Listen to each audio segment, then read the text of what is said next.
Hi, my name is David Cage. I'm the writer and director of Indigo Prophecy. I just thought there's a few things you should know before you get started. I'd like you to meet my friend Bob. You'll be controlling him while you're learning. Let's begin with something simple. Move toward the mark on the floor. Perfect. Now you know how to move about. You're also going to have to be able to observe your environment. To do so, you'll have direct control of the cameras. Come on, give it a try.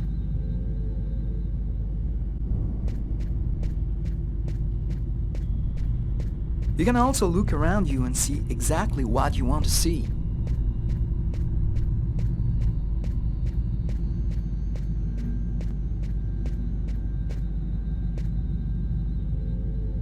But you won't be just looking around you in Indigo Prophecy. You'll also have to interact with your environment.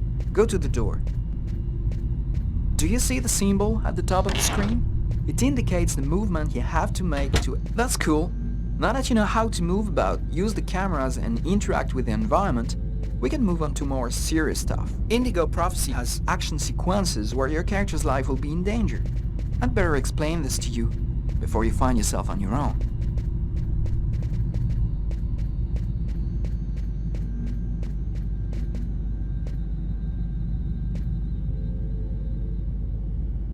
When this symbol appears at the top of the screen, it means your character is gonna have to make a physical effort.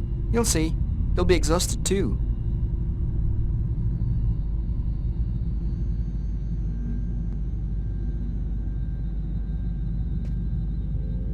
Hey, not bad. Now for something a bit more difficult. You're gonna find yourself facing all kinds of dangers. In Indigo Prophecy, you're gonna need a cool head and good reflexes if you want to survive. Let's see how it works.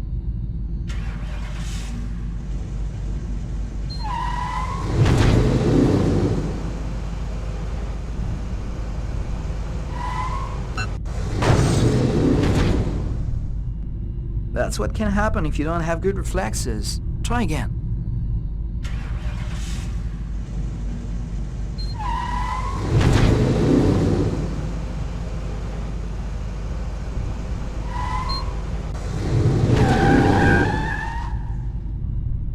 Okay, I see you've got the hang of it. Now we can move on to something else. You can also choose what you want to say in the dialogues in Indigo Prophecy. Let's give it a try. What do you think of my friend Bob? Hey Bob, did you hear that? Right, I see you've got the hang of the dialogues. In Indigo Prophecy, you'll only have a limited amount of time to make up your mind, so you'd better think fast. Now, let's talk about your mental health.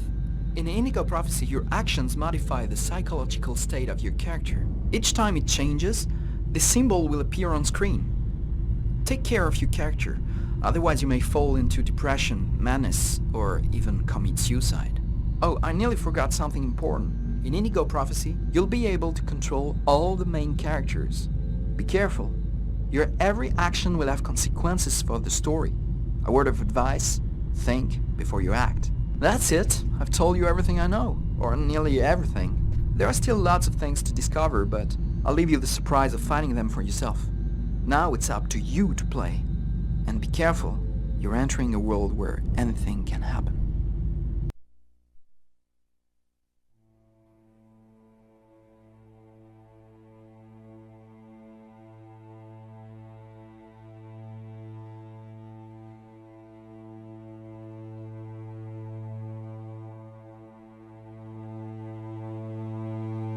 Things are never quite what they seem.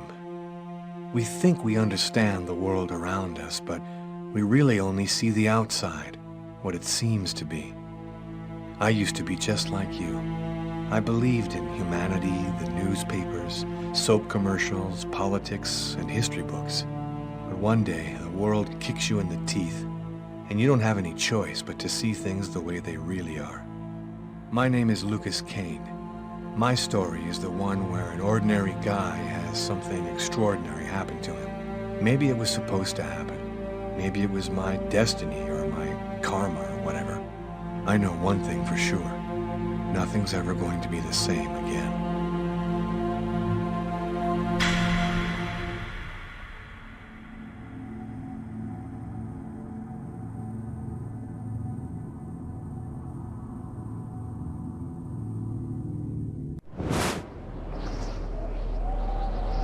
It all started right here. Where else could it happen? New York, capital of the universe. The chessboard destiny chose for the last big game. I was just another pawn living my pawn's life. Until that night, when my life descended into chaos.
What have I done?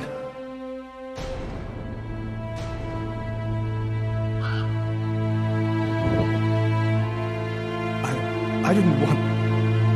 It was like a dream.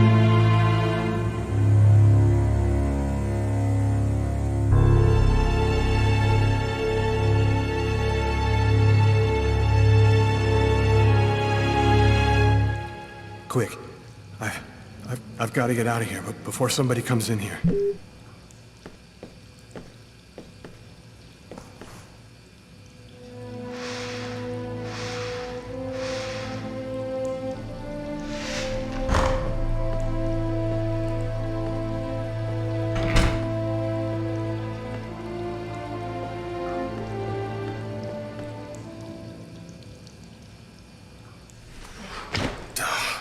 It's barred up. I can't get out this way.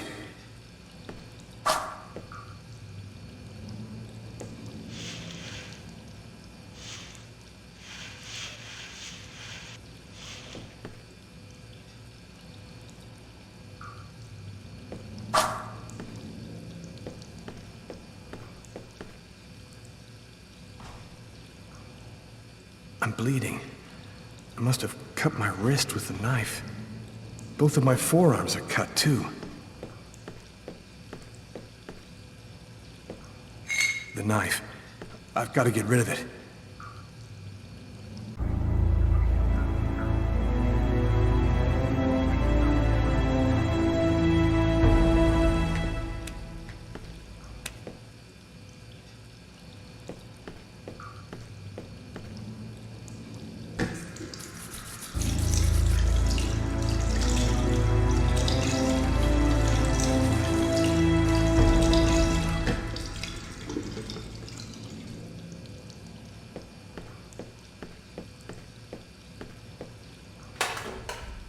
Empty.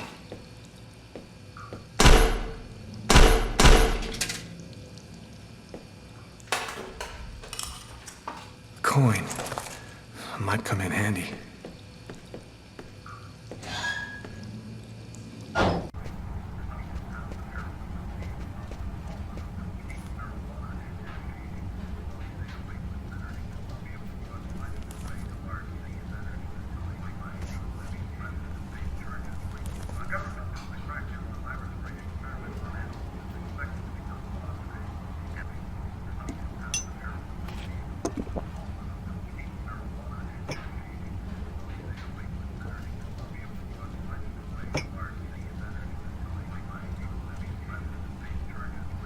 Coffee? I never drink it. I hate it. Was I with someone? I can't remember anything at all.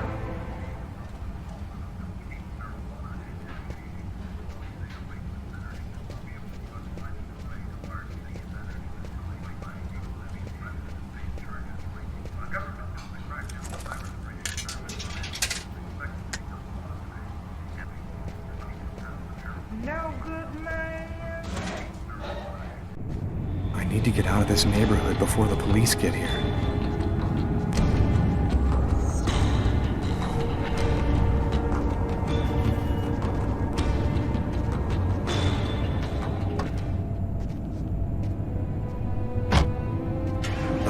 Brooklyn.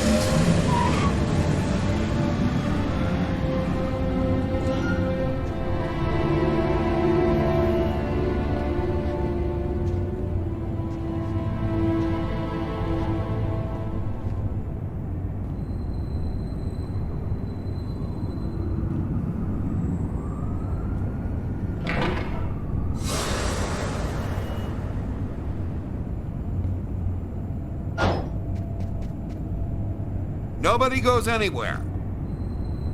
A crime has just been committed. I'm going to have to ask you to stay calm and wait here for the police to arrive and check your IDs.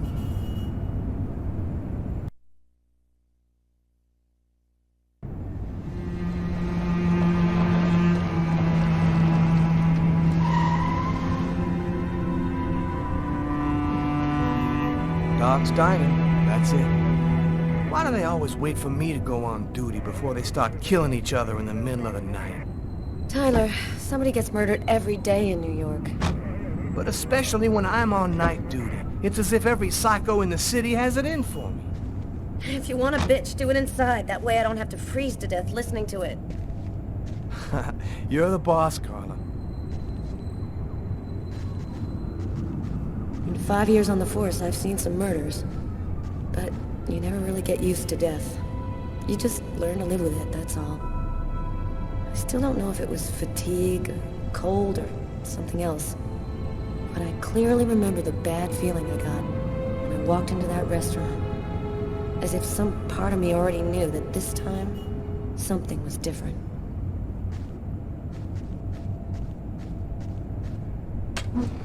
How's it going, McCarthy? Evening, Inspector. I've been waiting for you. Hey, Tyler. Hey, Martin. So, what happened? Homicide. I found the body in the toilets. I had to go before I went home.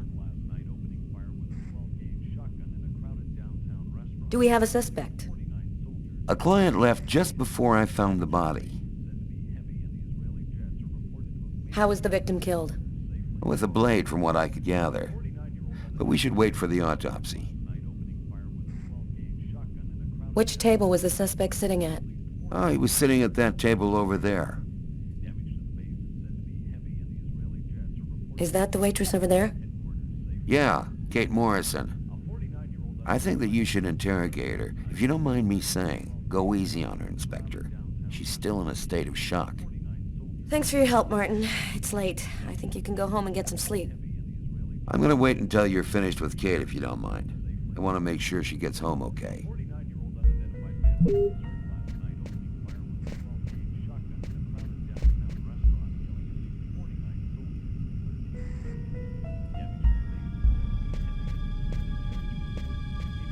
Cup of coffee, Inspector?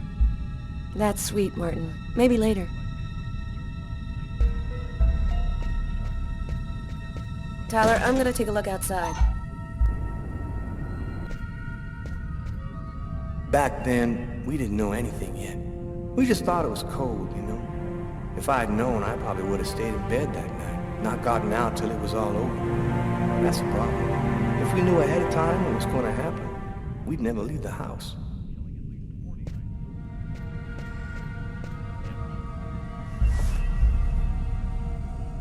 Do we know anything about the victim?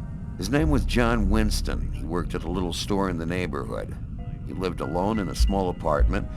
According to Kate, he was just a guy.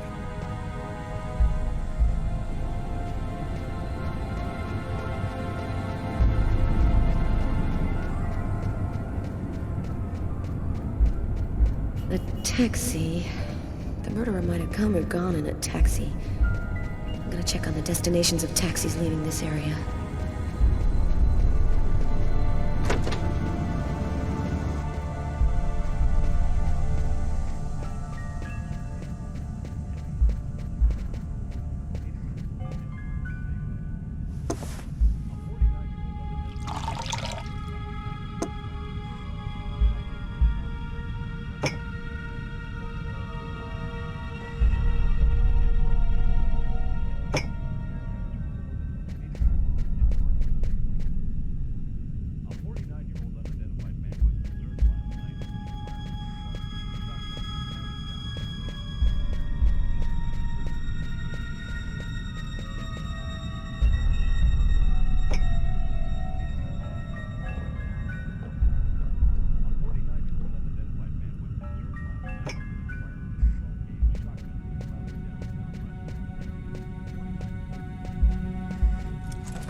Hello?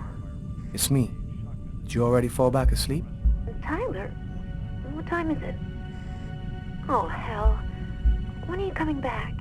I won't be long, baby. Go back to sleep. I'll be there when you wake up. Catch you later.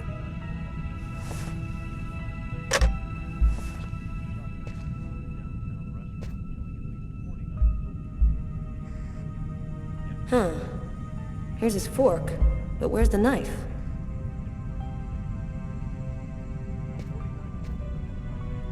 A book. The Tempest by Shakespeare. If this is his, it's a pretty weird book for a killer to be reading. Garrett, there's a book under this table. Why don't you check it out for prints? You got it, Carla. Well, the coffee's not on the bill.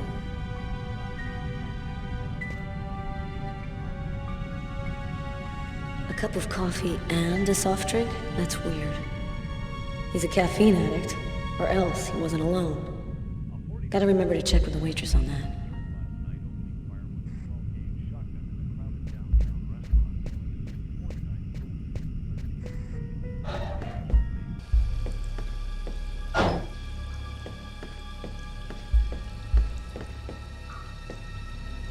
Several wounds on the left side of the chest, in the area of the heart. They appear to be knife wounds.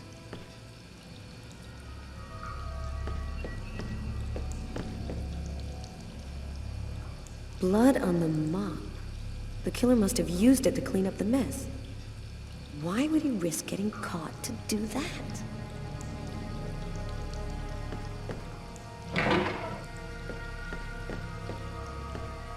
Why is there blood here? Did you find anything? Possibly. I don't understand why there would be blood here. Maybe it belongs to the victim. Not likely. Get Garrett to analyze it. Then we'll know for sure.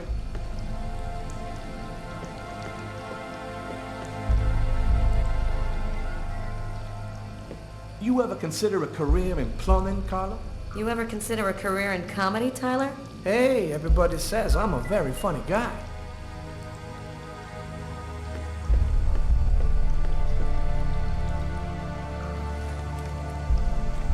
Just what exactly are you doing, Tyler? I'm checking for clues. What do you think?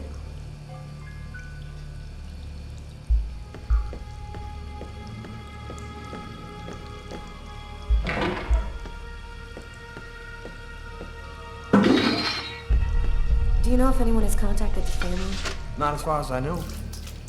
Oh, right. Unless there's a gang running around hiding bloody knives in toilets, I think I might have found the murder weapon. Great. Tell Garrett, have him check for prints on the handle. Okay.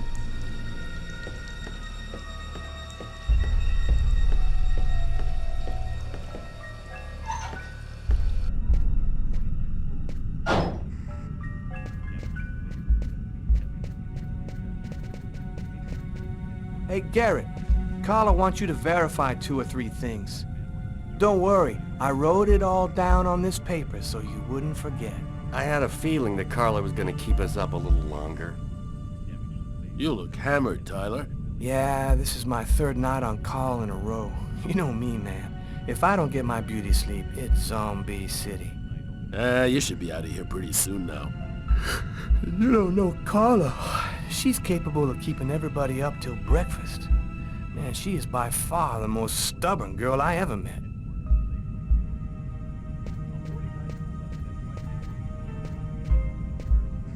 Frank, can you verify all of the calls that came through this phone tonight? You got it, Carla.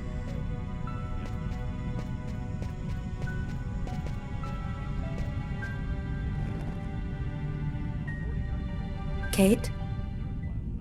I'm Inspector Carla Valenti. I'm in charge of the investigation here. Would you mind answering a few questions? No. Go ahead. Have you been working here long, Kate? It'll be 11 years next month.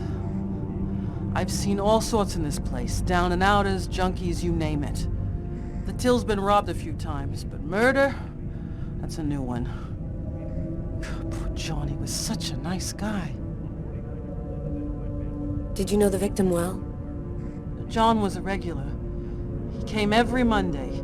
He always ordered the same thing and left a nice tip. What was he like, Kate? Do you think you could describe him for me? I only saw him for a few seconds. I guess he was about average height, fairly young. That's all I can remember. What was the man doing before the murder happened? He was there for a while. He was reading, I think. That book under the table, it must have been his. Was John here alone? Did he speak with anyone?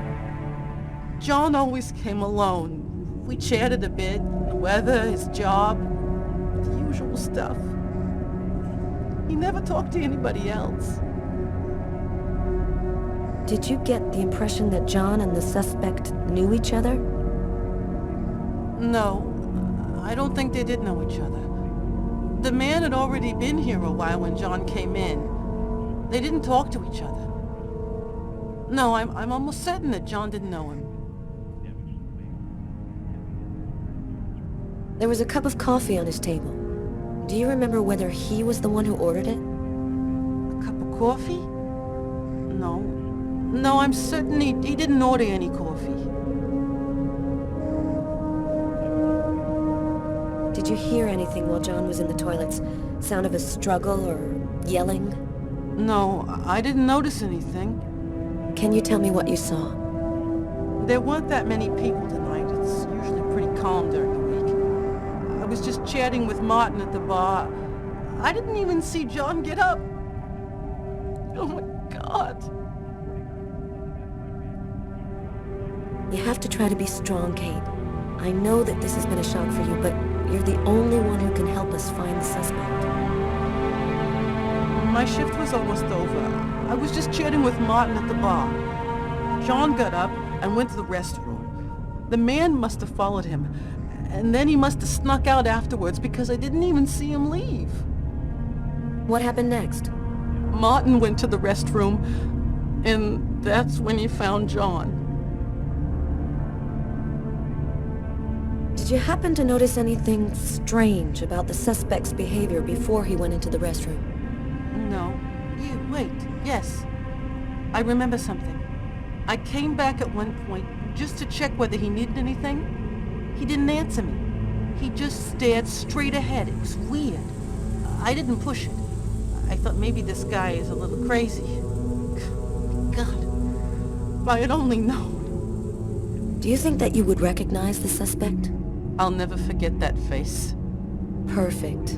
Do you think that you could come down to the station tomorrow and help us construct a likeness of the killer? Yeah. I'll do whatever you think I can to help catch him. Thank you very much for your help, Kate. I hope you find the bastard who did it. People like that just don't deserve to live. I promise you, we'll do everything in our power to find him. Go home now and try to get some sleep. Martin will make sure you get home okay.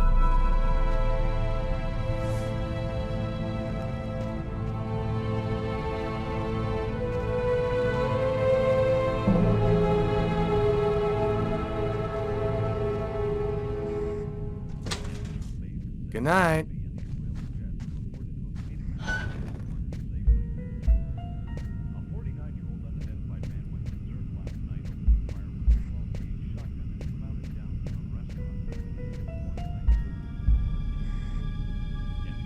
Did you find anything, Tyler?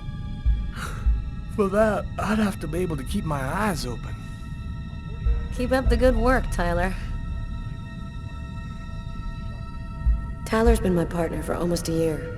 He grew up with the gangs in the Bronx before he decided to join the force. Sometimes he's unpredictable, but he's a good guy. Carla, she's really something else. She's not always easy to get along with, but she's the best damn cop I know. You ready to go, Tyler? I think I've seen everything I need to see. Are you sure? We can take another look around if you want. No, we're good. Let's head home. Okay, let's bust. Cool. Carla agrees to go. Let's get into the car before she changes her mind.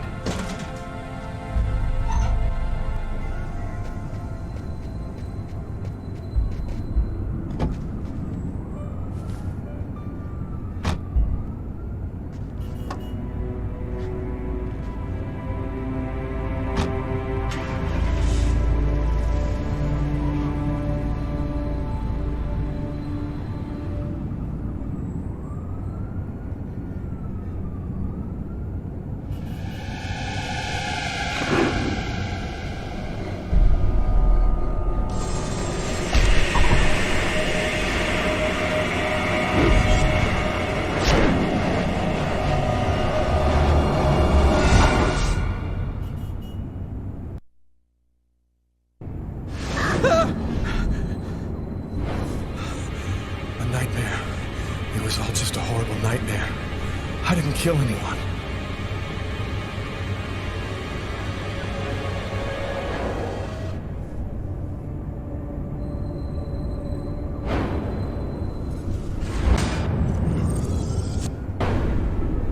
I wasn't dreaming. It all really happened.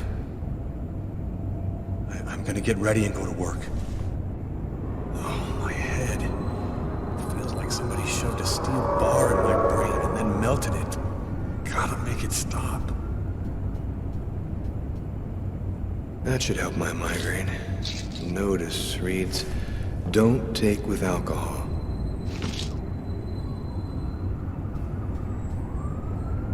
The sheets are full of blood. I can't go back to bed. I'm not tired anyway.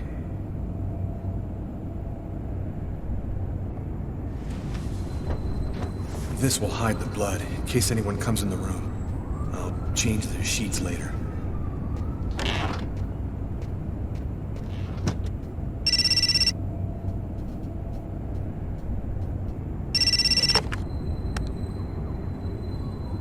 Hello? Lucas, it's good to hear from you. I thought I called to find out if maybe you wanted to go to Mom and Dad's tomb together. And to be honest, I thought it might be a good excuse to get back in touch with you. I need to see you, Marcus. I'm in big trouble. What are you talking about, Lucas? What happened? I can't really talk about it on the telephone. It's serious, Marcus. I'll meet you in half an hour at the park. See you there.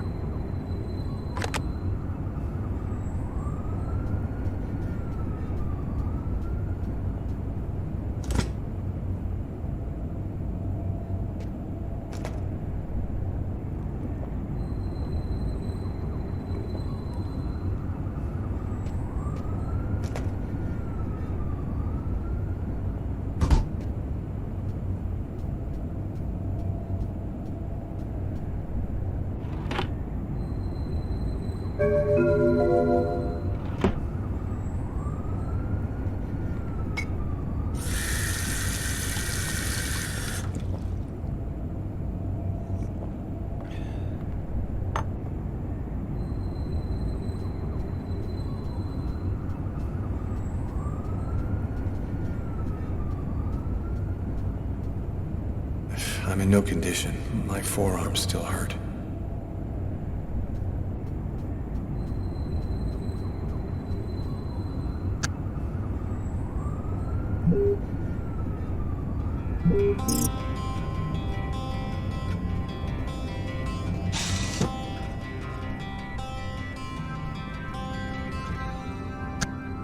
She said, don't leave this up.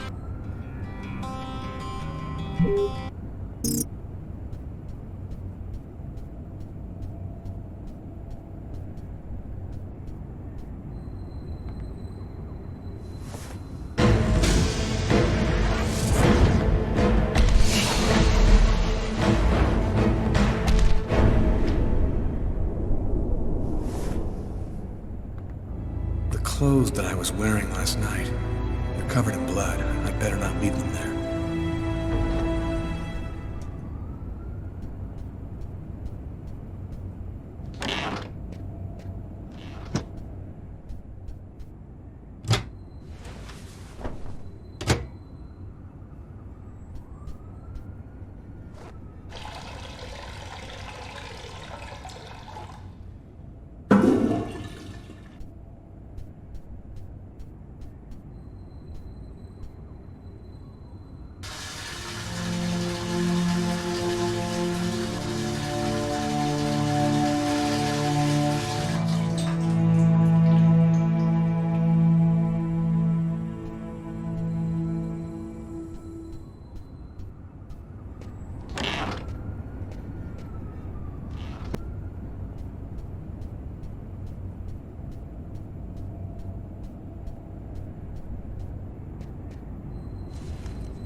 Massacre in East End restaurant.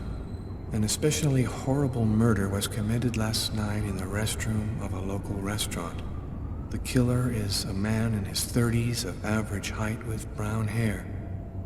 Police are already searching for the man and will be releasing a composite sketch in the next few days.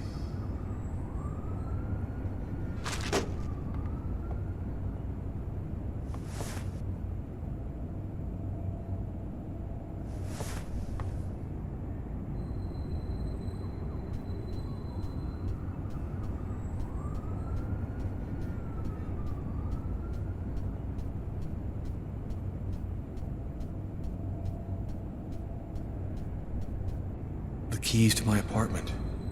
I'll grab them when I'm ready to leave.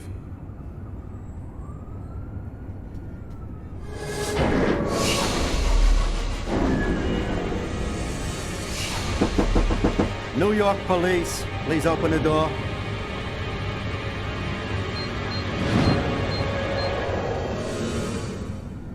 Hey, what's that? Stay where you are and put your hands in the air. Images in my head. I must be losing my mind.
Thus spoke Zarathustra by Nietzsche.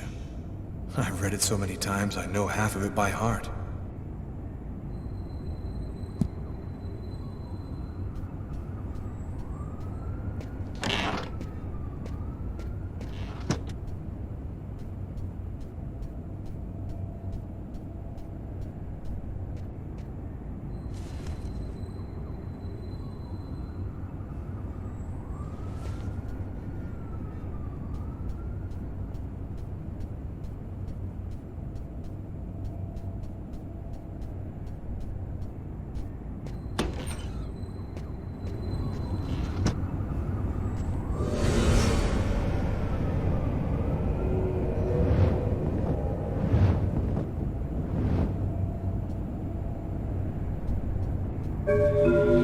New York police, please open the door.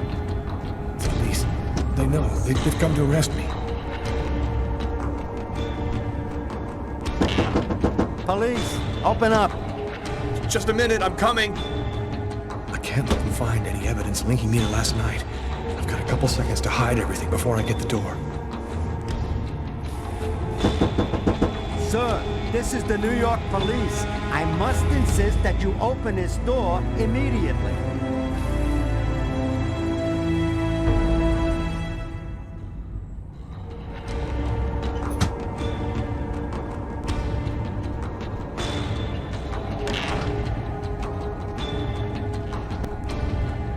If you do not open the door right now, I will be forced to knock it down.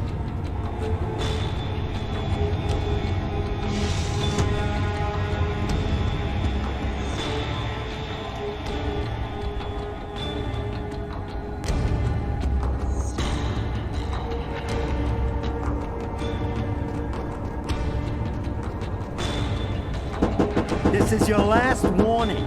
Open the door now, or I knock it down.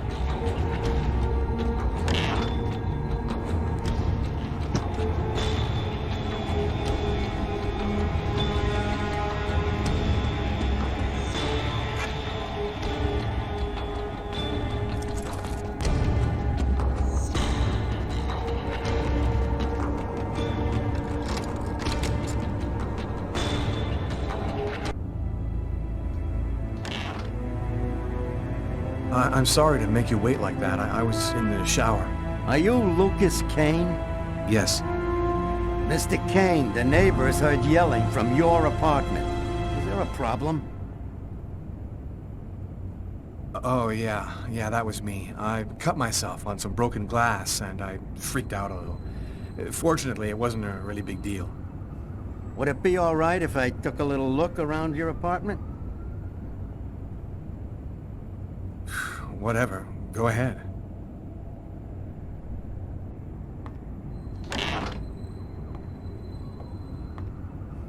What happened to your wrist, sir? I told you I had a stupid accident with some broken glass. Holy cow. When you cut yourself, you go all the way, don't you?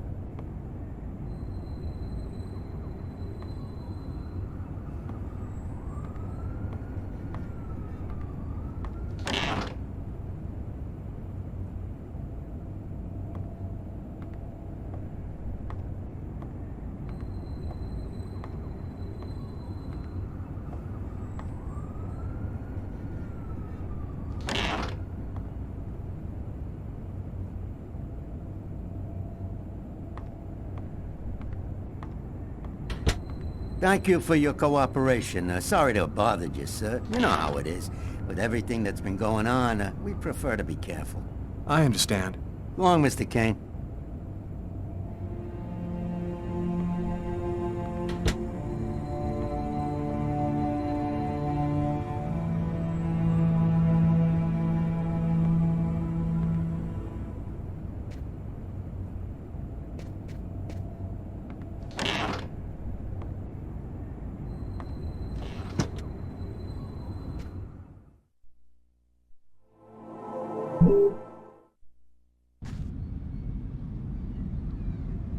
When Marcus and I were kids, we were inseparable.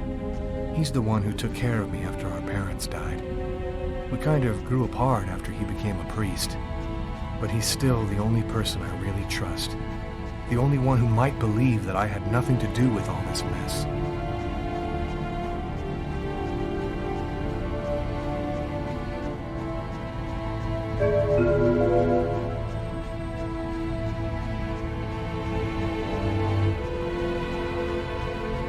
I'm happy to see you. I missed you. It's been a while. 2 years. So tell me what's happened, Lucas.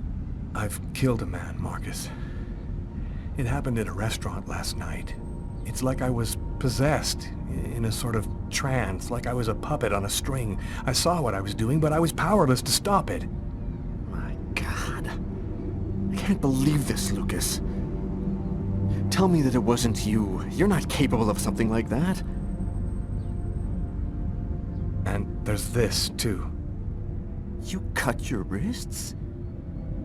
Before the murder, I carved these symbols on my arms with a knife. I don't know if they mean anything. This murder?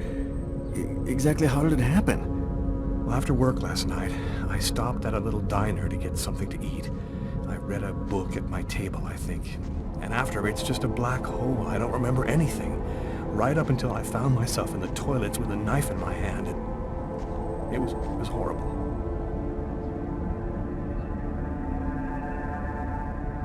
You say that you were in a sort of a trance. But what do you mean by that? Are you talking about magic? Or sorcery? Or something like that? Marcus, I don't have an explanation.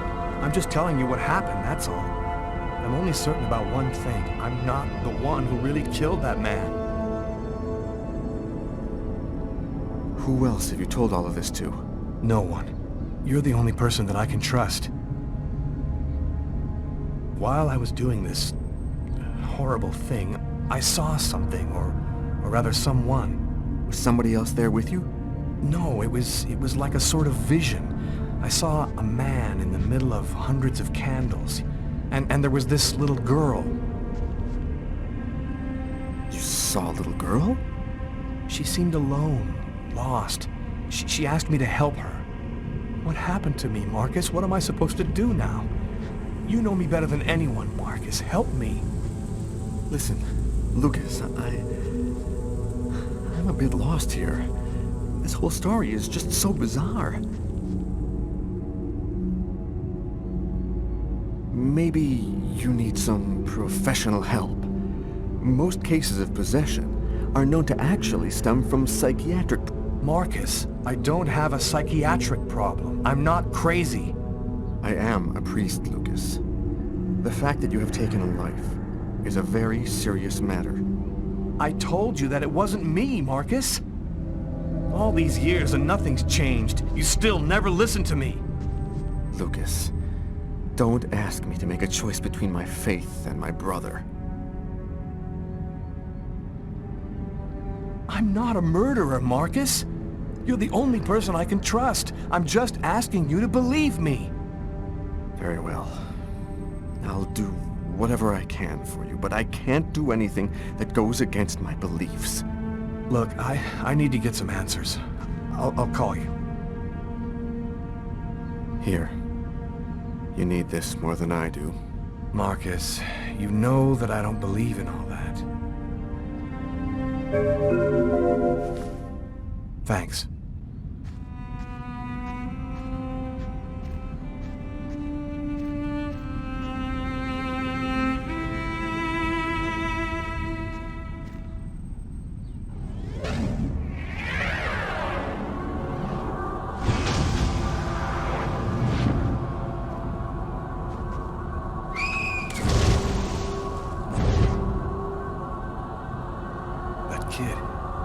Slip on the ice. I've got to stop him. The cop in the restaurant. If I don't do something, the child will die. If I do something, the cop will recognize me. What am I going to do?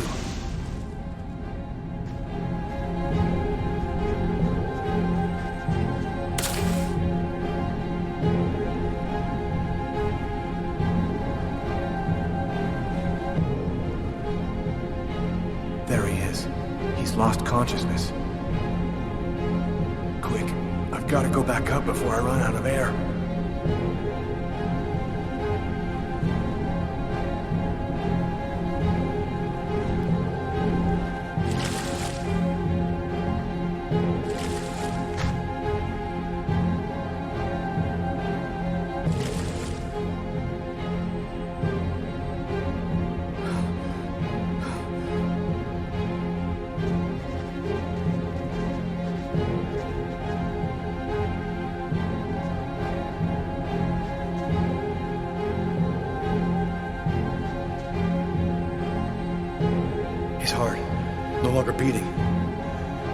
Maybe it's not too late.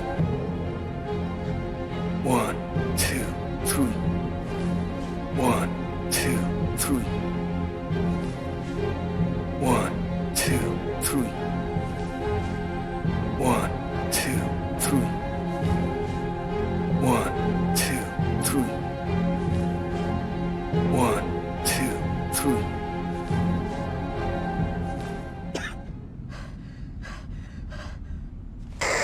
Patrol 324. Kid just fell into the water. Send an ambulance right away. Man, what courage. The kid would have died. That guy's a hero. He dove into freezing water to save the kid. The kid never would have made it out of there without him. The cop recognized me. We both knew it. It's hard to say why he didn't turn me in. Maybe he decided I was even. I had taken a life and given one back. Nothing really changed for me. I was still wanted for murder by the police. But when I left that park, I knew I could look myself in the mirror again without cringing. I've got this really bad habit for a cop. Once I start working on a case, I can't think about anything else. I'm exhausted. I haven't gotten a wink of sleep all night. Something's bothering me about this murder, but I just can't seem to put my finger on what it is. Hi, Carla. How you doing today? Hi, Doug. Not too bad. Is Tyler here yet? No, not that I know of. So, ready for that big retirement? Working on it.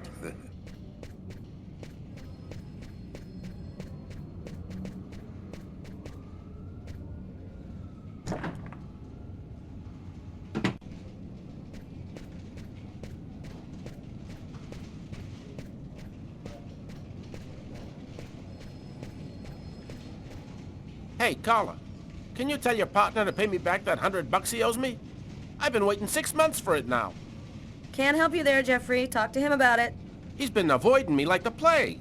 Plus, you know, you're the only one he listens to. Catch you later, Jeffrey. Hi, Carla.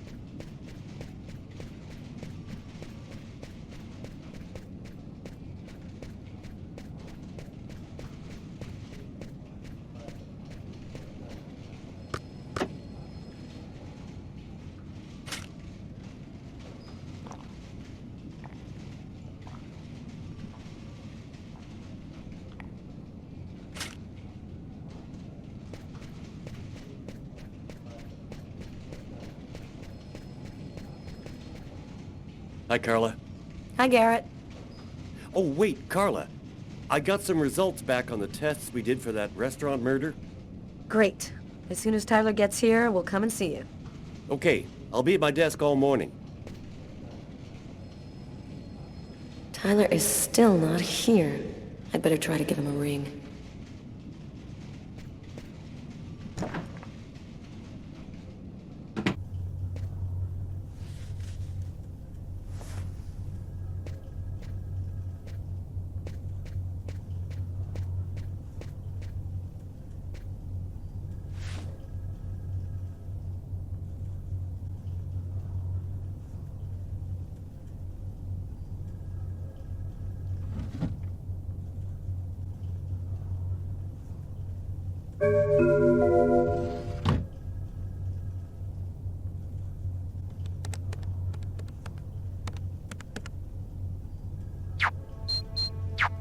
It's all happened before. Kirsten. What's that supposed to mean?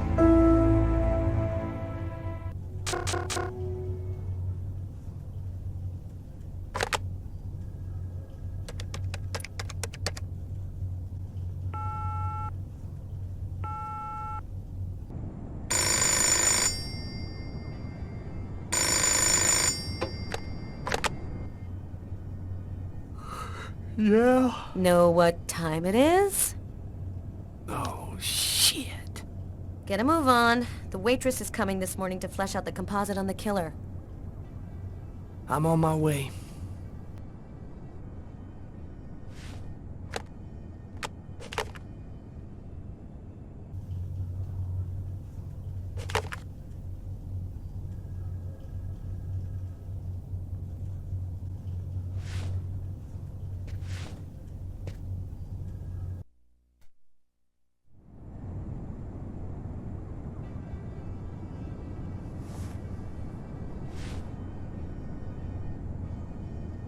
Stay a little longer. Sorry, babe, but I really gotta go. I'll make some coffee. Okay, I'll grab a shower, get dressed, and then I'm out of here.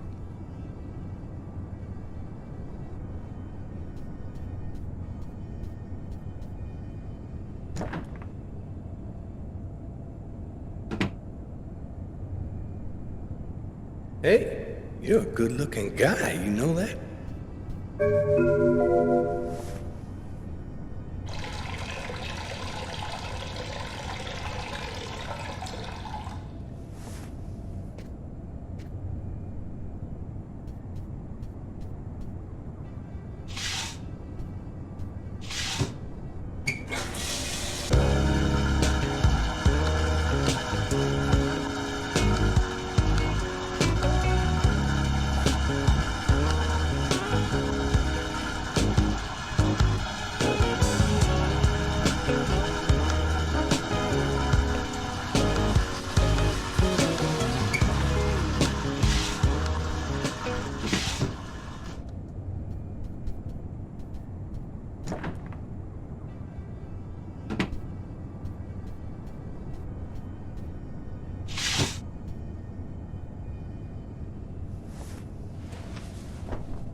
It's completely idiotic, but it helps me think.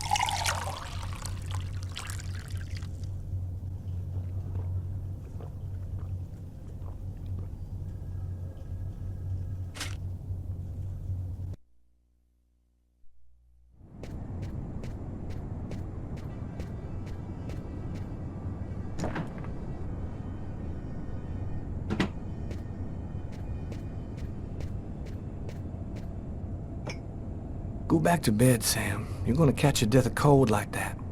I'm not cold. Oh, look, Sam, please don't start. I got no intention of dying today. I'm sick of living in fear like this. Every morning I'm terrified that something's gonna happen to you. I know how you feel, Sam. You just need some time, that's all. I don't like to see you like this. You know that, baby. Well, what if you quit? We could move to Florida and take over my parents' store. We'd have a normal life, and we could have a baby.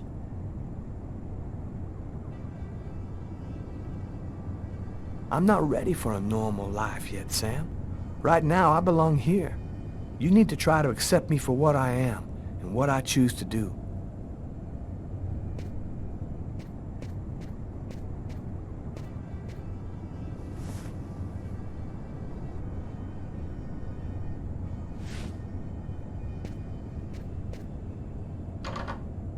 Aren't you going to kiss me?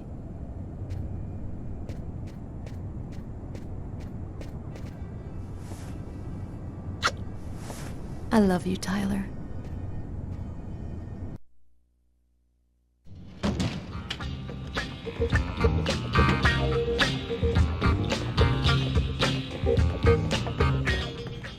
Hi, Tyler.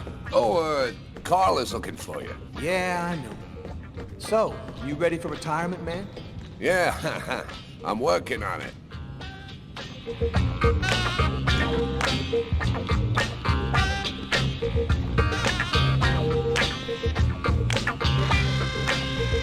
Hey, Tyler, what do you know? Just the guy I was looking for. Oh, shit. You remember that $100 I loaned you about 6 months ago? I'd really like for you to get that back to me as soon as possible. Like maybe now, for example? Yo, listen, Jeff, I got a little cash flow problem at the moment. Nothing I can't handle, but, you know, it's pretty tight right now, and... Tyler, I'm gonna be frank with you here. I don't really give a shit about your problems. I want my $100 and I want it now. Yo, let me make you a deal. I'll play you a game of b-ball for your $100. If you win, I'll give you $200 right then. But if you lose, we cool. You'll give me $200 if I win. You got my word, man. All right, you're on. But don't even think about not paying me if you lose, because that... Don't worry, Jeffrey. I'll come by and see you when I get 5 minutes. Let it crawl.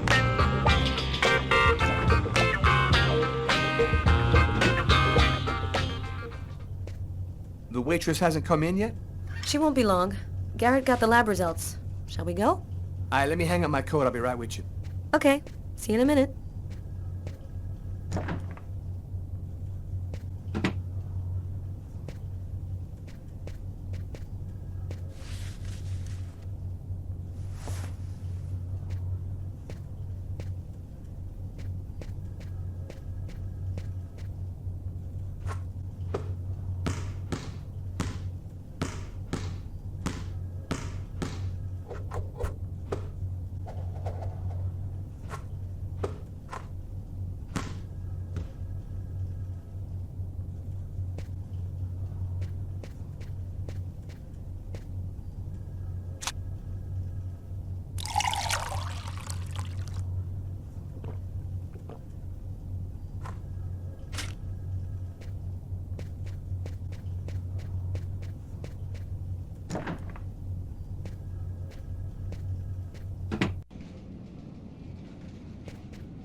Hi, Tyler.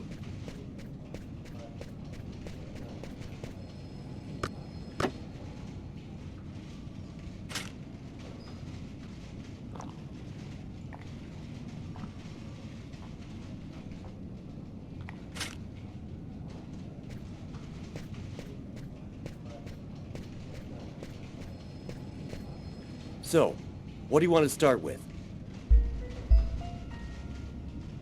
Did you find anything on the coffee cup? The only prints we found belonged to the waitress. That's impossible, man. That cup was half empty. Somebody must have drank it. Were there any prints on the book that was under the table? Yep, and they matched the ones on the fork and the glass. So it was definitely his book. It looked like a fairly old book. Maybe we can get some more stuff out of it. Did you get the list of calls that came through the telephone at the restaurant? Yep. There were about a dozen in the 4 hours that preceded the murder.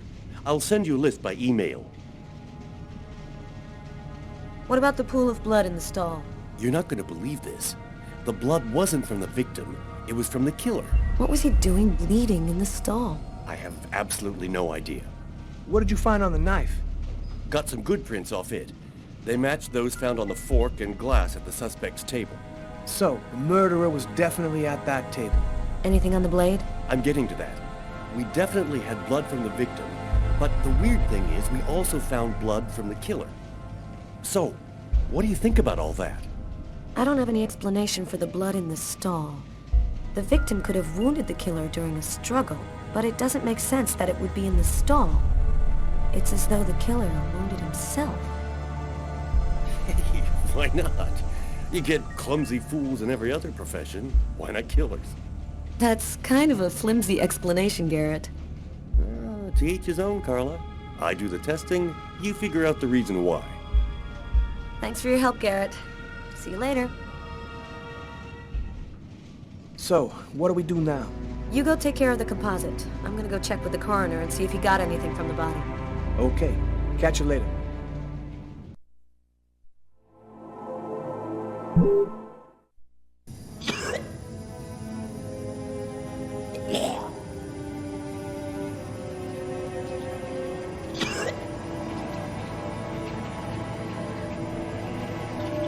I was burning with fever.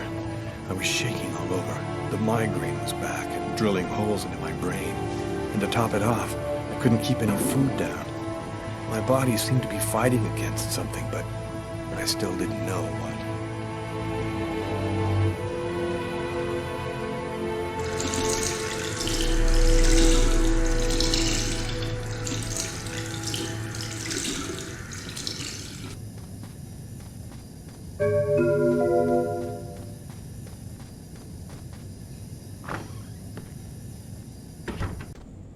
Gotta just live my life no matter what. Don't raise any suspicions. Despite the state I was in, I decided to go to work as though nothing had happened.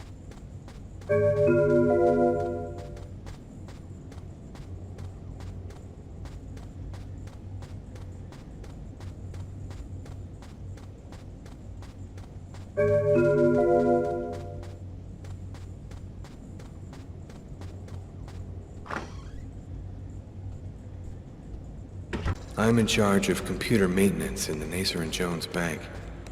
I share my office with Warren. Do you know what time it is? What's wrong with you?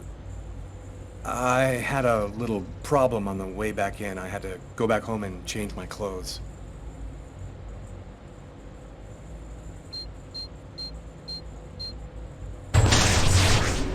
That guy is so bizarre. He gives me the creeps.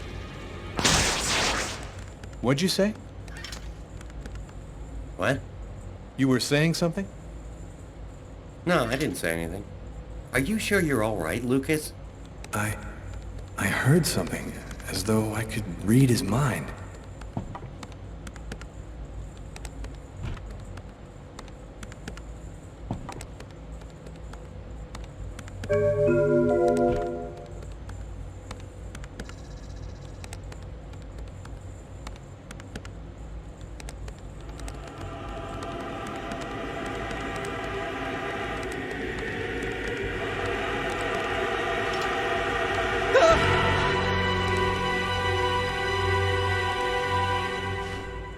Lucas?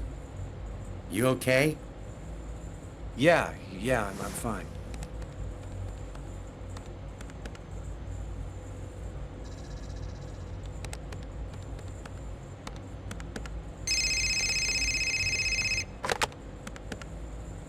Lucas Kane. Hello, Lucas. Oh, hello, Tiffany. I left a message on your machine last night. I'd like to come and pick up some stuff at your place. Could I come over tonight? I should be back home around 8 o'clock tonight.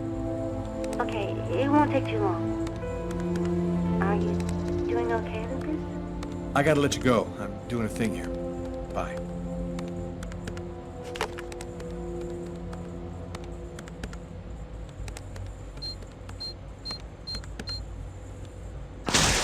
Look out, the cop!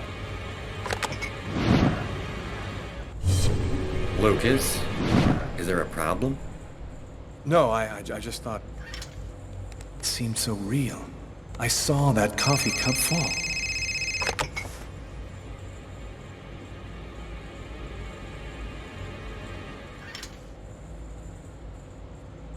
Hello?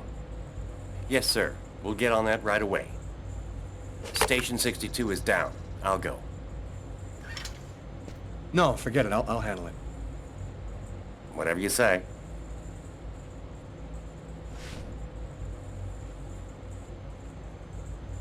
It happened. Just like I'd seen it. Like the cop in the apartment. Is it possible that I can really see things before they happen?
to he who sees both sides of the snake.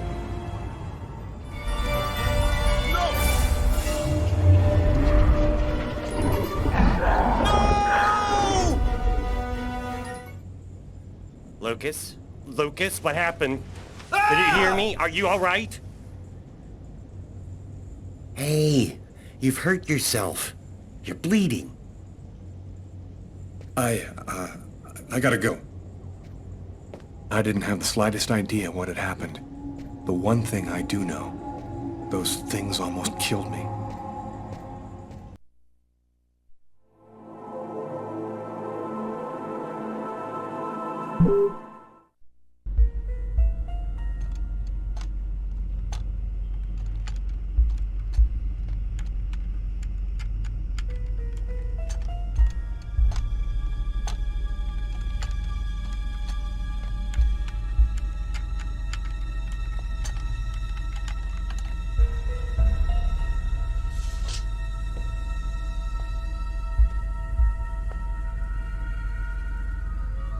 Okay, we're going to get started. If you prefer, you can wait outside. I'd rather stay here if you don't mind. I've studied some medicine. I've seen dead bodies. Oh. As you wish. No apparent hematoma on the body. 2 broken fingernails on the right hand. He didn't see the murderer until the last moment. He didn't have time to struggle.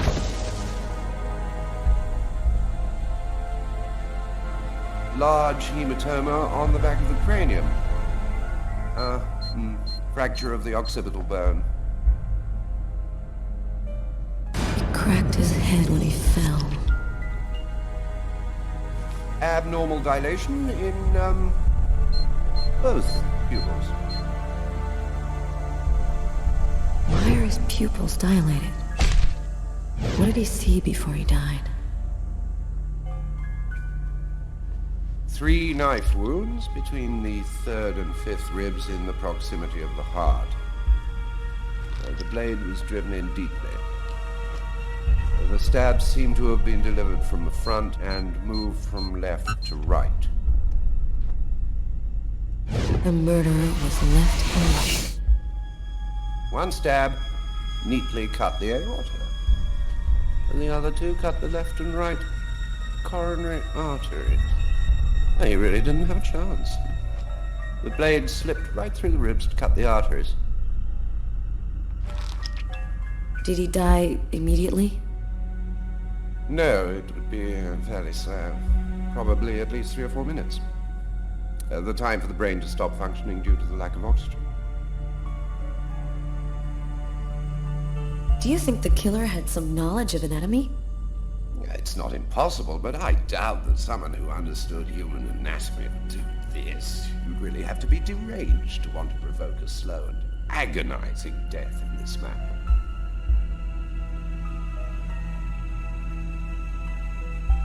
I saw a case like this once before. It was a while back now, in the 90s, I think. Exactly the same. 3 stabs around the heart, each one cutting a main artery. It really struck me at the time. I wondered how such a thing were possible. It was the, what was that name again? Karsten or Kirsten, something like that. Kirsten? Yes, that's it, Kirsten. You know about that case? Not yet.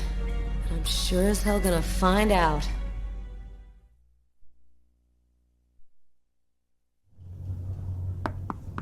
Come in. Hello, Detective. Hello, Mrs. Morrison. Thanks for taking the trouble to come down. Please, take a seat. Now, we're gonna try and assemble a composite photo of the suspect you saw. We have a computer program to help us. You'll see, it's really simple. It's kind of like a video game. Have you ever played a video game, Mrs. Morrison? No. It doesn't matter. You're gonna do fine. The most important thing is to try to remember exactly what happened. The program consists of several types of facial features. You scroll through them until it looks like the man you saw. You understand? Yes. Well, I think I do. Okay, let's go.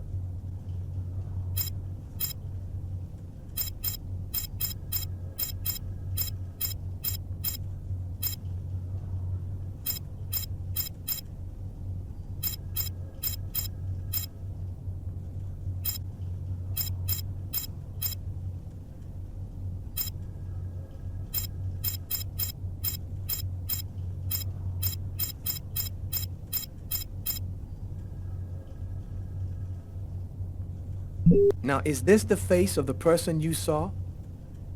Yes. At least, that's how I remember him.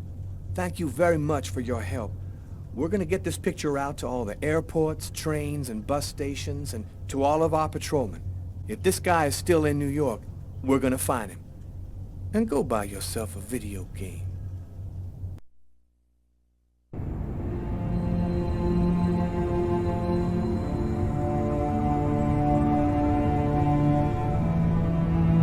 I felt empty. After what happened at the office, I began to wonder if I wasn't going nuts. I'm so totally exhausted that I can't fall asleep. I'm afraid of the dreams I might have. I wander around the room a little. I guess I'll go to sleep when I can't keep my eyes open any longer.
Is changing inside me.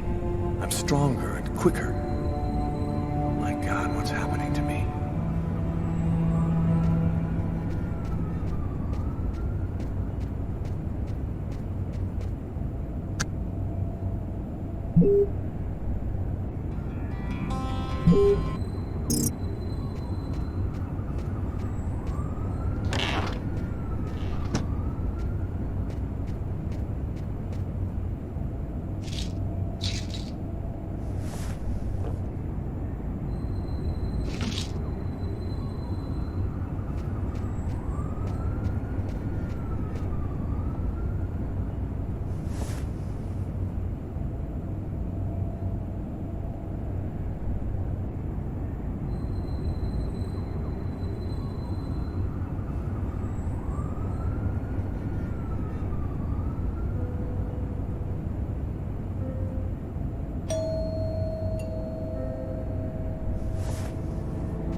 Hi.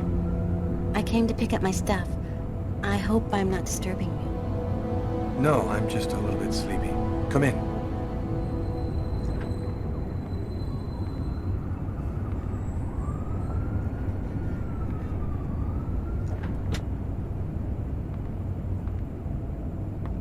Have a seat.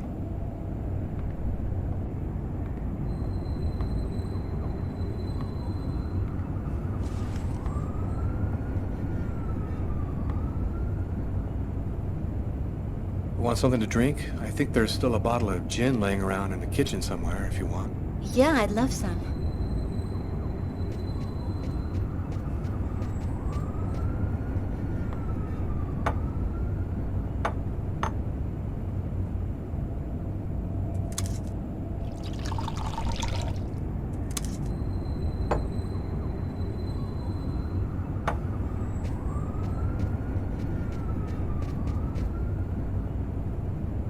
Thanks. So, how's life? I'm pretty swamped with work at the hospital right now, and I'm not completely moved in yet, but I'm doing fine. I'll go and get your stuff. It's just 2 boxes. I'm not sure exactly where they'd be now, but they shouldn't be too hard to find. They've got my initials on them.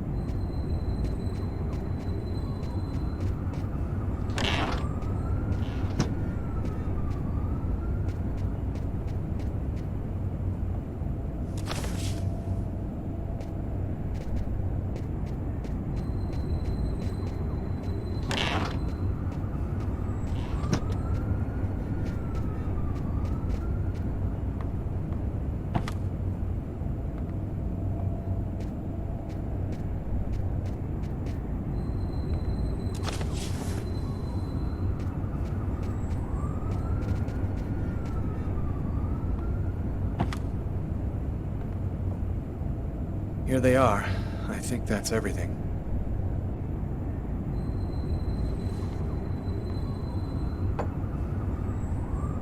Is everything okay, Lucas? You look stressed. I've got some big problems right now. I can't really talk about it, but it's fairly serious stuff. If there's anything that I can do for you, Lucas. Man, I wish there was, but no. Thanks for offering, though. Hey, I miss you, you know? I miss you too. Are you with anybody? I'm sorry, I shouldn't be asking you that. No, it's okay. I don't mind. No, I'm still alone. And you? Yeah, I'm alone too. I've had a little trouble getting over you. You still playing? You know, I really haven't even thought about it lately. Play a couple of notes for me, will ya? You know, in memory of the good times. Okay, sure.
Take me to the bedroom.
Girl again. She seems so real. I must be losing my mind. You okay, Lucas? I'm fine, Tiffany. I'm just fine.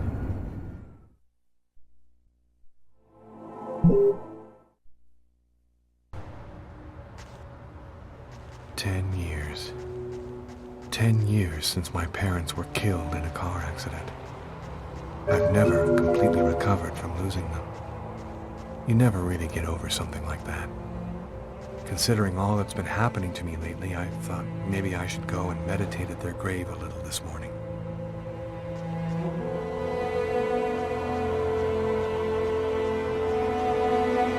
I'm happy that you could come.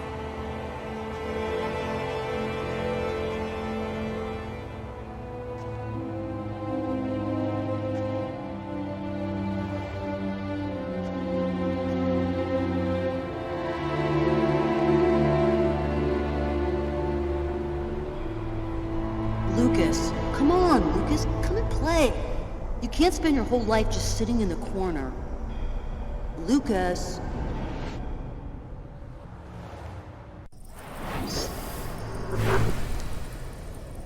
Lucas, you coming? I don't want to, Marcus. Leave me alone. I've about had it with you, Lucas. You're always off by yourself, you never talk to anyone, you never play with anyone. I'm starting to think maybe you're crazy. You're weird, that's for sure. Is that bad? Come on, do me a favor. Just play with everybody this one time.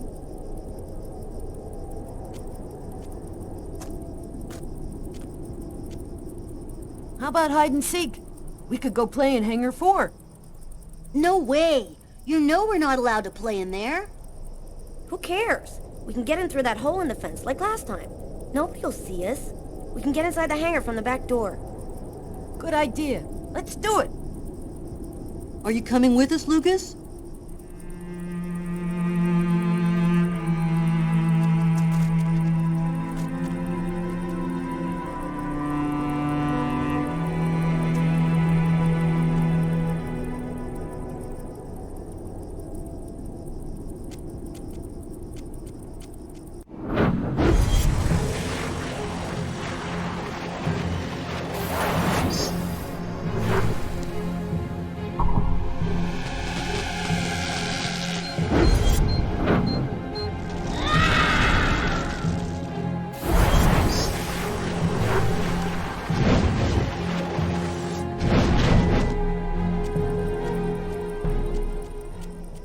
Hangar 4.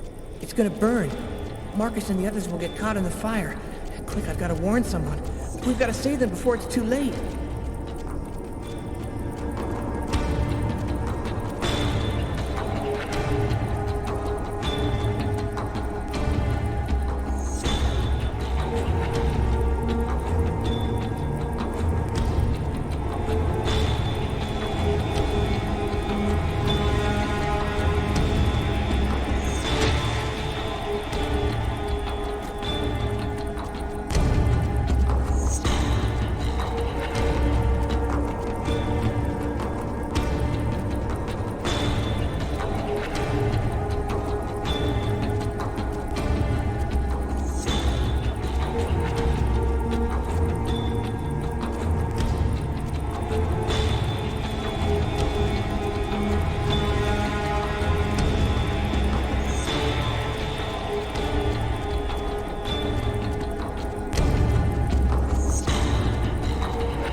Lucas, what are you doing here? I thought you didn't want to play.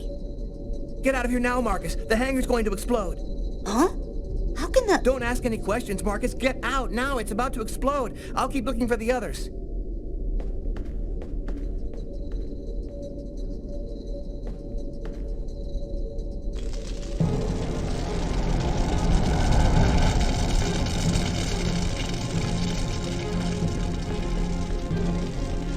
Bug off, Lucas. You're going to give me away.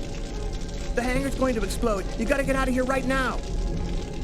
What kind of crap is this? You get out of here and stop trying to ruin the game. You are going to get out of the hangar right now. I'm not kidding. Shh, Lucas, you're a total nutcase.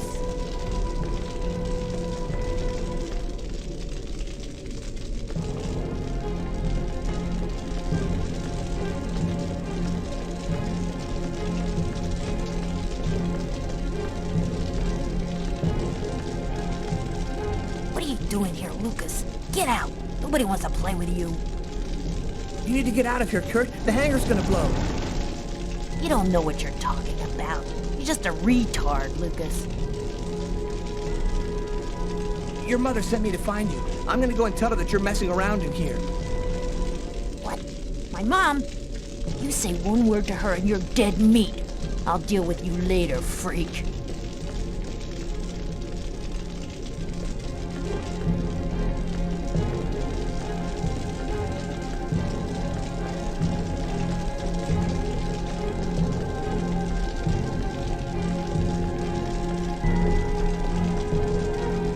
What are you doing here, Lucas?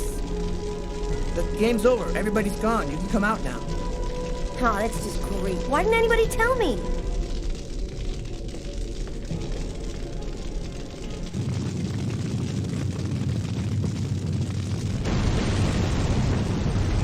Lucas, are you hurt?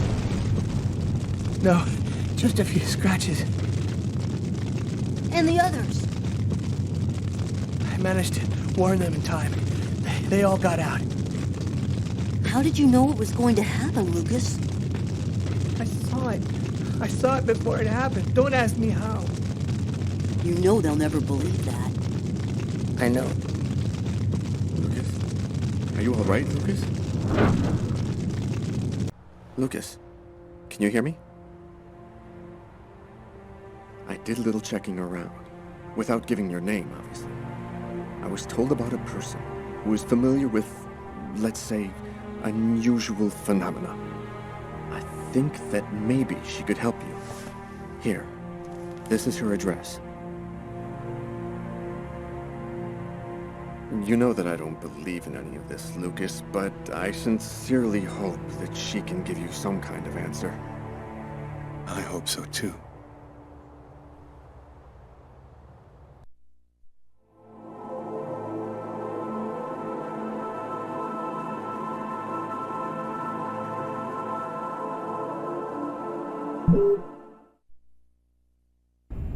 The report from the morgue kept me up all night.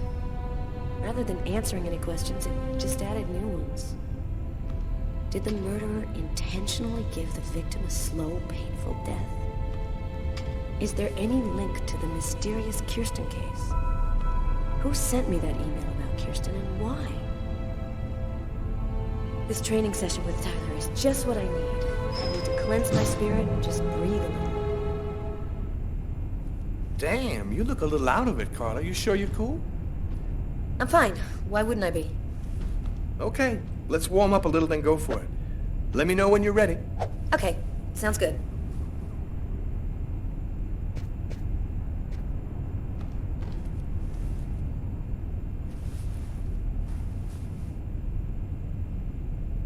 One, 2, 3, 4, 5, 6, 7,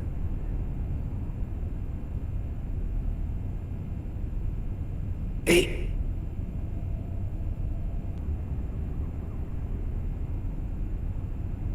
9,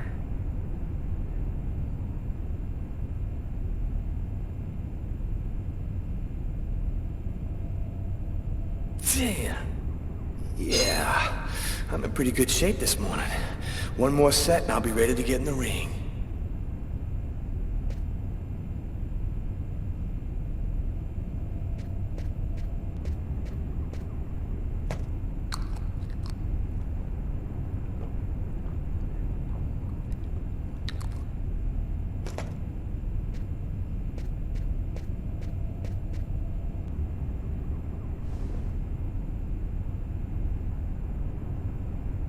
One, two, three, 4, 5, 6, 7, 8, 9.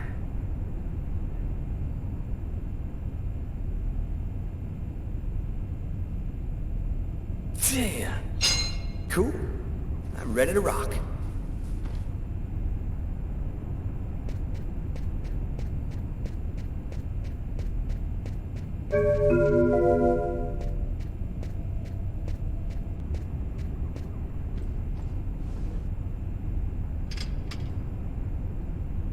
One, 2, 3, 4, 5, 6, 7, 8, 9, 10. One last set and I'll be ready to fight.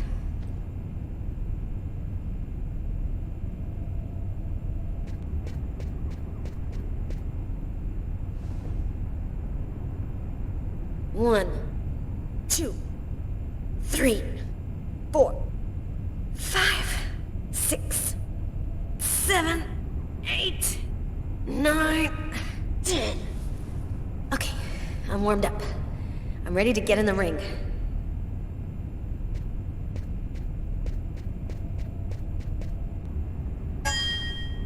Ladies and gentlemen, welcome to Las Vegas for tonight's match between Terrible Tyler Miles and Killer Carla Valenti.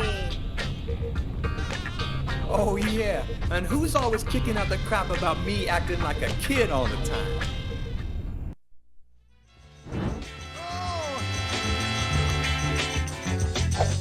Time seems to be hard. Don't forget how long it took you to start. Try it again. Try it again.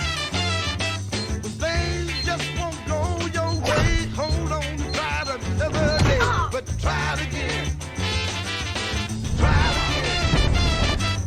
Don't ever say that you can't make it. When all you got to do is try.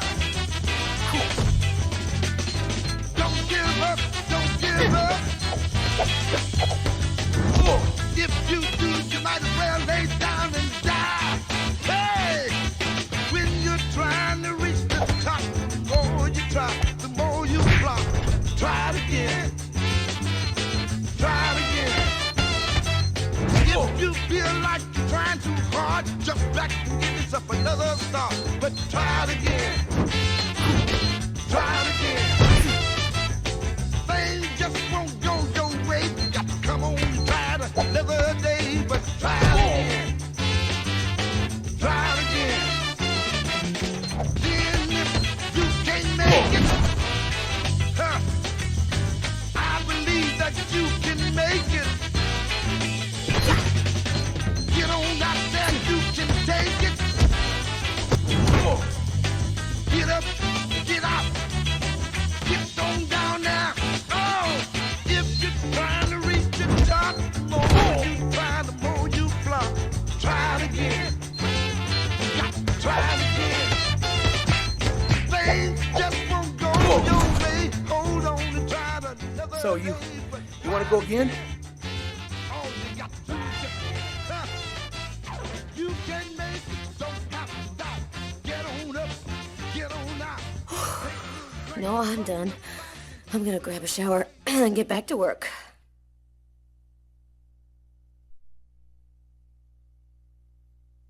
Can't get that restaurant murder out of your head, huh? I just feel like there's a piece of the puzzle missing. You're busting your head for nothing. The guy's a psycho. End of story. Yeah, well, maybe. I just want to find him and make sure he never does it again. We'll get him. The guy who leaves that much evidence behind on a murder one, he's gonna slip up somewhere. I hope it's that simple, Tyler. I really do.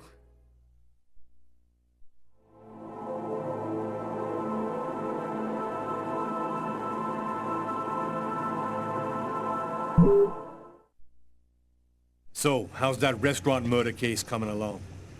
We've got a few leads, but no suspects for the moment. There's some troubling elements about this case. We know it probably wasn't premeditated, and it wasn't done for money. What's your theory?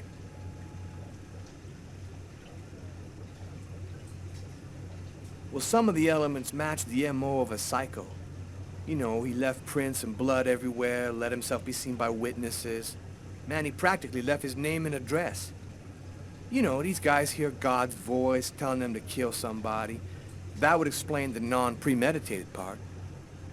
Do you think there's much chance he'll kill again? We don't have enough information to determine that right now. He might do it again tomorrow, or we might never hear from him again. I want this nut job behind bars ASAP. Do whatever you have to do. So, what's the plan now? Check the local hospitals to see if they've had any men with knife wounds in. Check with all the psycho wards to see if they've got any ex-patients out on the streets who might have been capable of something like this. Okay, anything else? Yeah, the book we found under the table. Garrett left it on your desk. See if you can make anything of it. Okay, I'll get on all that stuff right away. What are you gonna work on? There's something that I need to verify. As far back as I can remember, I've been frightened by small spaces. Whenever I'm in a small, confined place, I start to panic. I have trouble breathing, and I need to get out right away. Yeah, you've heard the name. Claustrophobia. Well, I had decided not to let my fear control me. I decided to try and fight it every chance I got. I'm going to stay calm. Everything is going to be fine. I'm going to breathe deeply and walk without stopping until I find the computer terminal.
Here's the archive terminal. You can consult the file here. The save files are classified by year. The Kirsten files should be in the 1990s. It shouldn't be too hard to find.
The electricity's cut. I just need to stay calm. I will control my fear.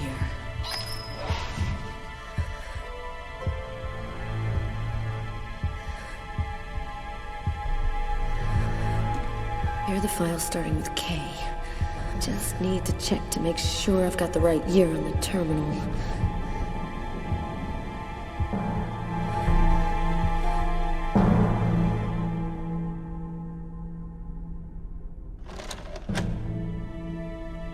There's no power to the terminal. I guess there must be a switch box somewhere.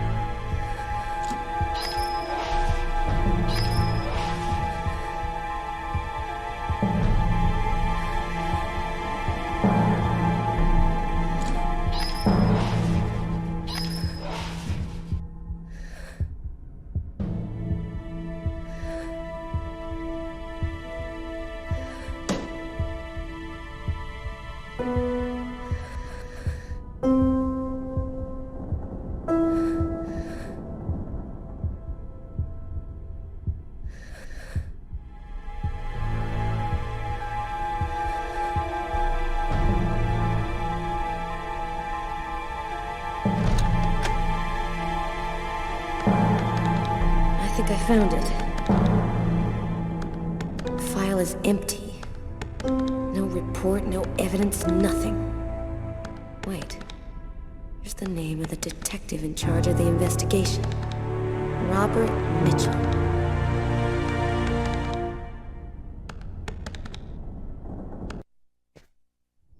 Carla asked me to see what I could find out about the book we found in the diner. It might be able to tell us something about the killer. I inquired in the office, and I ended up in a bookshop specializing in old books run by a guy named Takeo.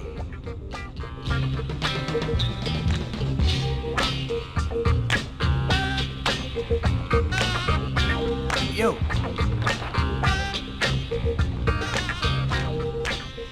You lose something? Excuse me? Oh, I am sorry to cause waiting on you. Your presence here brings honor to my miserable shop. My name is Takeo.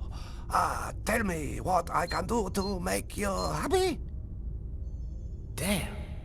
This guy looks just like that old Chinese dude in Gremlins. If he offers me a little box with a monster in it, I am gone. I was digging around in my closet and I found this old book. Thought it might be worth something. Unhappily, I am but a worthless well of ignorance. My tiny expertise extend wholly to books I sell here.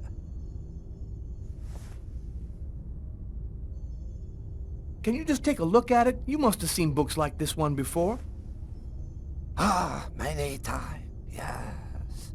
I very sad to say, no can be helping you.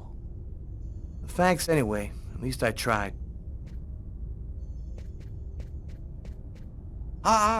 Maybe there is something I can do for you. One client ordered a very rare book. Since this morning, I look for it, but impossible to find. You find this book, and I tell you all you want to know. So, what does it look like, this book you want? Easy. It from same collection as this one. Okay, I ought to be able to handle that. Bring back the sacred diamond of the old sage of the mountain, and he will give you the magic talisman. Oh, man. What am I, in a video game?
I think he's waiting for me to bring back his stupid book.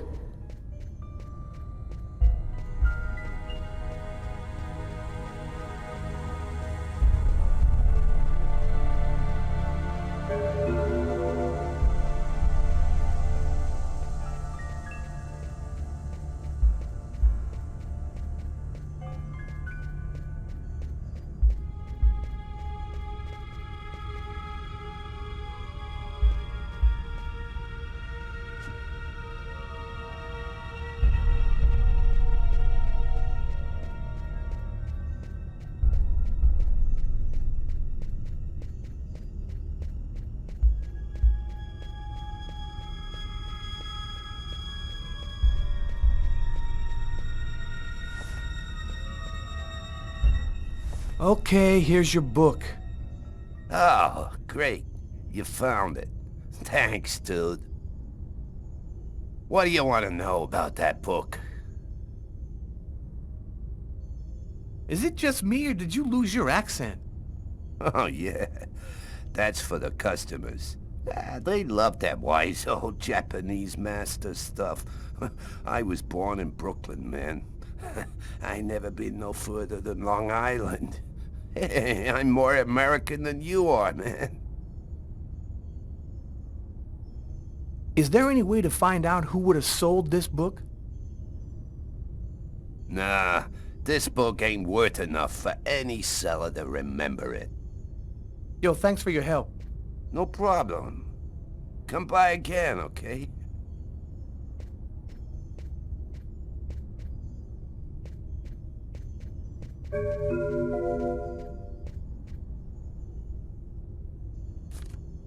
A torn piece of paper. Looks like a computer printout of a bunch of numbers. Fell out of the book. Must have been a bookmark. I'll check it out at the office.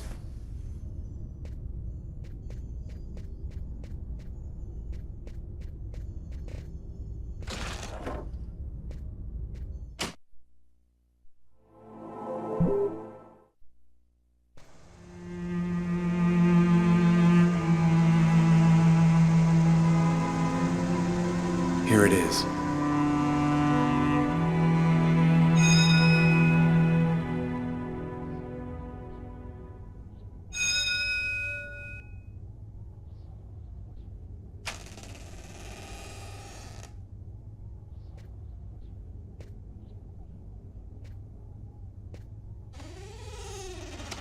Is there anyone here?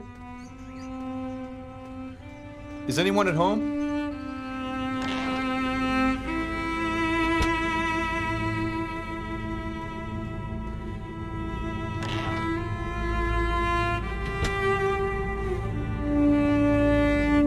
Are you Agatha?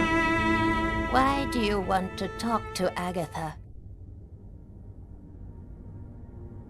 I was told that she could help me. Help you? Tell me, who on this earth doesn't need a little help?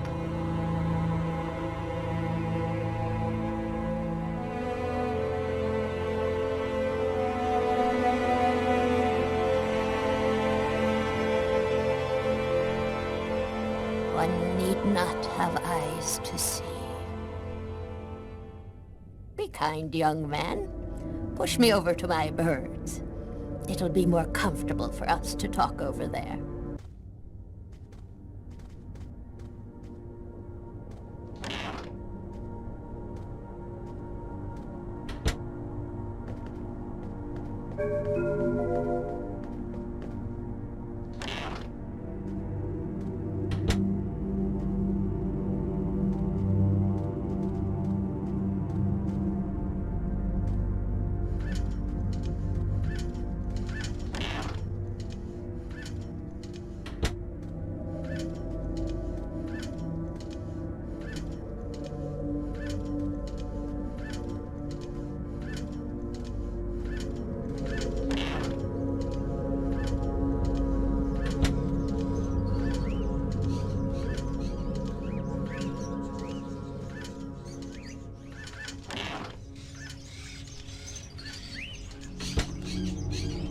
The bird is such a unique animal.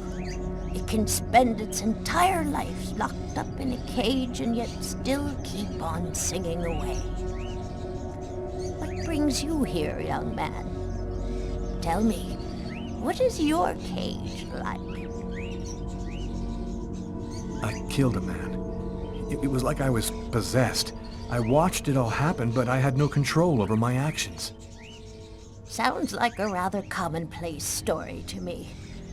Don't you think that it might simply be because you've gone mad? I had a vision of another man making exactly the same movements as me, and of a little girl who called out to me for help. In the cupboard, you will find a little bag of seeds. Be a good boy. Feed some to my little darlings, will you?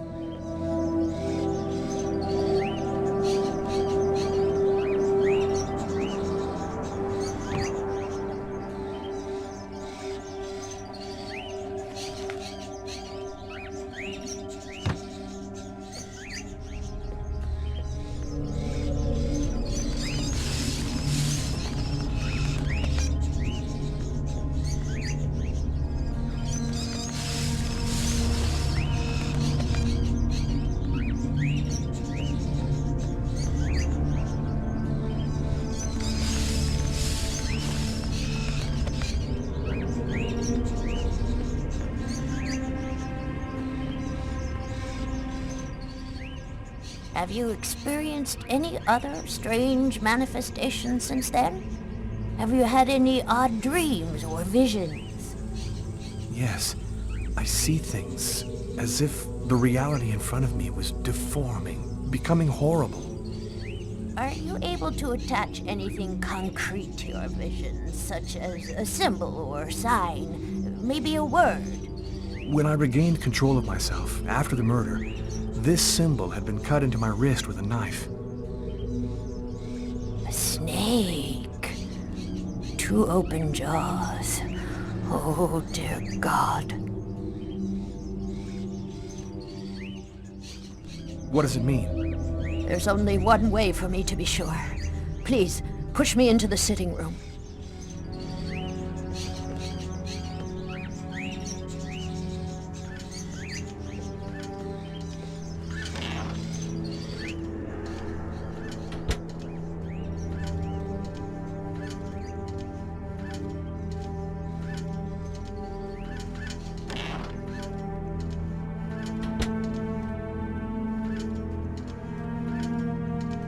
You'll find some candles in one of the cupboards. Take them and place them in the candle holders. There should be some matches in the kitchen. Go find them and light the candles.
Perfect. We're almost ready to begin. Turn off the light, close the curtains, and sit down next to me.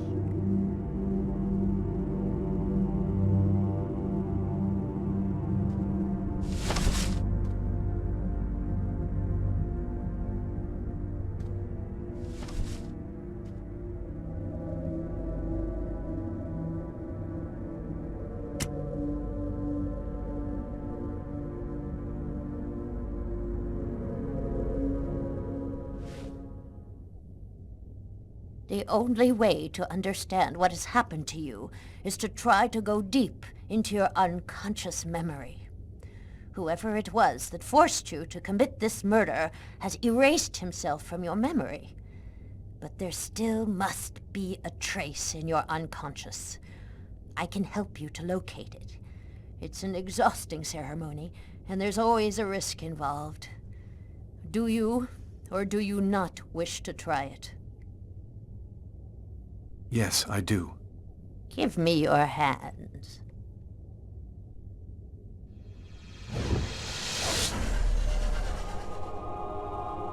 Now, close your eyes.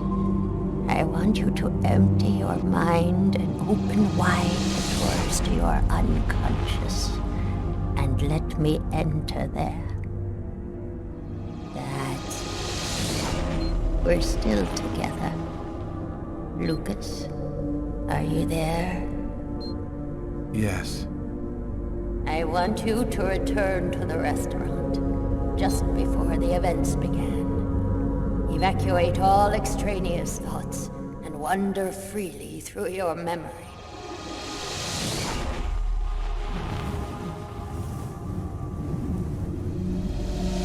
Where are you, Lucas? I'm standing outside the restaurant. I want you to enter the restaurant now.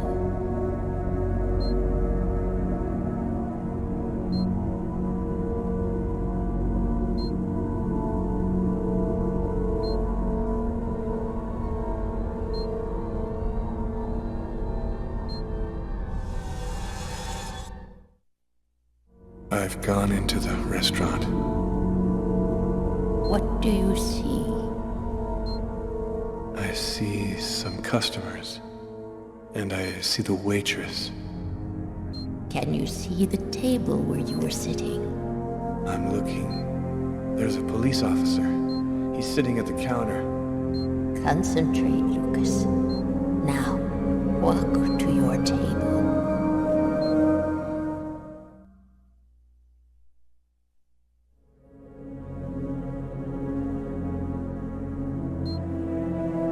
Standing next to my table, but it's empty. You haven't arrived and sat down there yet? Yes, I have. My meal is already on the table. I think this is when I murdered him. Stay calm, Lucas.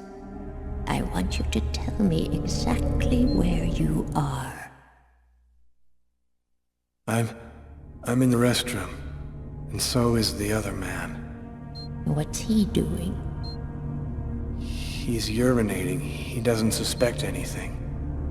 And you, Lucas? Where are you? I don't know. I can't see myself. There I am. I was in a toilet stall. Oh my God. I'm holding a knife. He doesn't see me. Calm yourself, Lucas. Keep your concentration. I can't control my steps. I'm walking up behind the man. He doesn't see me. I don't want to, but I can't stop myself. I want you to re-enter the restaurant. But now, it is prior to going into the toilet stall. Do you understand, Lucas? Before. Where are you now?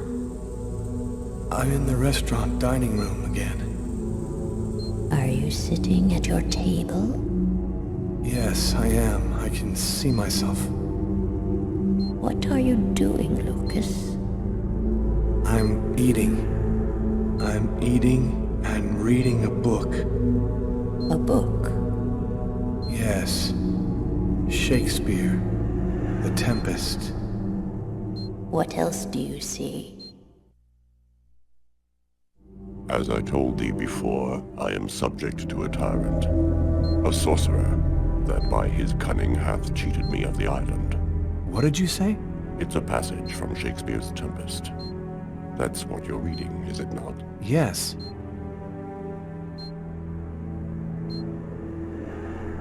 Someone's coming toward me. A man. Who is it? A customer? I don't know. I think so. I can't see his face. And what does he say to you? I don't know. I can't remember. You must concentrate, Lucas. You need to remember. It's one of my favorite books. A shame so few people read Shakespeare these days. Would you mind if I sat down for a moment? It's just that... The man sat down at my table and now the waitress is coming. Sir? A coffee, please. The waitress. It's as if she didn't see the man, like he was invisible. So much has been written about the Tempest, especially concerning the theme of magic. And now, what's happening, Lucas?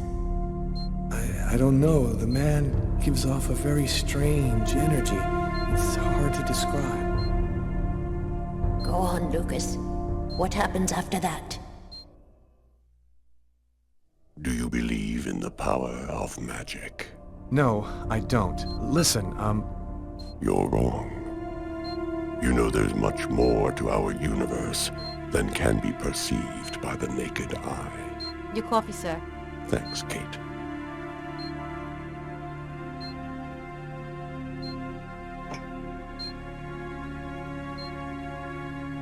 The waitress has brought him his coffee, but she's talking to me as if I was the one who ordered it. She doesn't know that he's there. She can't see him. And now, what's happening? Listen, I don't want to be rude, but I'd rather eat alone. Naster Naktilan, Kathanekle, Kortniklan, Niklan,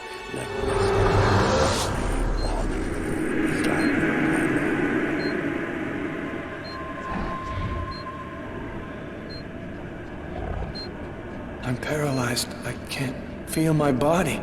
I can't move. The man, Lucas. Where is the man? He stood up. He's gone out. He's in my head now. He controls me. Follow the man, Lucas. Hurry. I command you to follow that man closely.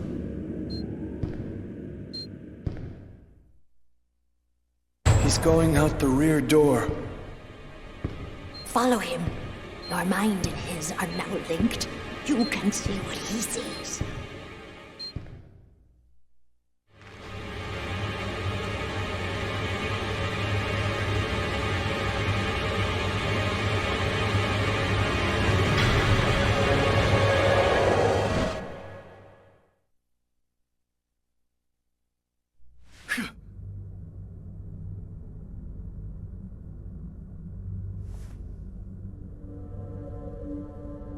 You know who that man was, don't you, Agatha? No, I don't know. I'm not sure who he is. Yes, you do know who he is. You understood it all as soon as you felt the scars on my arms. What do these symbols mean, Agatha? Tell me what that man's done to me. You should go now, Lucas. There's nothing more that I can do for you. You could at least explain what the hell's happening to me. He made me kill a man. I want to know. I need to know. I have to verify certain things. There's nothing more I can tell you today. Come back tomorrow night at the same time. I'll explain more then.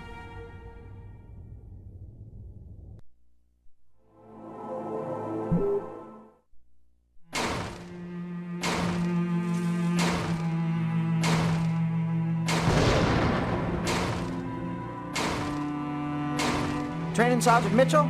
That's him, in the second to last row. Thanks.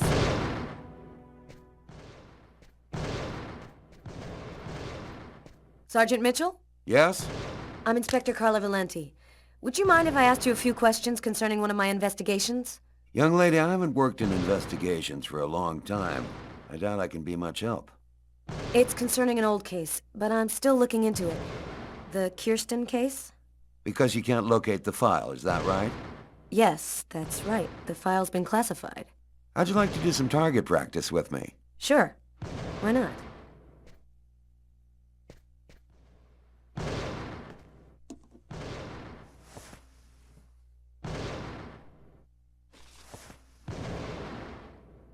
Your gun is right in front of you. Go ahead.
You're a very good shot. I have to say, you're a heck of a lot better than most I see around here. So, what do you want to know about the Kirsten case? Well, for instance, what exactly happened? Guy named Kirsten's calmly shopping in his local supermarket. He's in the kitchen accessories aisle when someone picks up a knife and stabs him to death. What do you know about the victim? Nothing unusual in his past. He was just in the wrong place at the wrong time. Any other interesting elements in the case? One more detail. The killer then used the knife to carve some symbols on his own forearms. Very weird stuff. It looked like a snake or a serpent. Maybe he just cracked, lost it for a moment. Some people are like time bombs just waiting to go off. That's the first theory I had, until I saw the coroner's report. Each knife entry cut cleanly into an artery, leading to the heart with perfect accuracy. Precision like that, I mean, the guy had a 1 in a million chance of doing that, even if he'd been a surgeon.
Excellent target. Looks like you're a natural. You didn't stop your investigation there, did you? No, this case really intrigued me. What could have motivated him to do something like that? I mean, I checked out piles of leads and discovered almost by accident that this wasn't the first. There had been other killings with the same profile. You mean where the killer had the same bizarre MO and stuck around afterwards? Exactly. 3 weeks earlier, on the other side of town, another stabbing victim in the middle of the street, no motive. Then I discovered a third case, 2 months prior to that. Then another, and always the same MO.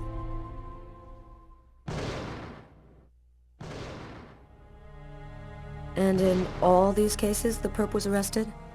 Nope. Either they committed suicide before we got there, or else they went nuts. But each time, the stabbing was identical. They all cut the arteries leading to the heart very precisely. Then they carved a snake on their own forearms. And your investigation into the supermarket killing, did it lead anywhere? You should drop this one, Detective. This is not just a murder case. There's something very odd going on behind the scenes. Looks like I'll be starting a new file.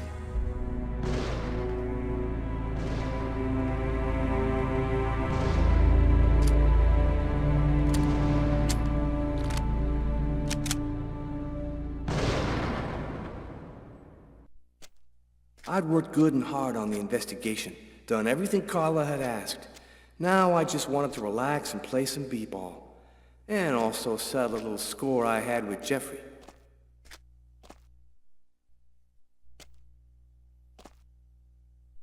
Yo, nice threads, Jeffrey. Very stylish, my man. You got me totally psyched out in that shit. Right. Okay, here's the rules. First to score 10 points wins the game and $200. That cool for you? You can kiss your money goodbye. We'll see. Let's do it.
The more I see you play, Jeffrey, the more I think you should take up chess.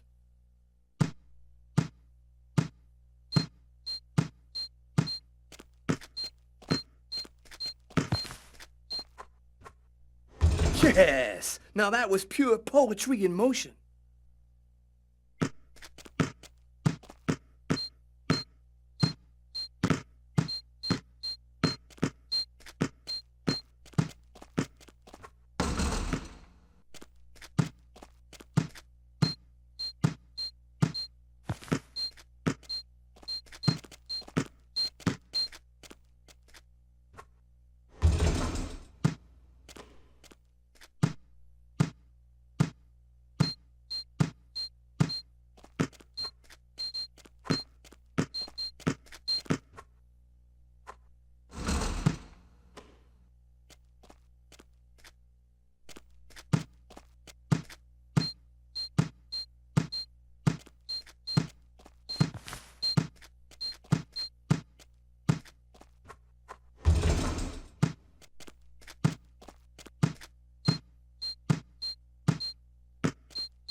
He hits the lane, he drives in, he scores. Ladies and gentlemen, that's our play of the day. Yo, you D up pretty good for a white cop. You ain't so bad yourself. You got some game. Maybe I should have mentioned. I did some ball at college. So, as for the 100, it's game over, man. You're a real SOB, Tyler. I know, and that's why you like me, Jeffrey.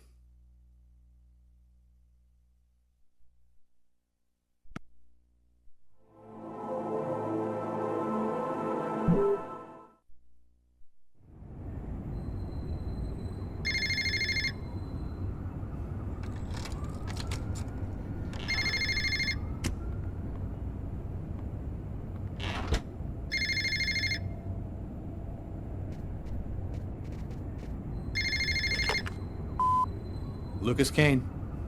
Naster Noctidlan, Kastanekli, Kotniklan, Niklan, Nekwestan, Apanin, Oli, Islan, I know.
Lucas's terrifying story haunted me all night long.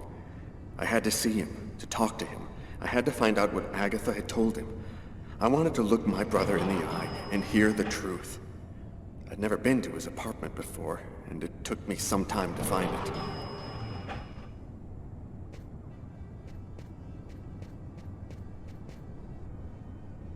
Lucas Kane. That's it.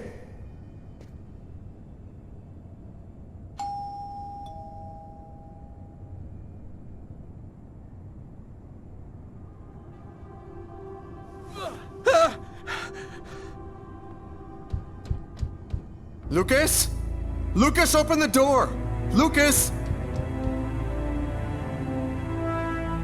I could swear that I heard a scream coming from inside. The doorman said Lucas was at home, but he isn't opening. Lucas is in danger. I've got no other choice.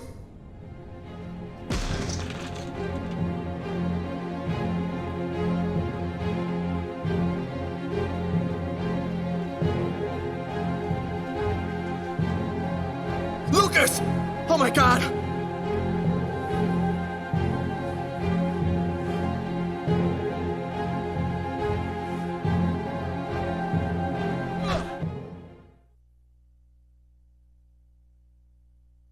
Lucas, for God's sake! Have you lost your mind? What's come over you? The walls were blown away, and the wind, the tempest, Why did you do this, Lucas? Why? Somebody tried to kill me. For heaven's sake, Lucas! There's no one else here but you and I. You were all alone when I arrived. All alone, Lucas! What's happening to me, Marcus? I don't know what's happening! It'll be all right, Lucas. Everything will be fine. I'm gonna help you. You'll see.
Sure took you time. I was in the shower.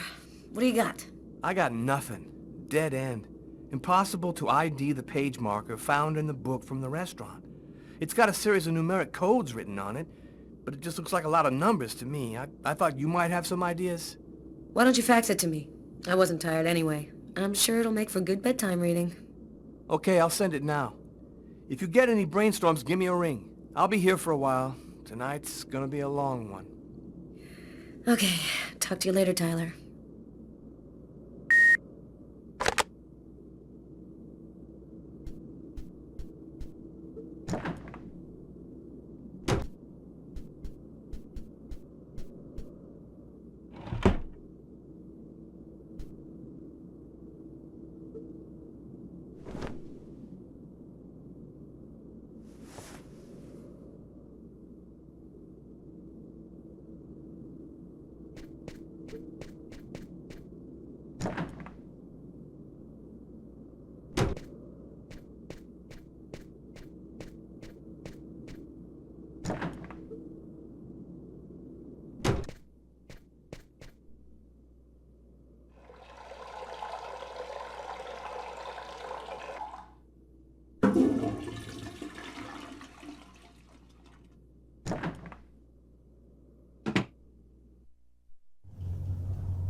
Normally, I don't like leaving Sam home alone, especially now. But this bookmark had me intrigued. I had a gut feeling that I was holding the key that would identify our killer. I felt like I was closing in on him, and I wasn't about to go home to sleep until I figured out what this paper meant.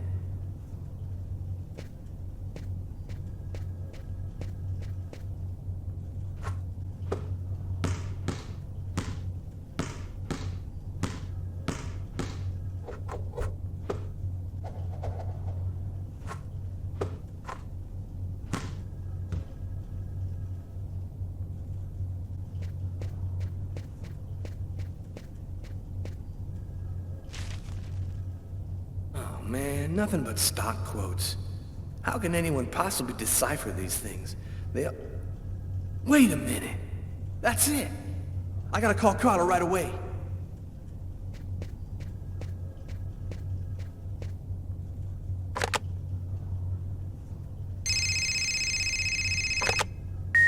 Hello? It's a list of stock quotes, Carla. Our bookmark was printed in a bank. Of course. It's so obvious. How'd you figure that out? I opened the paper to the stock quotes page and it was right under my nose the whole time. Now we just have to figure out which bank printed it. Can you fax me the bookmark? I think I have an idea. I'll call you right back.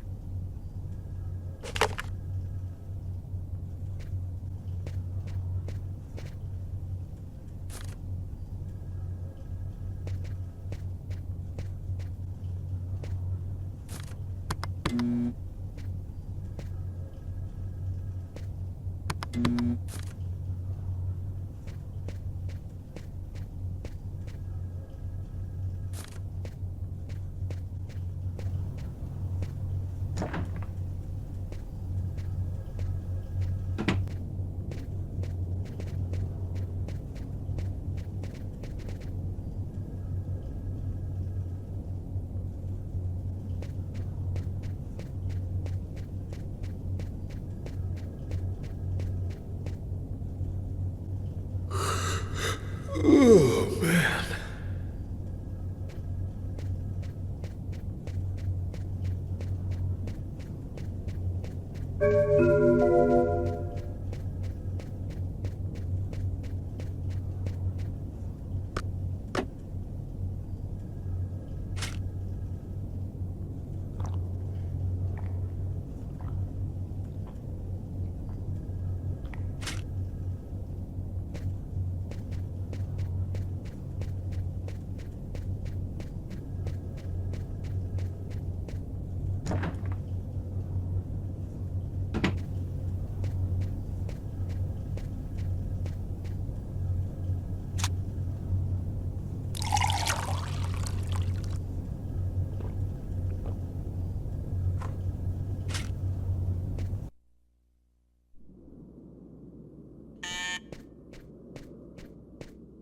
Who could that be at this hour? I'm not expecting anyone. I was feeling kind of bored, and thought as my official friendly neighbor you'd agree to share my boredom. And this excellent bottle of French Chablis. In my capacity as your friendly neighbor, I wouldn't think of refusing your boring invitation, or your excellent wine, Tommy. I imagine that even a die-hard bachelorette like yourself must have some wine glasses around here somewhere. I think I do have some. Somewhere. Sit down, Tommy. I'll find him.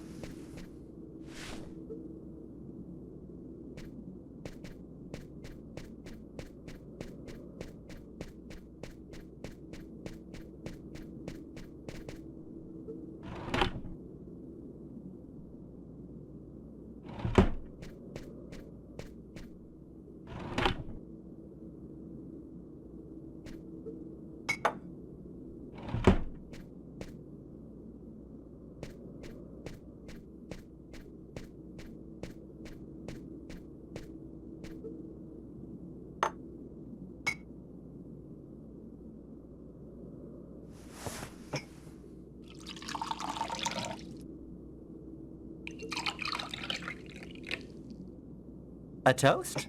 All right. What to? To love. What else? I'll drink to that.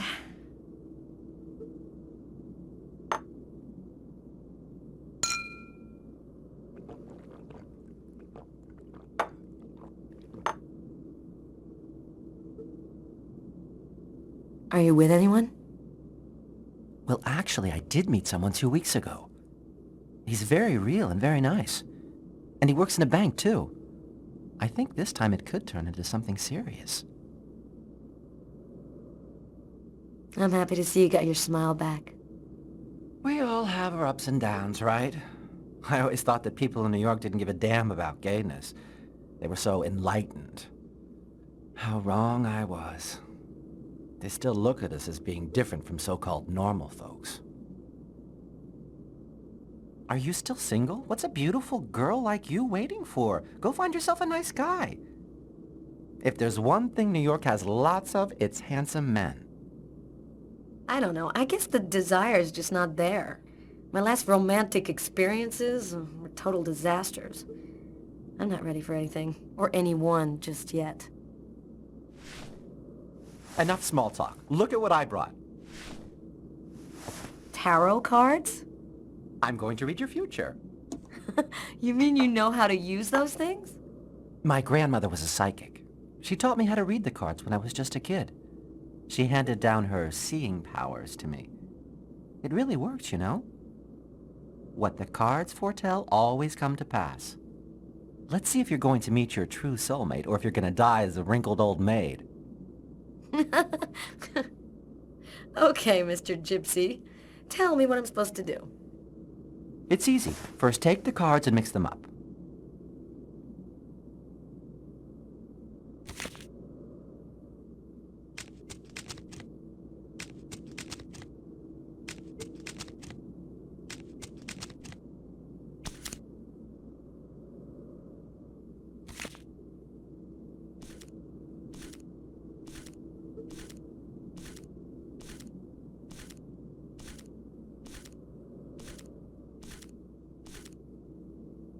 Take 2 cards.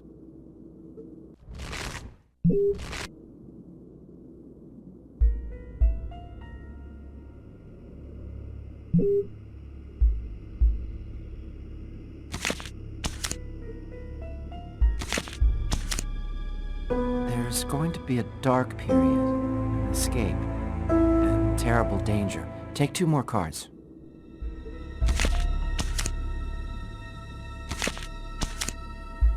You're not alone. You're following someone, and he is disturbing.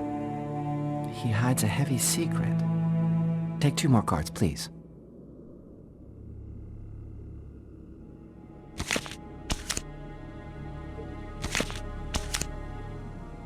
There is a curse, great suffering and fear. I see dark death and distress. Yes, just come to me whenever you need cheering up. Seriously, I'm sorry, Carla. This is not turning out to be as much fun as I thought. It's okay, Tommy. Let's see what horrors my destiny holds for me. There are 2 more cards.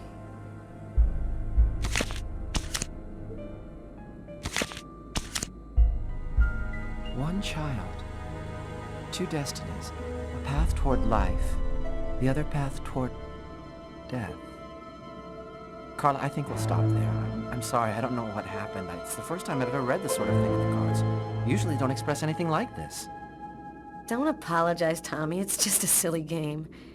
I never believed in fortune-telling anyway. Well, I've got to get home. It's late. Hey, since when are you interested in investments? It's about one of my investigations. I thought maybe you could help me with a question I have. I was wondering, is there a way to identify a bank from a list of stock quotes that they've printed? From your facts, no. But normally the original document is printed on watermarked paper, showing a numeric ID code identifying the bank. The ID code is printed on a watermark? All right, I'll check our document to see. Thanks, Tommy. Good night. Good night, Carla.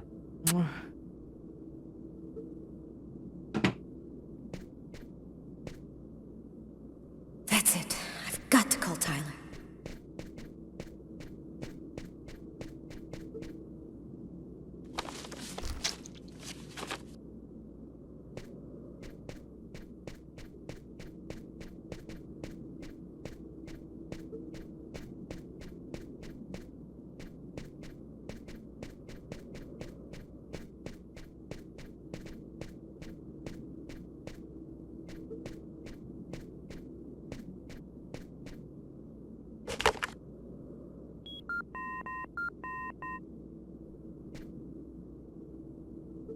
Yeah?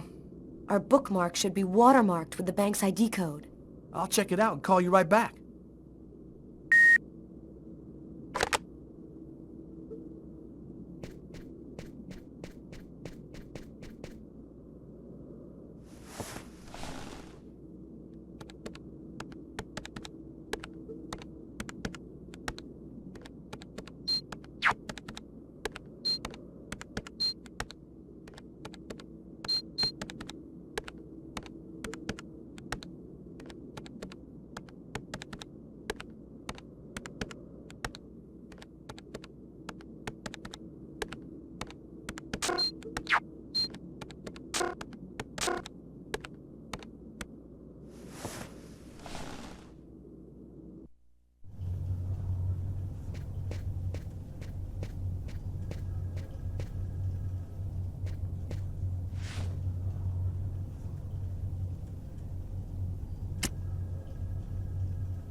I think I found it.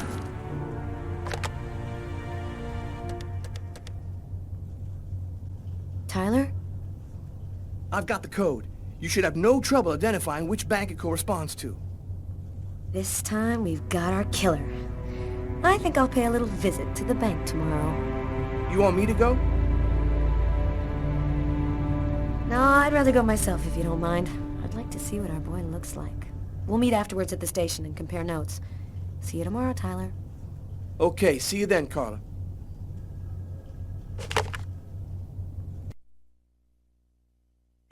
I finally convinced Marcus to let me go out. I'd slept most of the day, and he'd stayed to watch over me. I needed to get out and get back in touch with reality.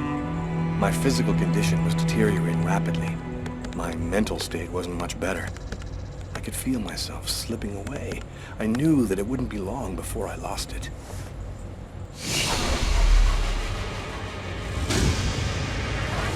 Hello, I'm Detective Carla Valenti, NYPD. The police, they found me.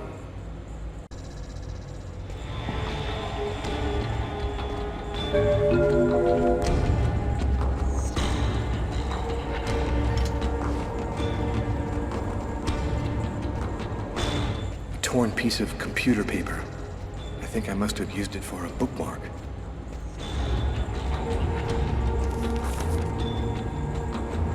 Uh-oh, I'd better try to hide this.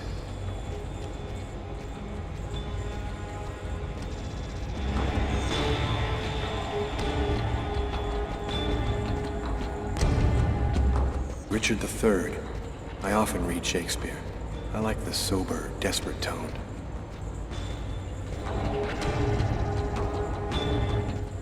Marcus gave me this book, along with the one I left in the restaurant. Better not leave it lying around.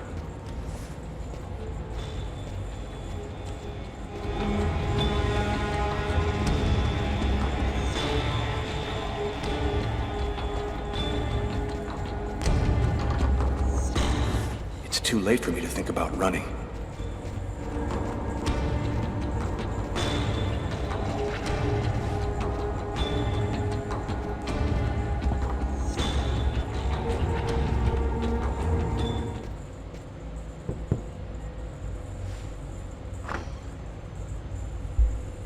Hello, I'm Detective Carla Valenti, NYPD.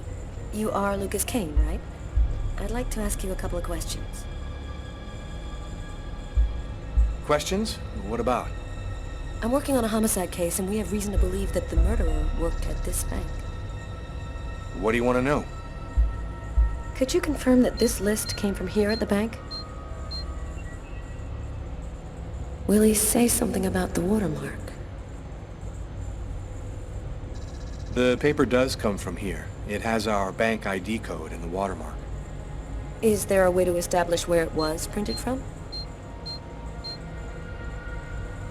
The manager already filled me in, but maybe we can learn something more. This kind of paper is used by stock buyers to print out their quotes. There's about 100 of them here in the bank.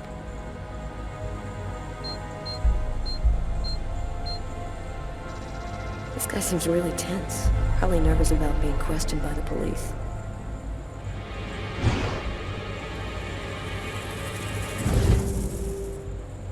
Is there a problem, Mr. Kane?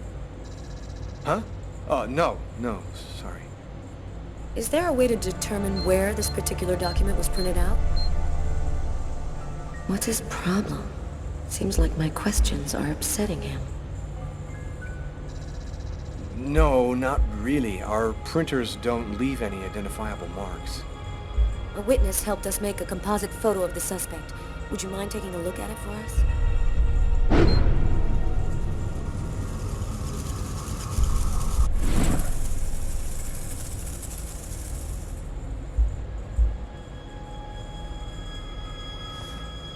This remind you of anyone? Hey, this looks like a lot of people I know. Could even be me. You're right, these composites can be a little vague.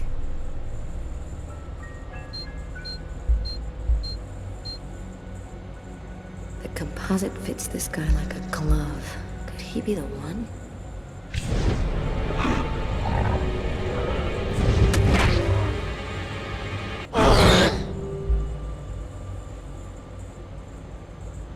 Have you noticed anything unusual here at the bank lately? They told me about what happened to this guy yesterday. I wonder if he's gonna mention it. Yes, well, actually, I'm susceptible to epileptic seizures. They're fairly rare, but they can be violent. In fact, I had one yesterday, and I'm afraid I put on quite a show. But that's about the only unusual thing that's happened here recently.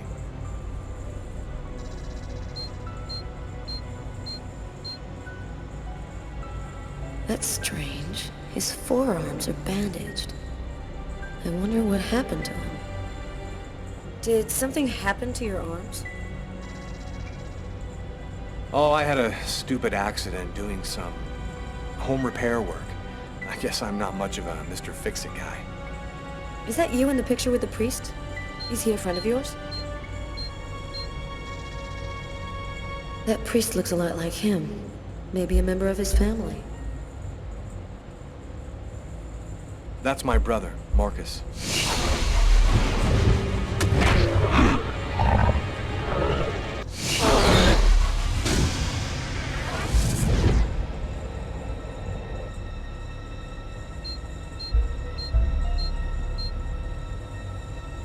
This guy is such a weirdo.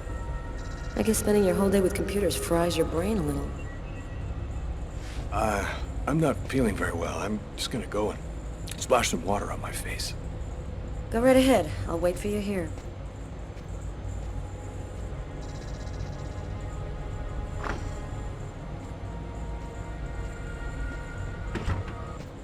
He's acting so strangely. I'd better take a quick look inside his desk before he gets back.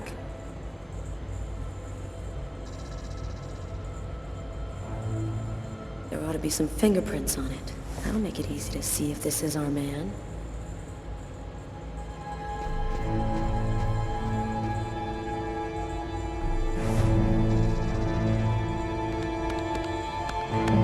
Nothing much of interest here.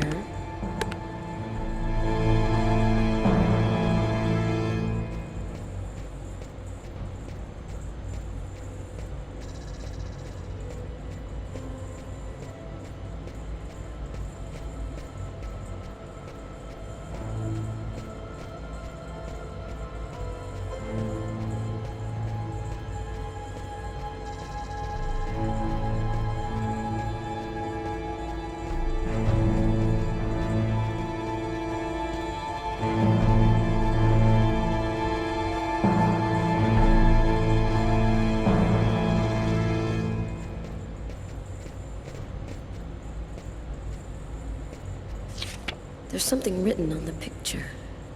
LKMK, June 2003.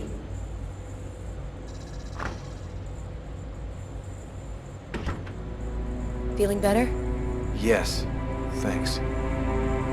I don't have any more questions. I'll let you get back to work. Thank you for your cooperation, sir.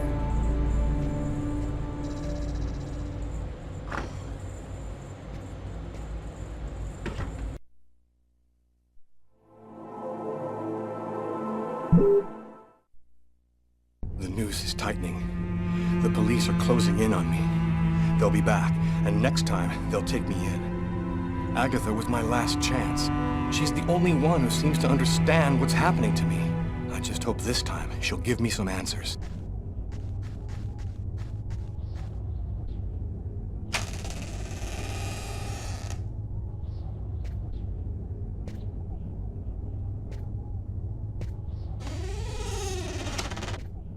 Agatha? Agatha! It's Lucas!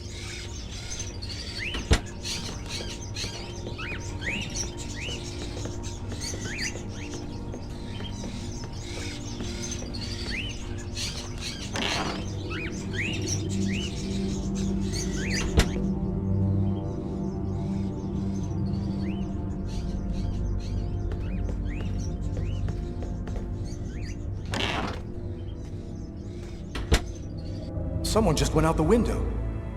Sir, I need to get your name before I can record your message. Sir, the police cruiser will be there in just a few minutes. Can you hear me, sir? Agatha.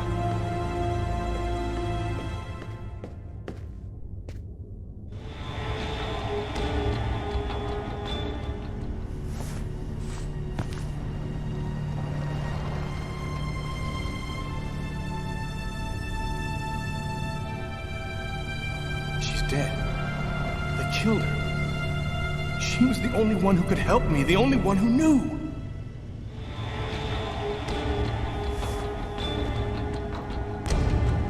Maybe she left me something.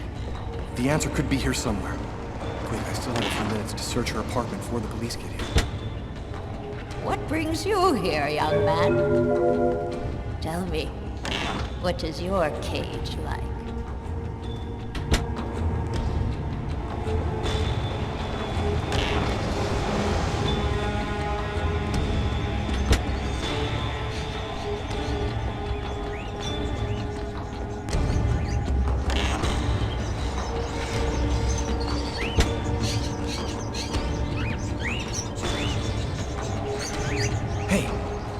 Piece of paper in this cage.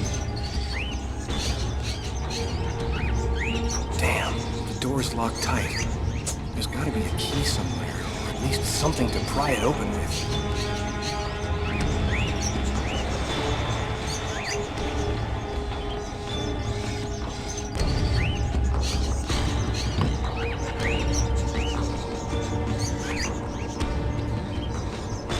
There's a key in the seed bag.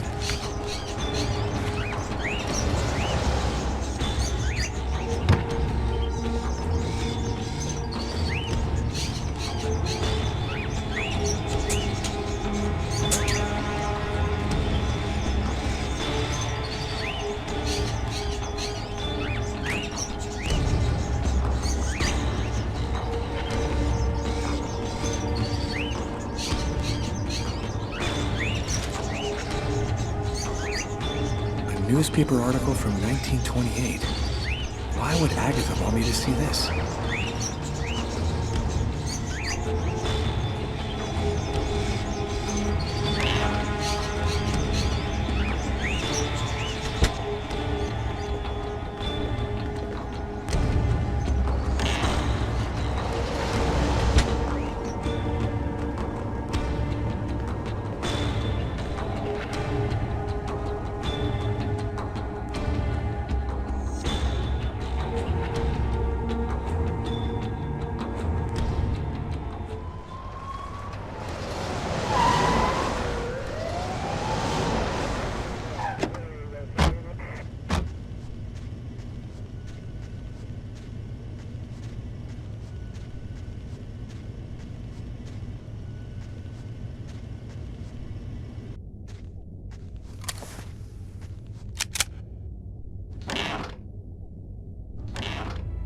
New York Police, anybody there?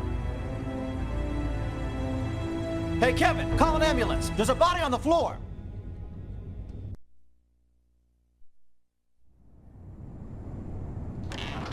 What's up? Anybody home? Tyler? I didn't expect you so soon. Be a good boy and preheat the oven. Oh, and pour us a couple of glasses of champagne from the fridge. I'll be out in a minute.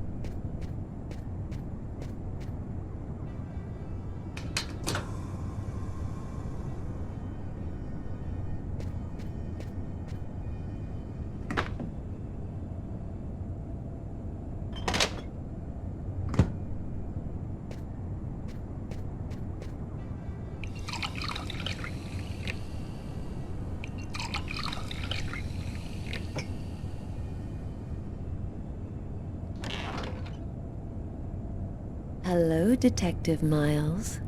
Do you know what day it is today? Well, we already had Christmas, so 4th of July?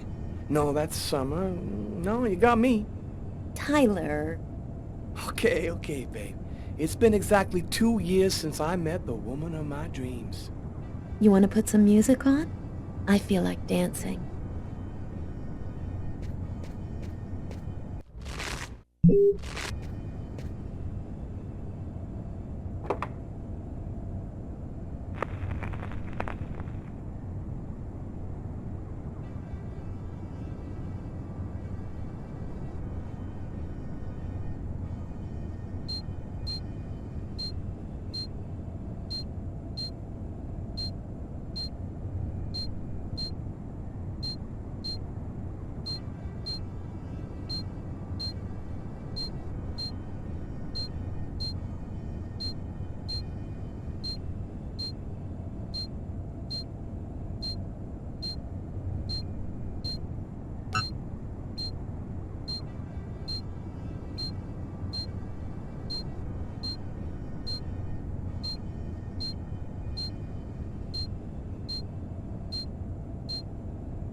Now I had all the pieces of the puzzle.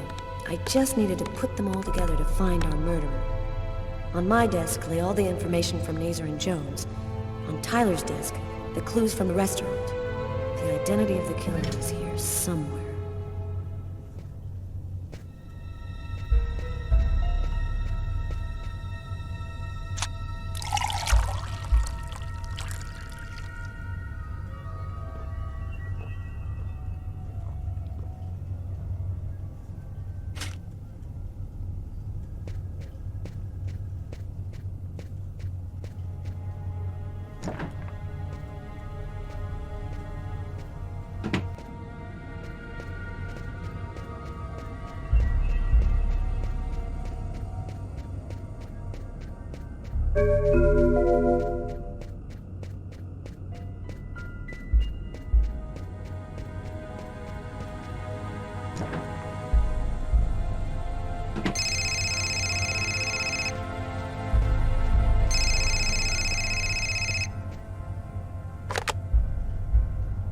Detective Valenti. Hi, Carla. It's Garrett. I called to tell you that I sent you the results of the testing we did on the prints on that pen. They should already be in your email. Perfect. Thanks, Garrett. I'll take a look right away. The taxi company should have sent you a list of taxi destinations from the same street as the diner the night of the murder. It should be on the fax in your office. Thanks. Bye, Garrett. Bye, Carla.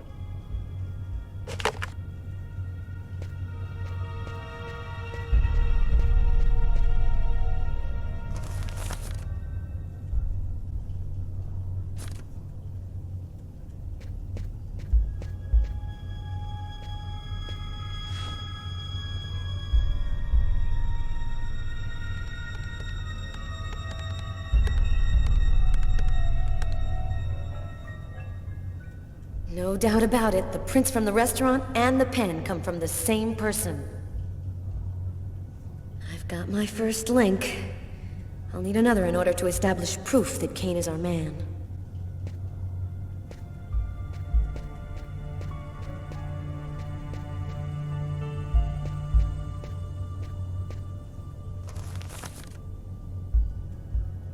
The list of calls made from the telephone at the restaurant on the night of the murder. The killer might have made one of these calls.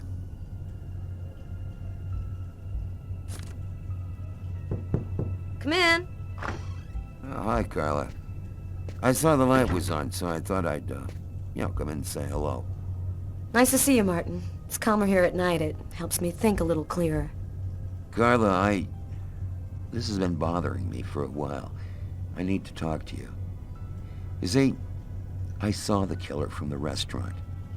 He saved a kid who was drowning in Central Park. The kid would have died without him. I was there when it happened. And it's stupid, but I just couldn't bring myself to arrest him after that. I just figured he'd earned a break. I'm really sorry. Oh, don't feel too bad about it, Martin. I might have done the same thing in your place. I'll be around for at least another hour. Damn reports to type up. Come and see me if you need some company. Catch you later, Martin.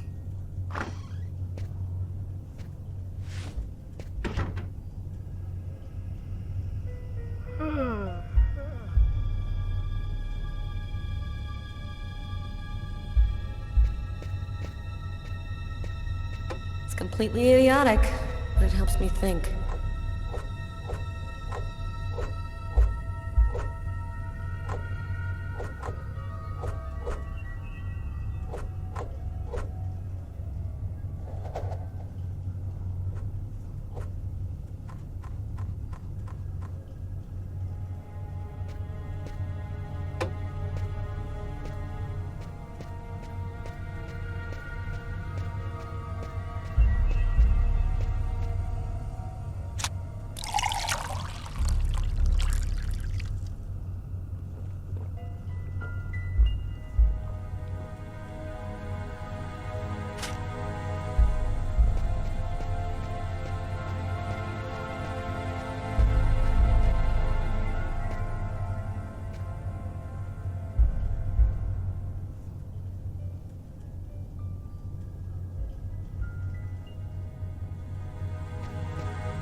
No connection between those two elements.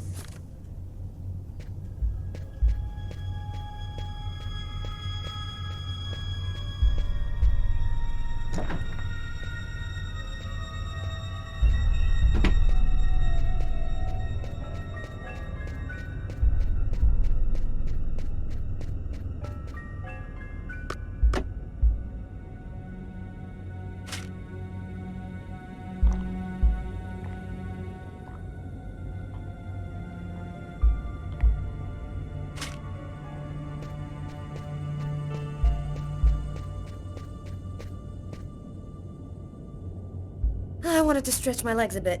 Everything going all right, Martin? Everything will be great as soon as I'm done with all this damn paperwork.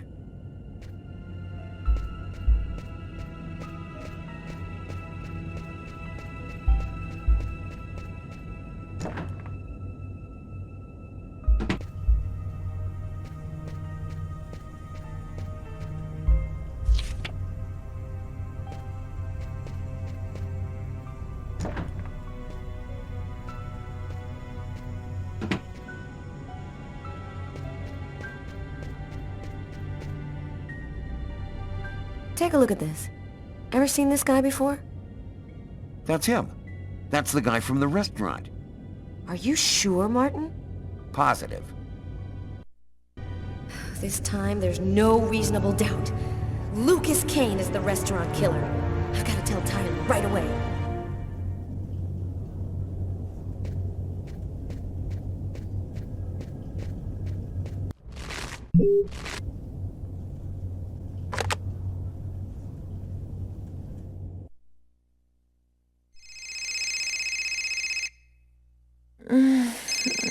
Don't answer it, lover.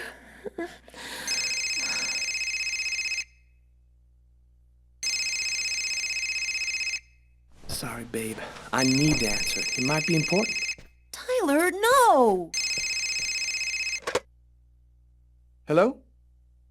We got him, Tyler. I'm on my way. Tyler, I'm warning you. If you leave me now, I will never forgive you.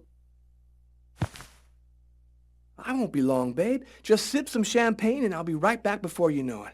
I'm sorry, Sam, but this is really important. What about me? I'm not important? Tyler!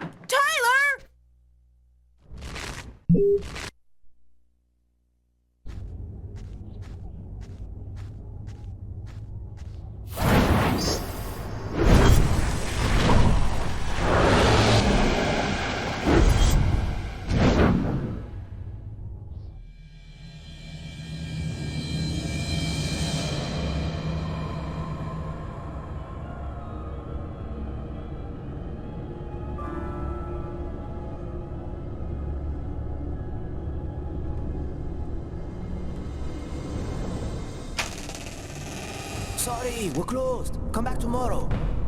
Oh, I won't be long.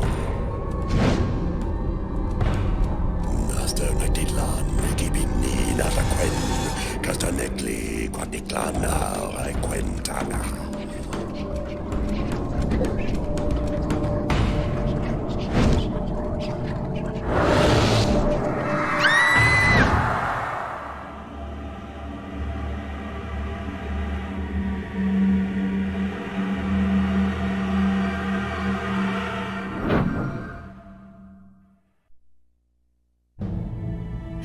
Put all of the pieces together. All that's left is to arrest the killer. Captain Jones has given us everything we asked for. There's no chance of him escaping. Okay, this is it. Everybody in position. Copy that.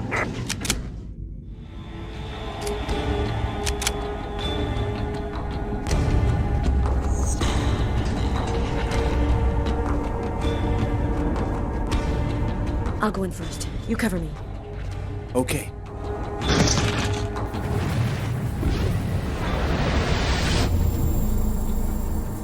Damn, what the hell is this? Cover me. I'm gonna check the doors.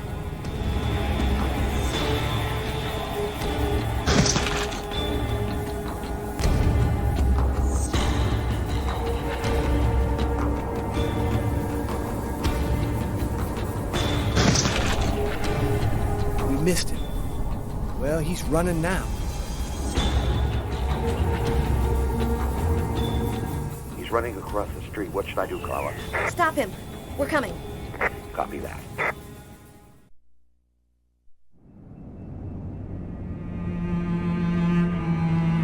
happened again. Somebody died in the lavomatic. I saw it like I was there. Agatha's dead, so who's gonna tell me what's going on?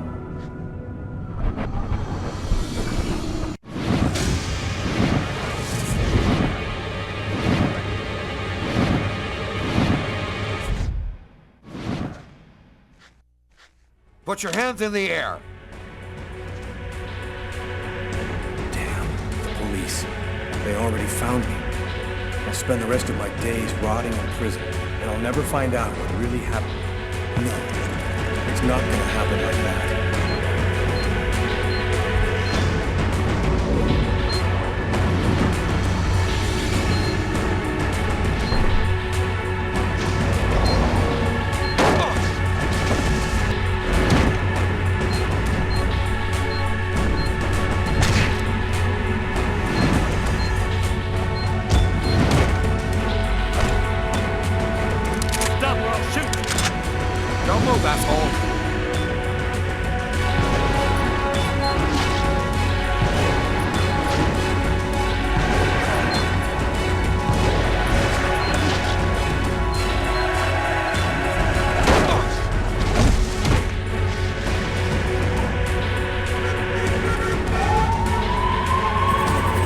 New York Police.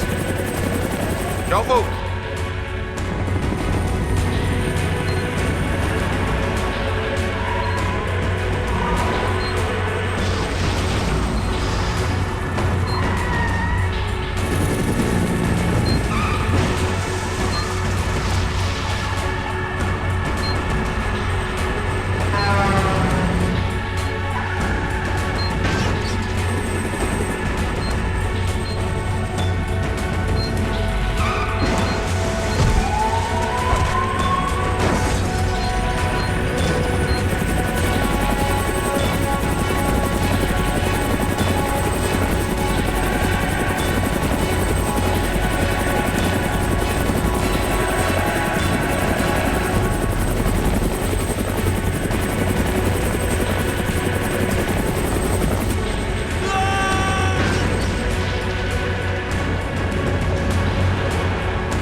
Guy just did?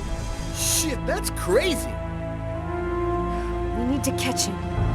Next time, he won't get away.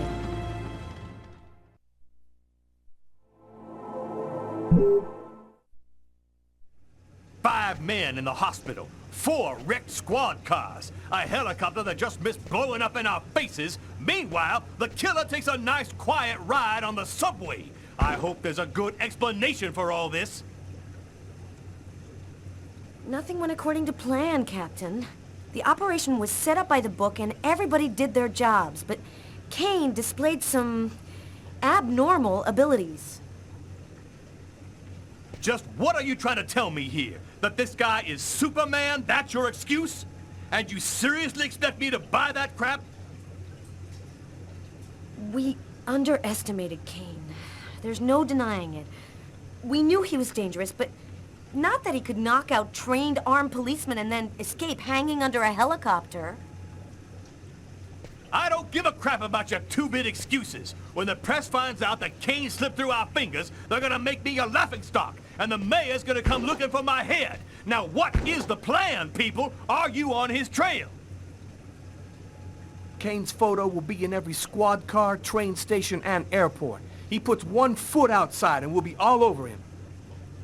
I want every available man on Kane's ass right now. I want him locked up tight in 48 hours or less. You understand me? I want this nut job behind bars before he decides to cut somebody else. Now get out of here! Carla, I've been looking for you. We found some of Kane's prints in an apartment where we found the dead body of an old lady.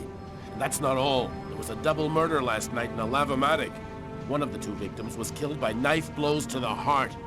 Garrett's already there. He's waiting for you.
Agatha?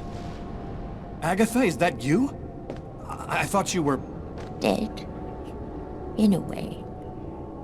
But I promised to tell you what I know. And I always keep my word. Listen carefully, Lucas. We have very little time. You are not insane. Neither are you a murderer. You are simply at the wrong place at the wrong time.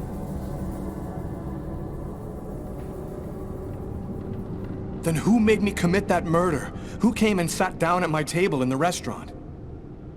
No one knows his real name.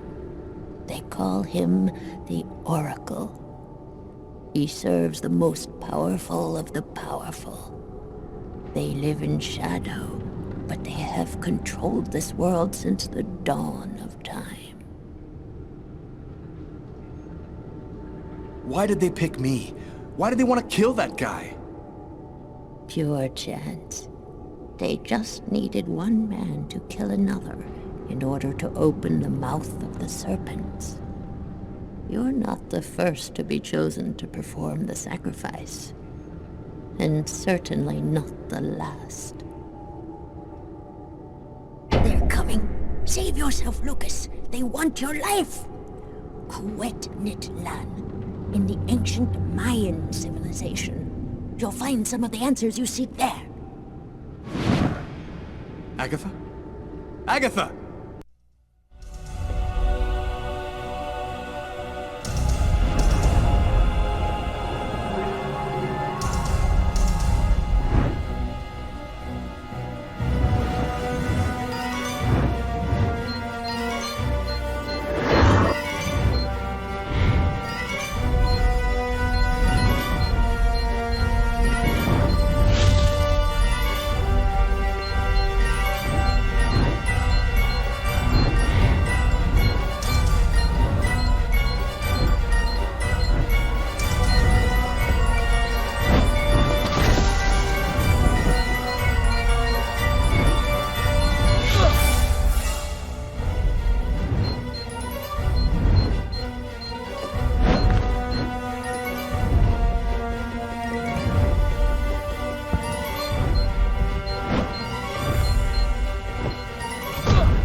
Lucas, wake up! What are you doing here? What happened? The police found me. I managed to get away. I walked all night. I didn't have anywhere else to go, so I came here. My God. This time you really have to go to the police, Lucas. There is no other solution. I'm not turning myself in until I understand what happened.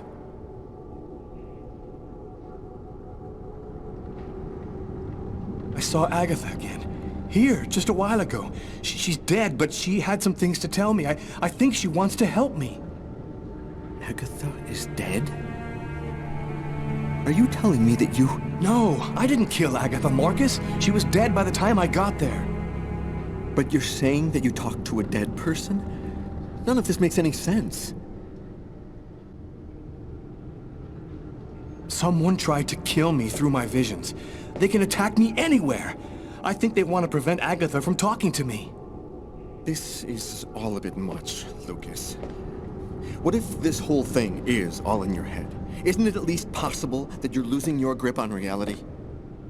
I'm not crazy, Marcus. I used to think maybe I was, but now I'm sure that something's going on here. So what are you going to do? You can't stay here. the police will certainly come to question me, and probably place me under surveillance. I have to find some place to hide. I'm a fugitive. My description will go out everywhere. At least now I know that there is an explanation. I need to find the people who are behind all of this. Be careful, Lucas. They'll kill you if they get the chance. Nothing could be worse than what I see in my visions. Lucas has gone insane. He's protecting a murderer. But I can't betray my brother. Dear God, help me. Tell me what I should do.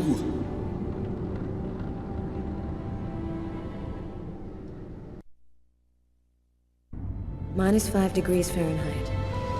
Every day it got a little colder. The whole city seemed to be numbed by the snow and ice. But nobody was worried about it yet.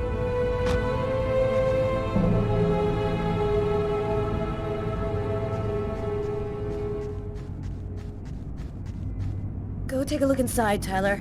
I'm gonna talk to Garrett and see if he found anything. Cool with me. I can't even think out here in this damn cold.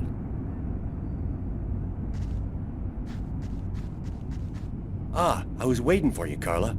So, what happened here? The guy who runs the Lavomatic found the bodies around 5 o'clock this morning when he came to open up. When he tried to get in, it seemed like the door was blocked from the inside. He saw the 2 bodies through a window and called the cops. Do you think there's a link to Kane? The woman died from 3 knife wounds to the heart area. It happened in a public place and with no apparent motive. Sound like Kane to you? Were there any prints? Just those of the victims. No prints from Kane, if that's what you're wondering. Thanks, Garrett.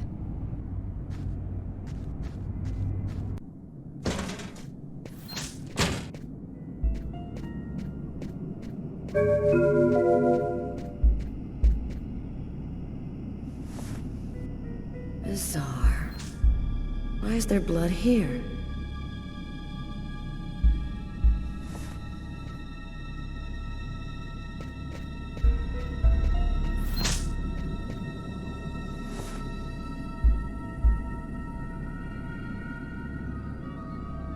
Did you notice this blood over here? Yeah, I saw that. What do you think it means? That the murderer was bleeding before he stabbed his victim. Just like in the toilets of the restaurant.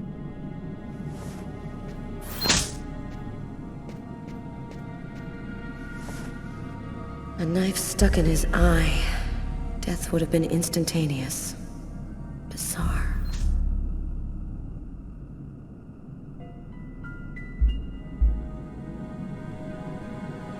His wrists are all cut up. Looks like some kind of symbol carved on them.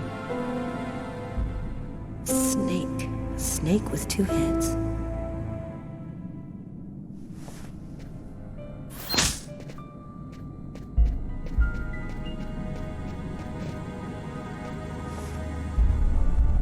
Poor girl, she was stabbed from the front. She found out who her killer was at the very last moment.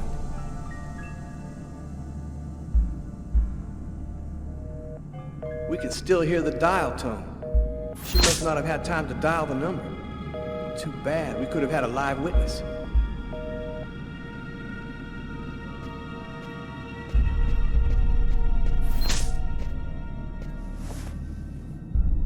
Knife is stuck in his eye. Damn, that's gotta hurt.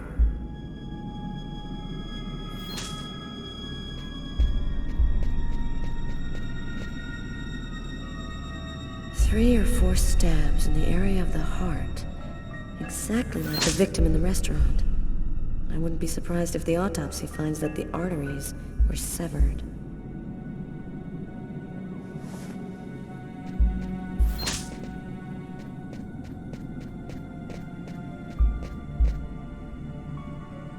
Let's go. I've seen enough. What are we supposed to think about this murder? The guy committed suicide after killing the woman? It seems absurd, but it's the only explanation. I don't think Kane had anything to do with what happened at the laundrette. But, all the same, there's got to be a link between the 2 murders.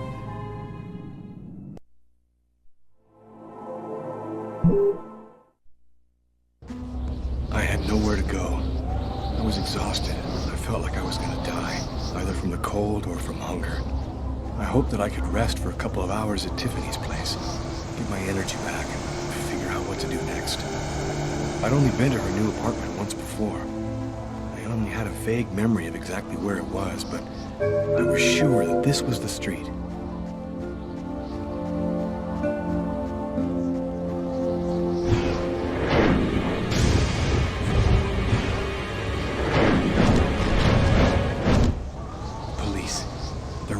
Tiffany's apartment, of course. They assumed that I'd show up here looking for a place to hide. I have to find another way in.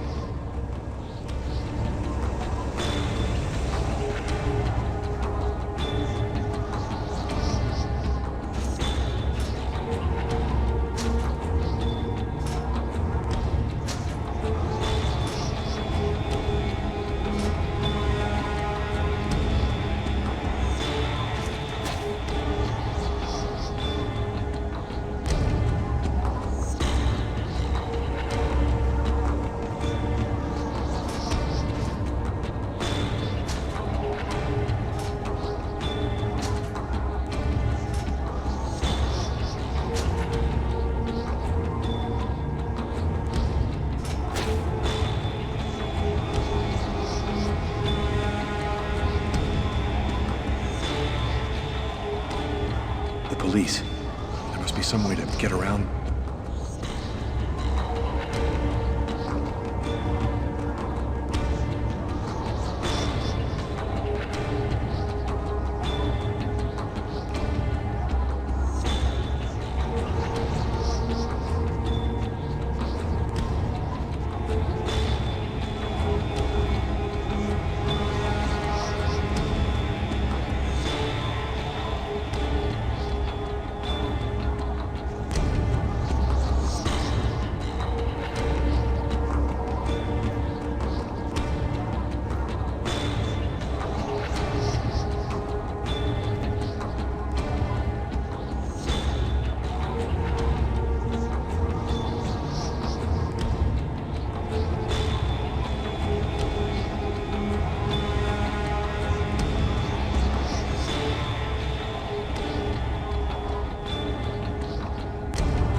That window leads to Tiffany's apartment. If only I could find a way to open it. I think it budged a little.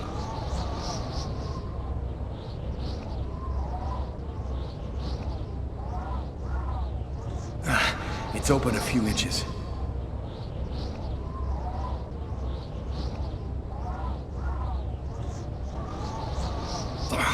I almost had it.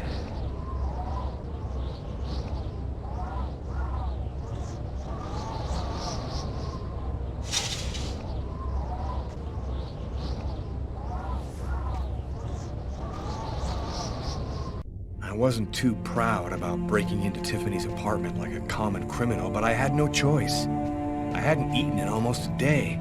I was starting to feel weak and tired.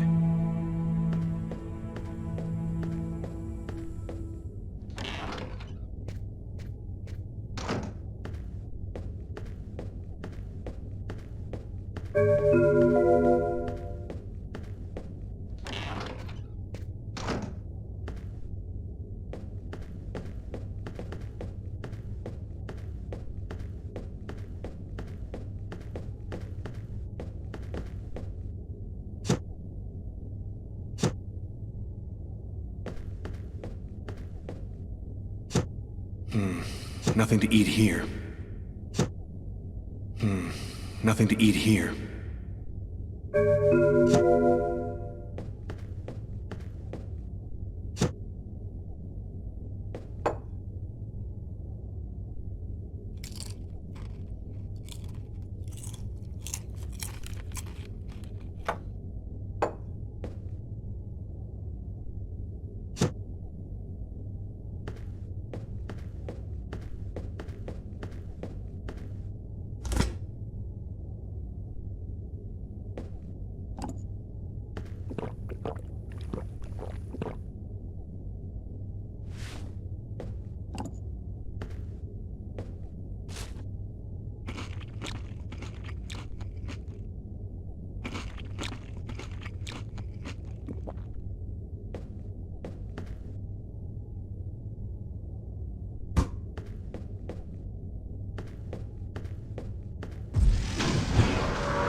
Extremely cold temperatures. Mysterious restaurant murder. And for an expert's point of view on the subject, we have with us today one of the most renowned specialists on Mayan civilization, Professor Dmitri Kuriakin of the Mesoamerican University here in New York. Thanks for being with us today, Professor. You've written a fascinating book on Mayan rituals, and I wanted to ask you if... A specialist in Mayan civilization. He'd known what Kekteklan means. Gotta meet this Professor Kuriakin.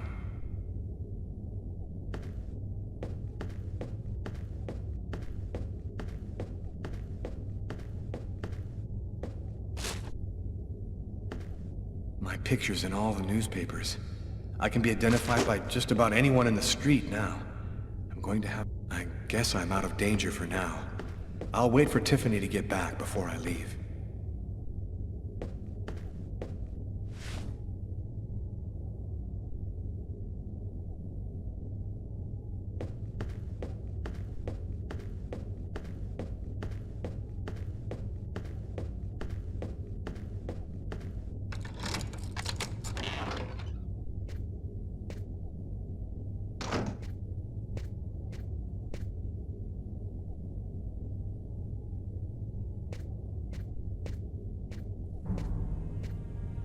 You scared me. What are you doing here?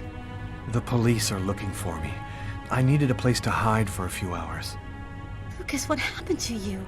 The papers are saying that you killed several people. Is it true? The whole thing is very complicated. All I can tell you is that I am not a murderer. I love you, Lucas. I don't want to lose you.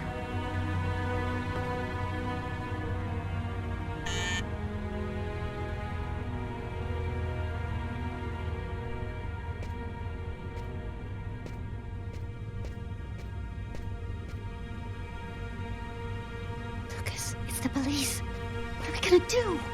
Look, I'm sure they just want to ask you a few questions. Just stay calm, Tiffany, and answer their questions. I'll hide in the apartment. Everything will be fine. You'll see. Miss Harper? Miss Harper, are you home? Yes. Just a second. I'm coming.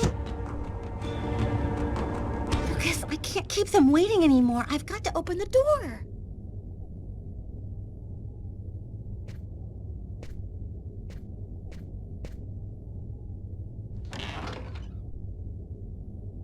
Miss Harper? Yes? I'm Detective Tyler Miles, NYPD. I'm working on the Lucas Kane case. I think that you two were romantically involved, isn't that right? We're involved, yes. But we separated. We broke up about a month ago. Have you heard from Mr. Kane recently? Has he tried to contact you? I went by his apartment day before yesterday to pick up the last of my things. We hardly spoke. I haven't heard from him since. Do you mind if I look around your apartment? Well, it's just that... Hey, I'll only be a minute. Go ahead.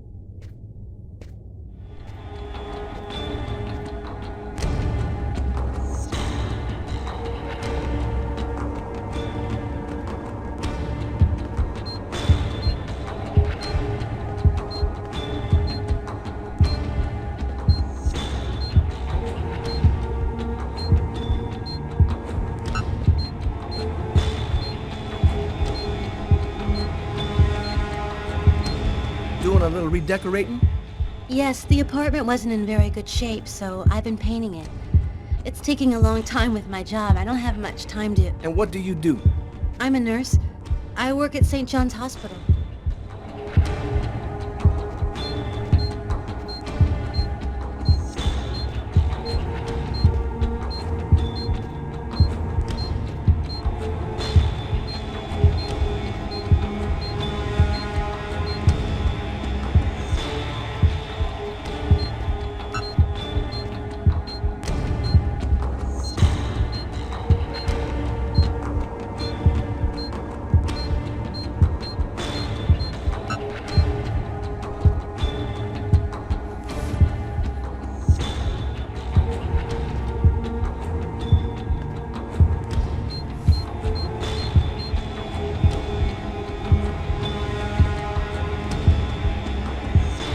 Thank you for your cooperation, miss.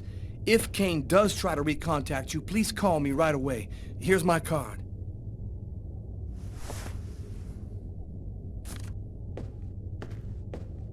Be careful, miss.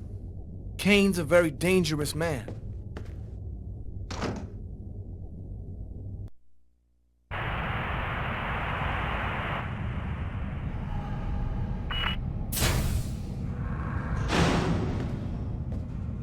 Hello, my name is Barney. Detective Carla Valenti. You've come to see Janos, isn't that right? He's down the second corridor on the right. You finished? Oh, another power outage. It's the sixth time today. Not surprising, though, with this cold weather. Good thing the hospital's got its own backup generator. Remember, Janos' cell is down the second corridor on the right. One of my colleagues is waiting to open the cell for you. I'll be watching you. Don't worry, you'll be fine. Thank you, Barney.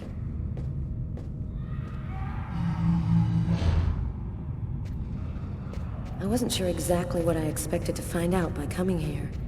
Kane was the killer. There was no doubt about that. And yet, I needed to know just what happened in the strange case of the Kirsten killings.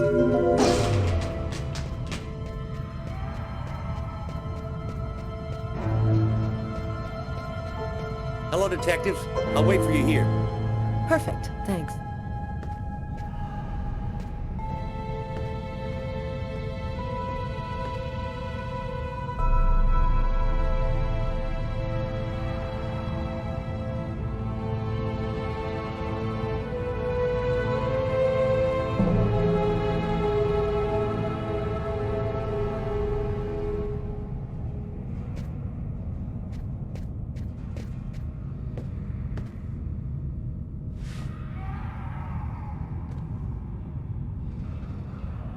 Hello, I'm Detective Carla Valenti of the New York Police Department.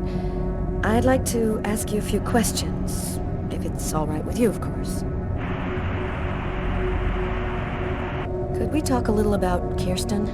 What really happened in the store? Why have you gone to the trouble of coming to see me? Detective Valetti. I'm mad, you know. What I have to say is meaningless. Isn't that right? Maybe you're not sick. Maybe it's that no one has taken the time to really listen to you. A man and a woman in a laundromat. She's a little overweight, Hispanic looking. He has a knife planted in his eye. How do you know that? I was there.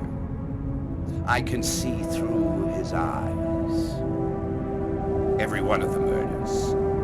I'm there. Who is the murderer? Nobody knows. Nobody sees him. He leaves no trace in people's memories. But I know he exists. He's among us, invisible. He's everywhere. Why is he killing people? He wants to see the other side. He's looking for a little girl. He's been waiting for a long time. He wants her, and will do anything to get her. Why are these killings happening? Why must these people die? Oh, the world's not what you think it is. The Orange Clan are secretly running everything. They're watching us, listening to us all of the time. They record what you say. They know what you're doing each second of the day. They're everywhere. How is this connected to the murders? They want ultimate power. They want the answer to the question of life. They want to be eternal. I have to go now, Anton. Thank you for your help. It's already too late. We're all gonna die from the cold. It'll be the dawn of a new race. The end of humanity. The end of humanity.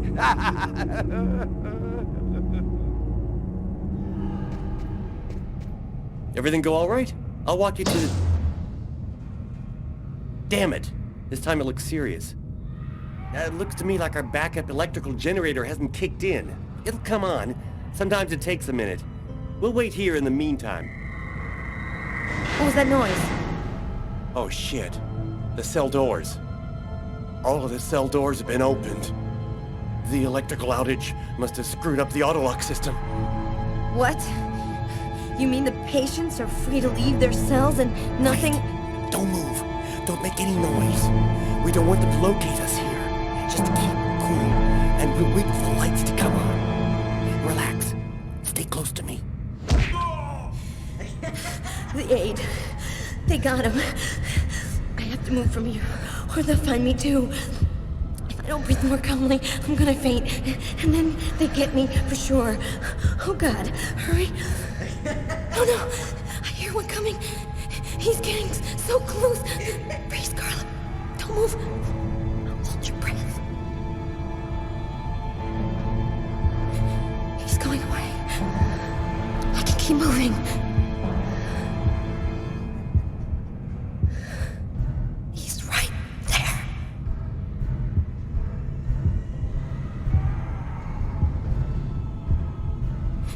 He's going away.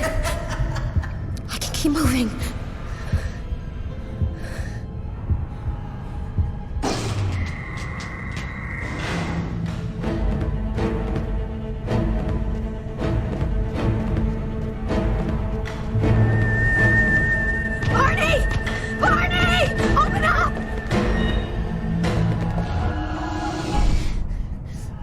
Thank God you made it out. I don't know what the hell could have happened. The auto-lock system opened all of the cell doors. You hurt? Are you sure you're all right? Great, Barney. I feel great. I love playing hide-and-seek in the dark with a pack of psychopathic killers.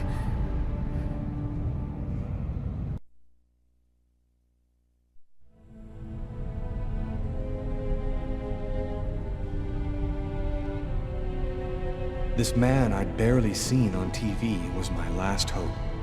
I didn't know what connection there could be between the Mayans and what had happened to me, but at that point, I was ready to accept any explanation that could make sense out of the nightmare that my life had become.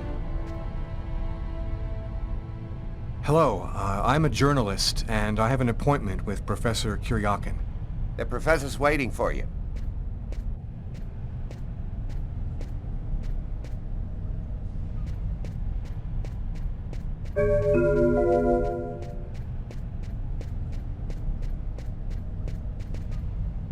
Professor Kuriakin? Yes? My name's John Cunningham. We spoke on the phone. I'm a journalist, and I'm gathering information for an article I'm writing about the Mayan religion. Ah, yes, I've been waiting for you, young man. What paper did you say you write for once again? In fact, I'm a freelance journalist. I write articles and sell them to whoever wants to publish them.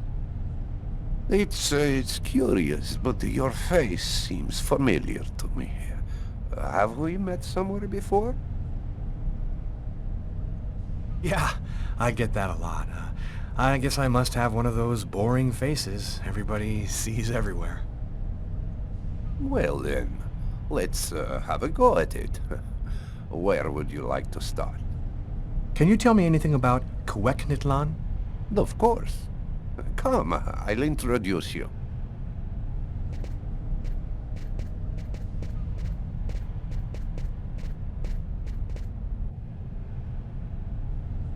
You see before you the ancient Mayan god Cuecnitlan, the serpent with the two heads.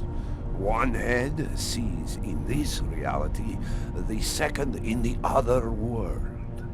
By opening both mouths, the Mayan oracles could see through the serpent into the other world. One serpent with two heads, face to face. The same image I cut into my forearms. Could you explain this other world? Oh, the world beyond our own. The kingdom of the gods and the dead. The Mayans believed that human sacrifices allowed them to hear the voices of the deceased and see into the future. Tell me, how did the sacrificial ceremony work? Come, I'll show you.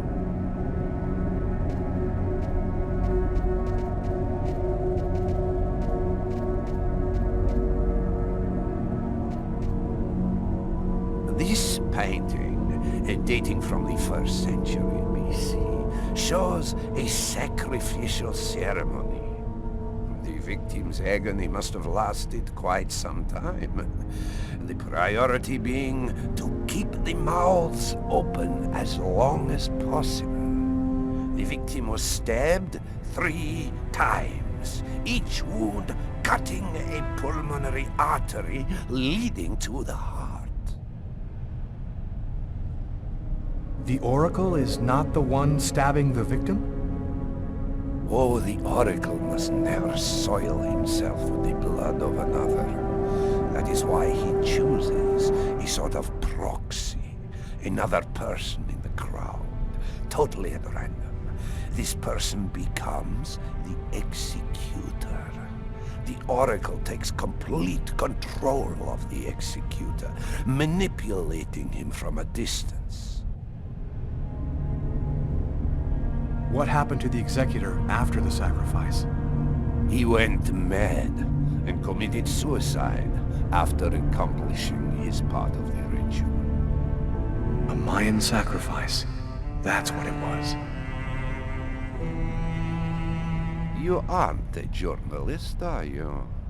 Who are you? My name is Lucas Kane. The police are looking for me about a murder that I did not commit, but I was the executor. You're a murderer? I'm innocent. I stabbed someone I'd never seen before 3 times, cutting his arteries, just like you described. Do you mean to say that there is a Mayan oracle still living today? But that's completely impossible. Have you ever seen this symbol before? Oh, it's the symbol of Cuecnitlan. The The executors cut this into their own forearms before accomplishing the sacrifice. So, it is true. My God, the Codex was right. The Codex? What are you talking about, Professor? You can't stay here. Your picture is in the paper that the security guard is reading. He's sure to recognize you. Come, let's leave here, and I'll tell you all about it.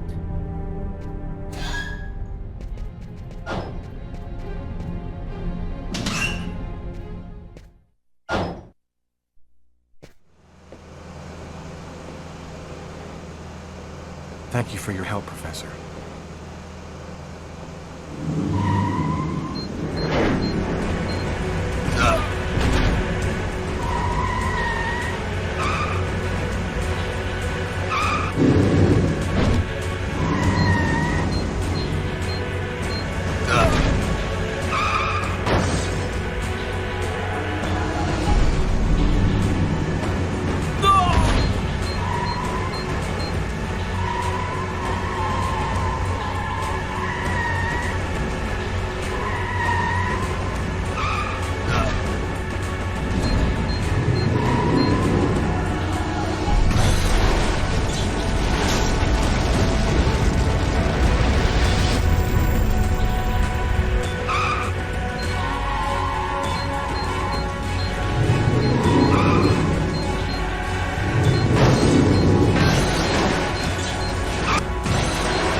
Professor!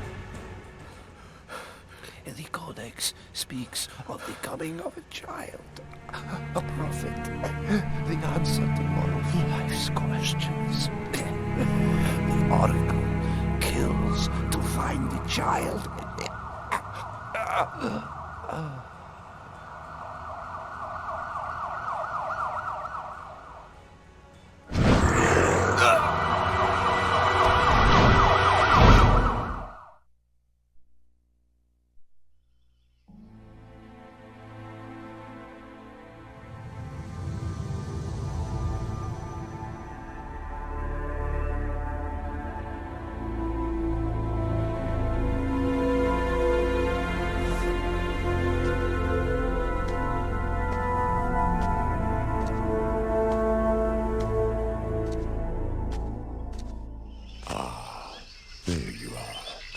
I've been looking forward to meeting you.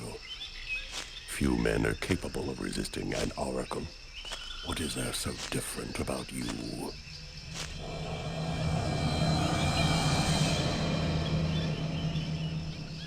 The chroma. You have the chroma. So that explains it. How did you ever acquire such a power? No matter. What matters is, the time has come for you to die. The chroma? What does that mean? The force that created the universe. The origin of everything. It gives extraordinary powers to those who possess it. Why me? Why choose me? Pure chance. The executor is always taken from the crowd. It's a great honor for you to be chosen to serve Kuriakin. Enough talk. Other matters await my attention. We will see each other again. In the other world. Gibin dinna quendaune.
Agatha? But how... Listen closely, Lucas. Those who employ the Oracle are searching for a little girl. A perfectly pure soul that's never been incarnated. Her coming was foretold by the most ancient prophecy in human history. She's the one you see in your dreams. You must find her before the Oracle does and put her someplace safe. Hurry. There isn't much time and they are already back on your trail.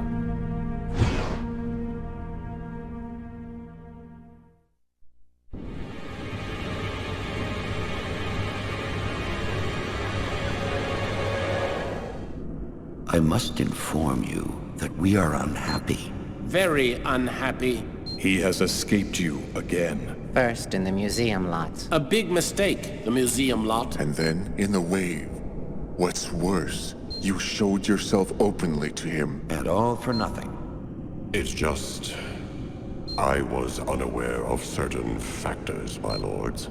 Which factors? He possesses the chroma. That's impossible. Idiocy. How could he possess the chroma? I know not, but it is a certainty that he does. This is how he resisted my psychic attacks and successfully evaded the police. This could force us to change our plans. This is serious. Very serious. That is not all. Someone has intervened. What do you mean? While you were with him in the wave? Yes, my lord. Someone brushed aside all of my attacks on Kane and protected him. It was not one of ours. Certainly not. No. I think it was something else. Its chroma was... different. Another clan? That's impossible. Only we are left. We have a rival. Who searches for the Indigo Child as we do. They must not find the child. That would be a catastrophe. A disaster. Kane is on their side. Unless they are just using him. He is the key. He sees through our eyes. He must not find the child. You must deal with this problem. Definitively. I have already taken measures. He will be definitively dealt with. And soon. Do not disappoint us. You may leave us.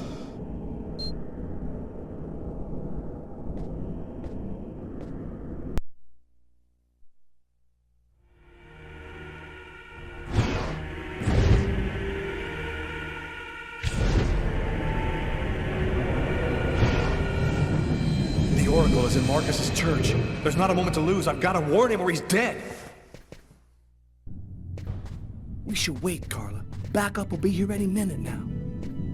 No way. This time I'm gonna get him. The desk guy swore to us that he was in his room, and he's not gonna get away. I hope that guy didn't screw up when he said he recognized Kane's photo from the papers. He looked so blind he wouldn't recognize his own mother in a phone booth. We'll find the answer in room 369.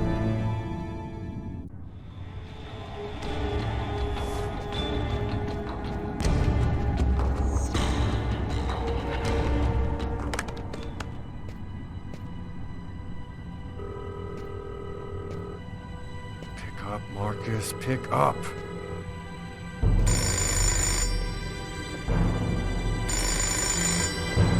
Hello, my son.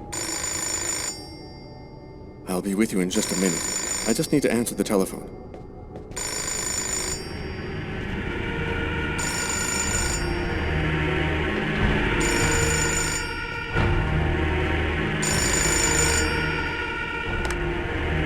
St. Paul's Cathedral. Marcus, he's in the church. Don't let him get anywhere near you. Lucas? Is that you, Lucas? What's going on? I don't have time to explain, Marcus. Run, right now. Shut the doors and lock them tight. I'm begging you, just do what I say. Oh, come now, Lucas. Just do it, now!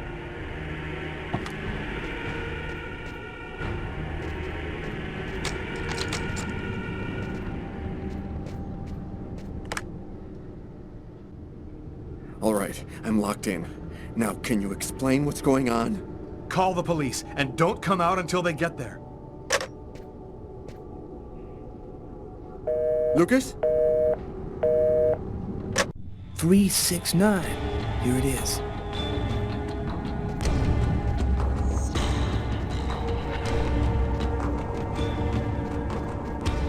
Hey, Carla, what are you doing, girl? Get a move on.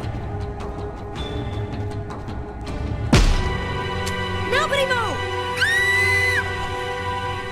Either he's gone through some changes since the photo, or this is not him. Shit! What the hell happened?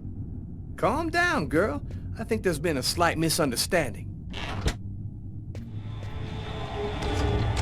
Tyler, it was the wrong room! Huh? There must be another room 369 down the hall somewhere.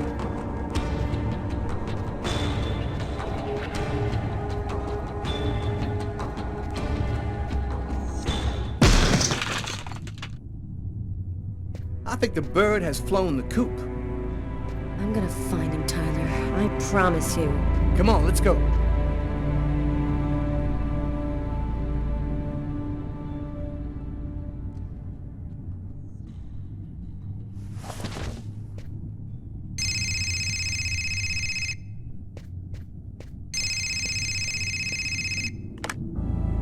Lucas, you have to come over right now. They'll kill me if you don't come. I'm at the old amusement park. Please. You must realize now that I am not joking. So please, don't delay.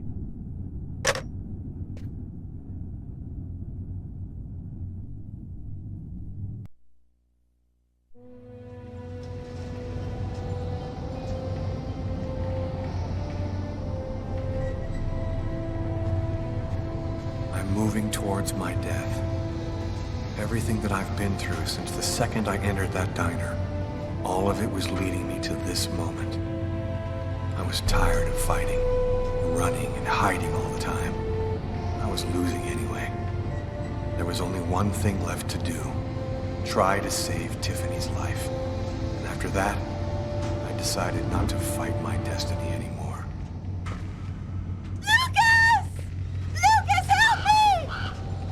Tiffany. That's weird. I get the feeling I've seen that guy somewhere before.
That's it. It's over. Now there's nothing to do but wait, though it shouldn't be long. Perfect. All has gone according to plan. I sense another signal. Cerebral spinal activity. I think he's dreaming.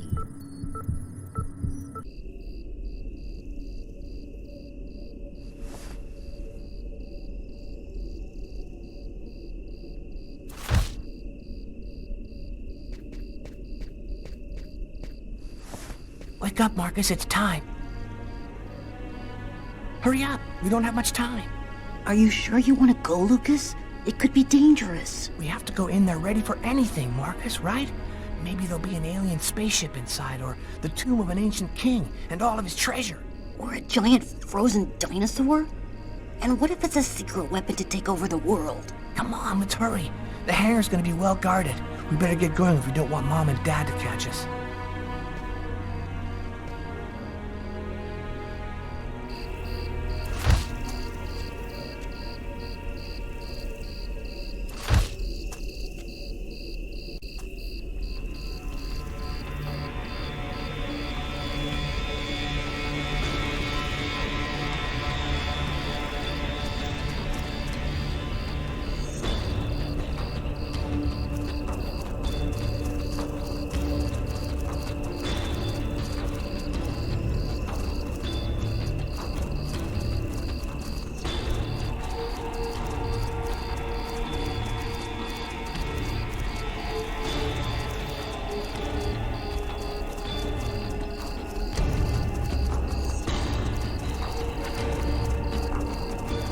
Soldier, quick, let's hide!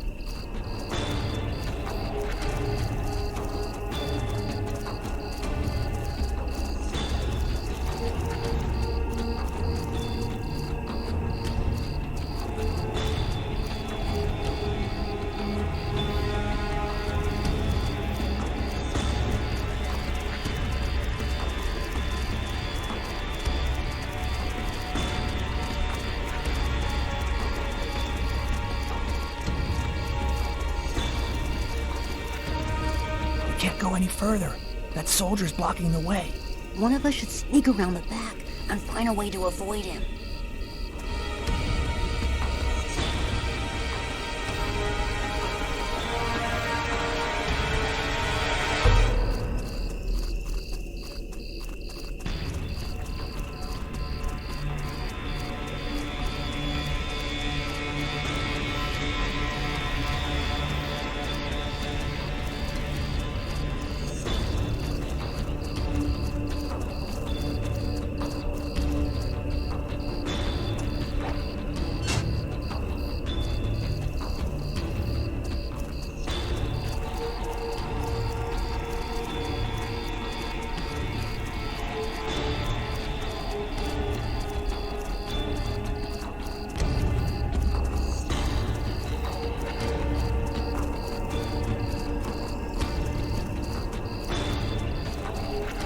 Better wait for Lucas.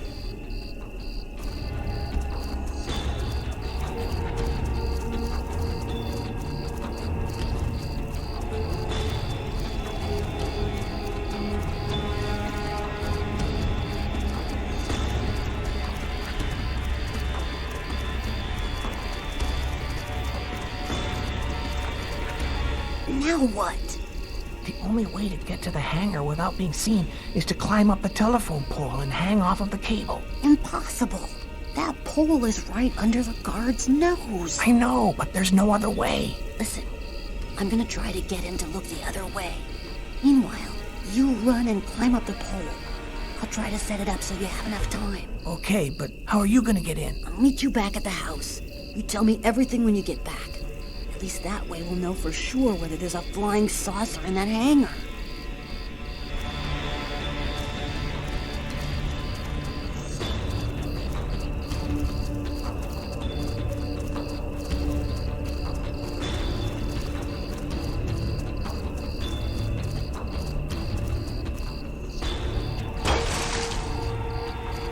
It's all up to you, Lucas.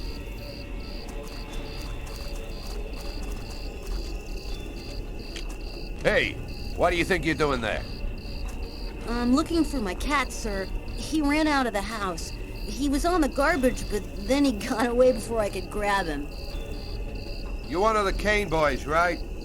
Head on home, son. You shouldn't be out prowling around alone at this hour. What about my cat, sir? We'll find him tomorrow. Right now, you go on back home.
He is dead, my lords. Good. Very good. Now you must find the Indigo Child as soon as possible. There isn't much time. The visions are becoming clearer and clearer. I've nearly got a position localized. Move quickly. Time is short. The child must not escape us. The prophecy must be fulfilled. You may leave us.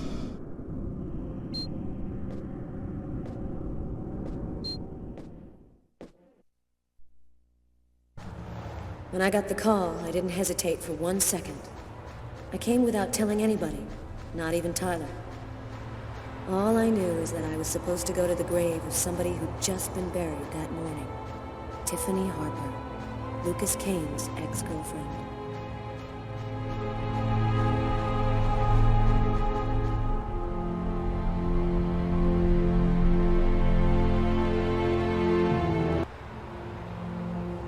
She was a good person. She didn't have anything to do with all this. You got a lot of guts, Mr. Kane. Call my office and ask for a meeting when every cop in the country is hot on your trail. I didn't see that coming. Your investigation has too many shadowy areas in it for you to content yourself with the official version. You're here because you think I might have the answers to your questions. That's weird. No steam comes out of his mouth when he talks, like his breath was already cold. Well then, who is the real killer? I don't know his name. I don't even know if there's anyone alive who does. All that I do know is that he's a Mayan oracle who has the power to erase all memory of his existence from anyone who sees him. The oracle isn't acting alone, is he? He belongs to a secret clan who have united the most powerful beings on Earth. Their power has no limit, and they'll do anything to get the Indigo Child. You mean the Orange Clan? You already know about them? I went to see one of the murderers in an asylum. He talked about the Orange Clan. Oh, this is just unbelievable. But his story is consistent. It seems to fit with what I already know.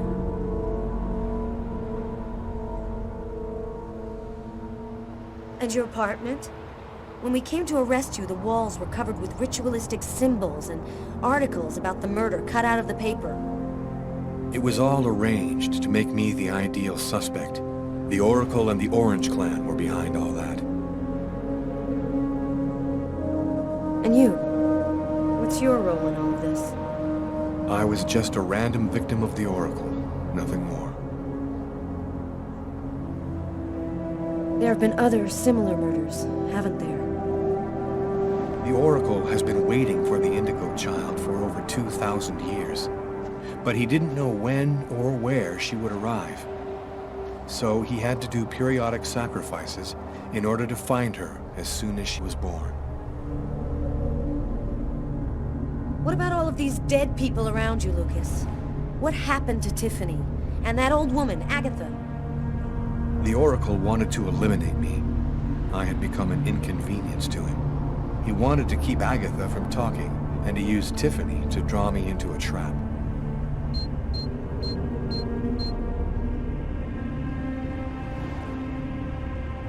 All of these deaths, he talks about them with no emotion, as if nothing mattered to him anymore. How did you learn all of this? I just know, that's all. The question isn't whether what I'm saying is true or not. The question is, are you going to help me? Why are you telling me all of this? Because you're the only person who knows that what I'm saying is true. And even if you're right, what can we do about it? Nobody's gonna believe all this. And if the Oracle really has all these powers, what can we do to stop him? Find the Indigo Child before he does, and hide her someplace safe. Do you know where she is?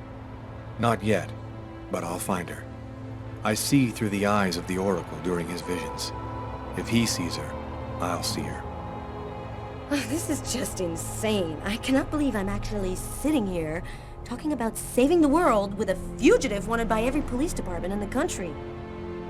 You're free to choose which side you're on. You can arrest me, or you can trust me and help me save the child. But you must decide quickly. I haven't got much time. What am I supposed to do? If he's lying, I'm aiding a murderer and I'll go to prison. But if he's telling the truth, I have to help him. So, either you're crazy or you're some kind of hero. Neither one nor the other. I was just in the wrong place at the wrong time.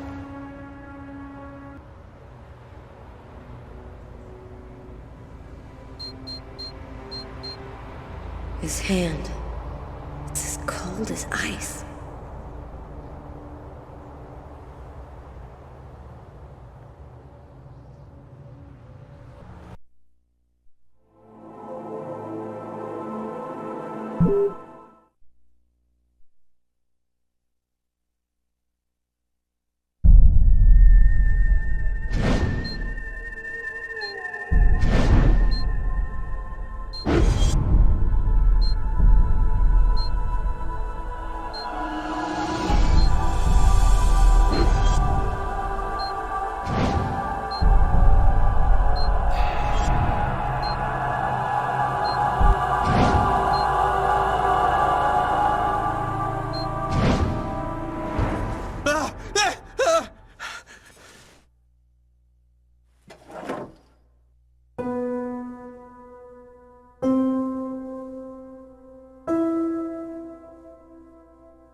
Almost the entire country is now without water and electricity services. The army has been mobilized to help provide shelter and basic necessities, but the cold and snow have hampered ground movement, and storms have shut down every airport in the country. Scientists are still unable to fully explain the reason behind the cold wave which has now gripped the entire planet. Temperatures continue to fall everywhere in the world as authorities ponder. Well, our job is done. Now it's up to the army to do what they can to help the population. Carla, you should get some sleep. You haven't closed your eyes in 2 days. I have to get warm to do that. I'm solid ice from head to toe. Yeah. Hey, look, can I get real with you here for a sec, Carla? I think it's probably now or never. I get the feeling you're hiding something from me on this Kane thing. Am I right? Yeah, you're right. I found him, but I think he's innocent. I didn't say anything because I didn't want to get you involved, Tyler. You mad at me? Nah, of course not. Plus, with everything that's going on now, I guess it doesn't really matter. Anyway, as long as you do what you think is right, you can't go too wrong.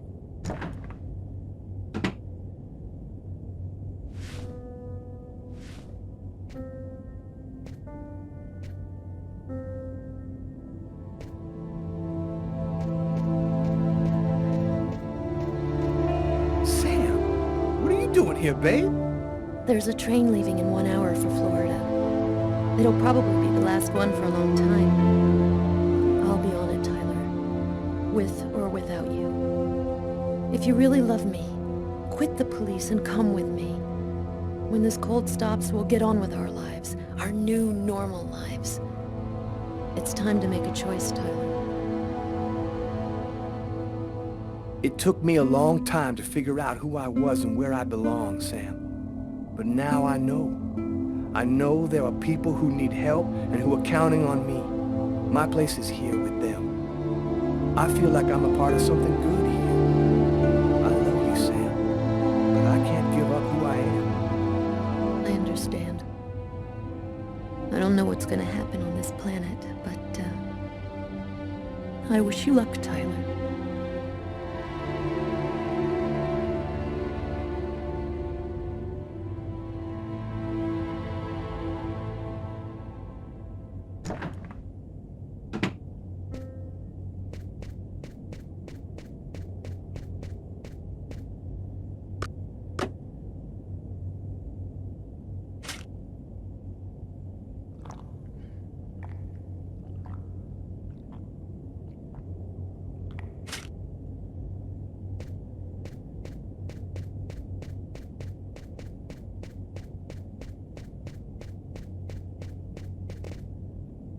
I'm gonna go help Jeffrey and Doug. They're heading down to take a look in the southern sector to make sure everybody's out of there. Tyler, as long as you do what you think is right, you can't go too wrong. Good luck to you, Carla. Well, I don't know how all this is gonna end up, but I hope it all works out for you.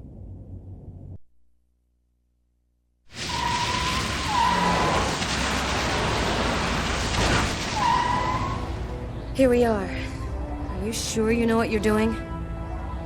The Oracle's seen the child, just like I did. He'll be here to find her any minute now. I've got to get to her before he does. Wait for me here. I won't be long.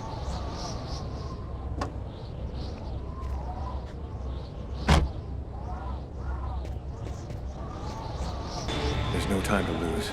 I've got to find that girl before the Oracle does.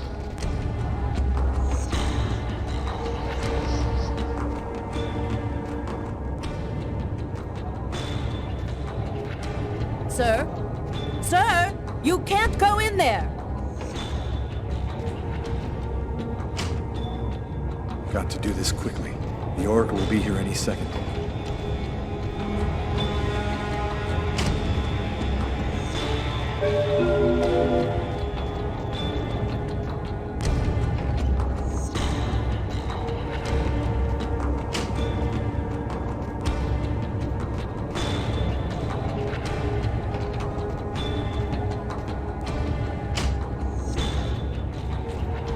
You can't go in, sir.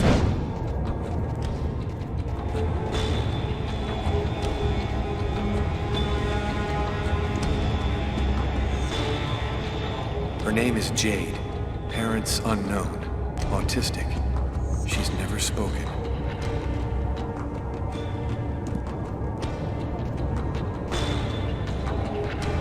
I've seen you in my dreams. You have to come with me. We have to leave here right now.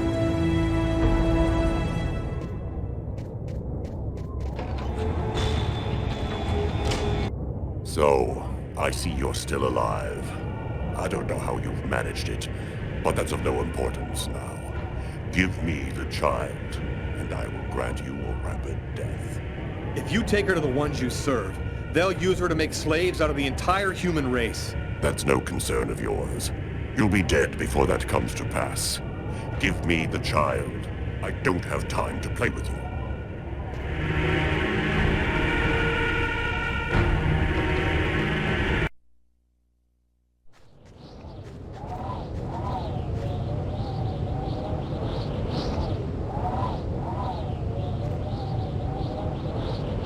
I'm leaving you here. You mustn't move, understand? I'll be back soon to get you. I hope.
You found the child.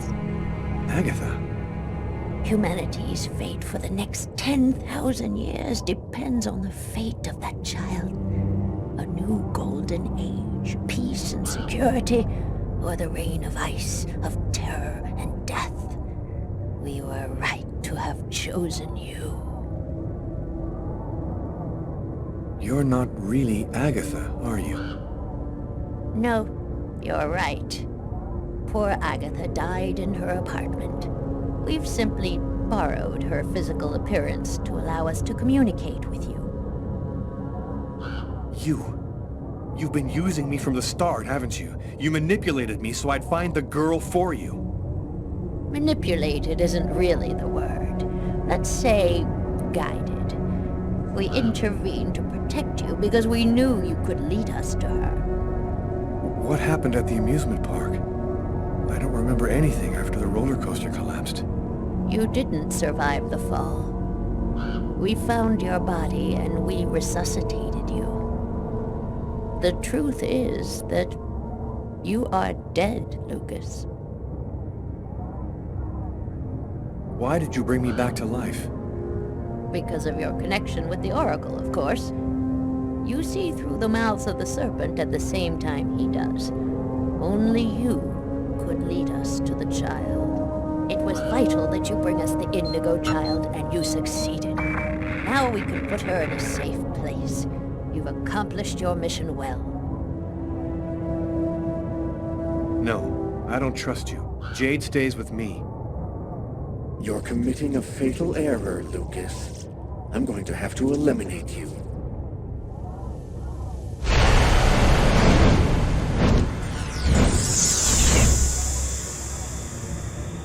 Oh, I forgot one small detail. When we brought you back to life, we added a module within your cortex. It's impossible to kill you, as you are already dead. I can, however, annihilate you. A simple touch from me, and you will be erased forever. There's no use trying to resist. I have control of you now.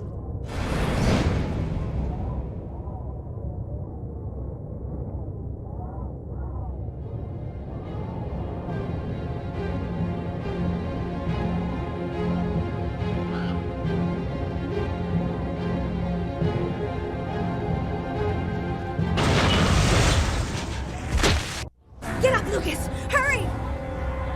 Quickly! Over here!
So, she's the one.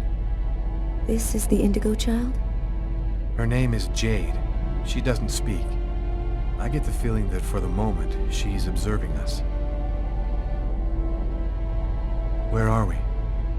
In an abandoned subway station, I guess. So, what do we do now? Looks like we don't have much choice. Let's follow him.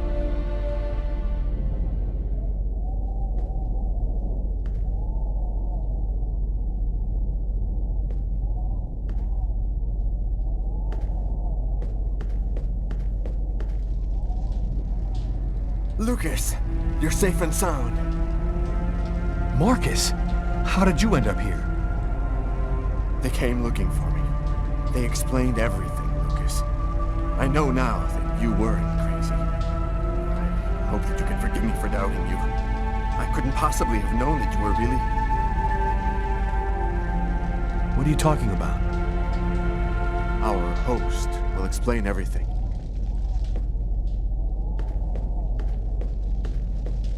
Welcome to the camp of the Invisibles, Lucas. Come and take a seat by the fire.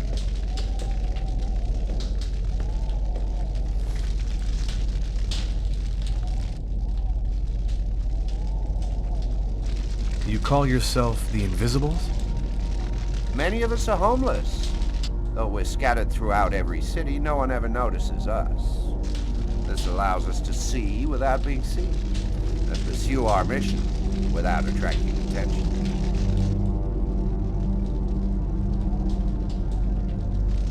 What do you know about the chroma? It's a natural energy force, like gravity or magnetism, but it is infinitely more powerful. This force is in you, Lucas, and you've only discovered the smallest part of it. There's another clan besides the Orange Clan, isn't there? The thing that took on Agatha's form wanted the child too. We've only recently become aware of the Purple Clan. We know almost nothing about them. We suspect that some AIs acquired a sort of consciousness using the net during the 80s. They want the Indigo Child in order to become the dominant life form on the planet. First the dinosaurs, then man, now artificial intelligence.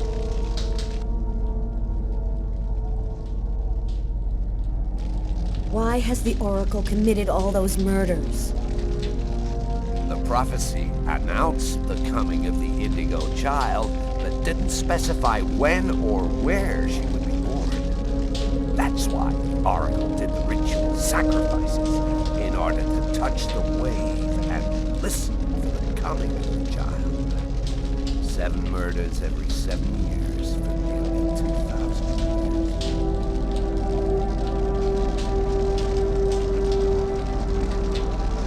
What is the message of the prophecy? It announces the birth of the Indigo Child. The child will have the answer to all questions, and the one who hears her message will have access to infinite power. But if the child has not been heard before the final countdown, humanity will cease to exist.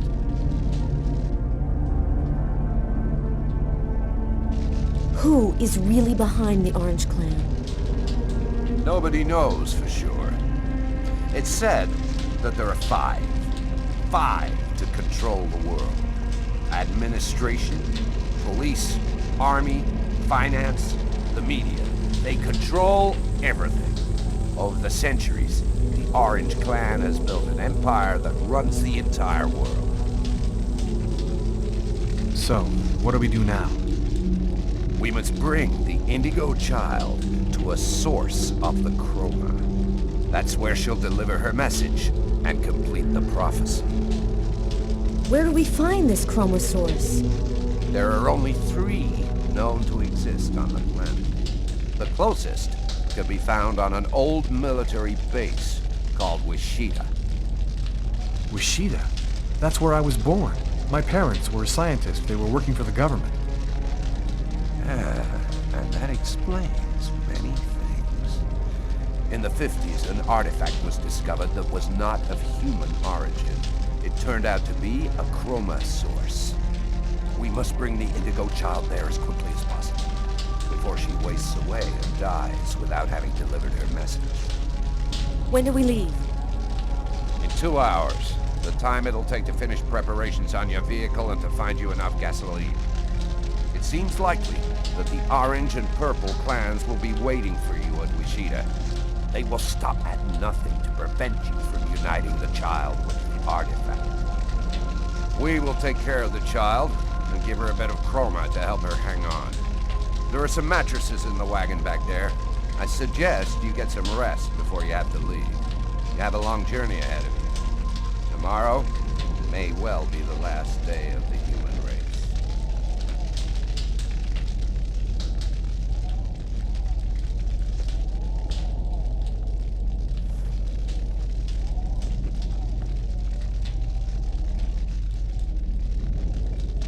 I'm dead tired, Carla. I'm gonna take Bogart's advice and get some sleep. I don't think I can sleep right now. I'm gonna wander around a bit and join you later.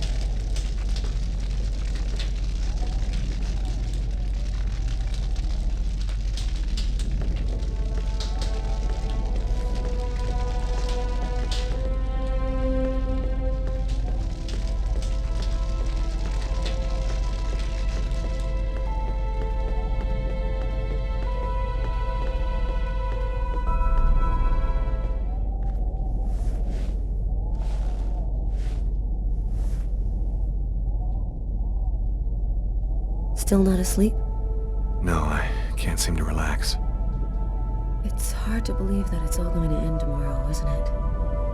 The fields, the forests, cities, everything will disappear under the ice. And what's going to happen to us? It'll be like we never existed, like nothing important ever happened. Are you afraid to die? Not anymore. If we're both going to die tomorrow, I want you to know something. I'm sorry that we didn't meet under better circumstances. Maybe if things had turned out differently.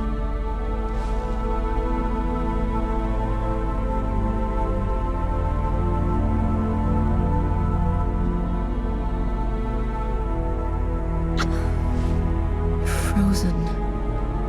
Your lips are like ice. I love you, Lucas.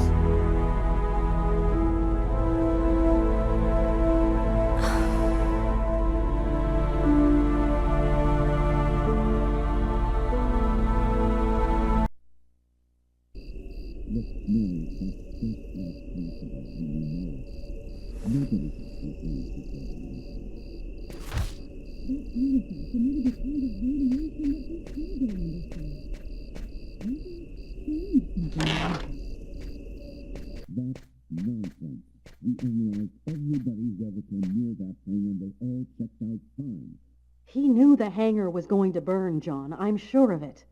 But he wasn't the one who started the fire. Look, Mary, that's just not possible, and you know it. Nobody can see things before they happen. That artifact emitted a kind of radiation that we still don't understand. Maybe it changed something in Lucas.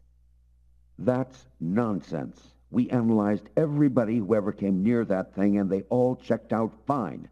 Don't you see? If it was the artifact, then we'd all be radiated, and we'd all There's have a difference, powers. John. I was pregnant with Lucas when I went for the first time. Lucas was radiated by the artifact when he was still in the womb. This is just ridiculous, Mary. I've heard enough. I'm going to take a walk while you calm down. Lucas? What are you doing there? Lucas? Lucas?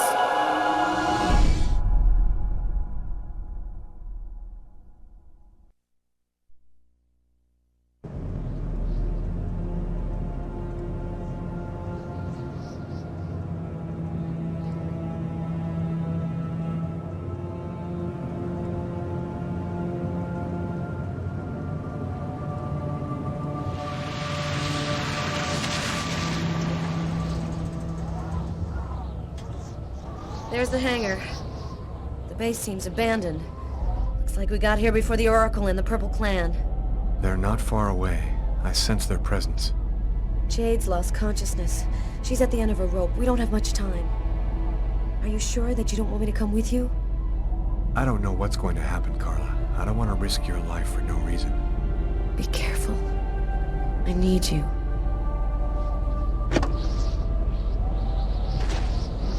If I'm not back in 15 minutes, go back where we came from. Bogart will protect you.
answer to all questions.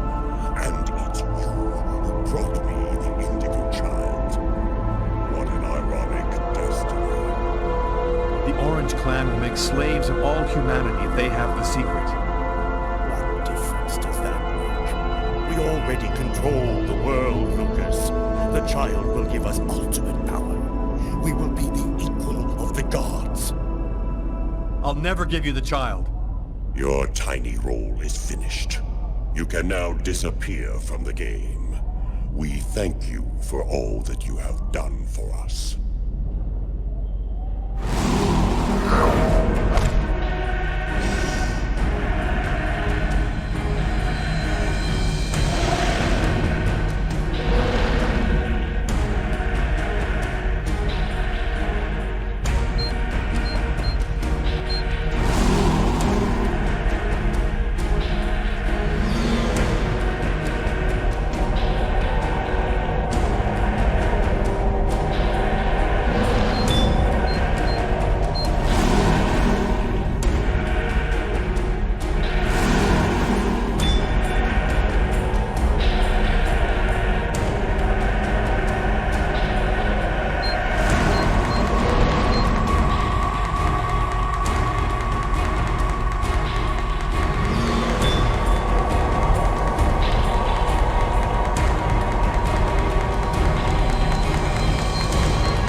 Even more obstinate than we had thought, human. But the game is over. You and your race have lost.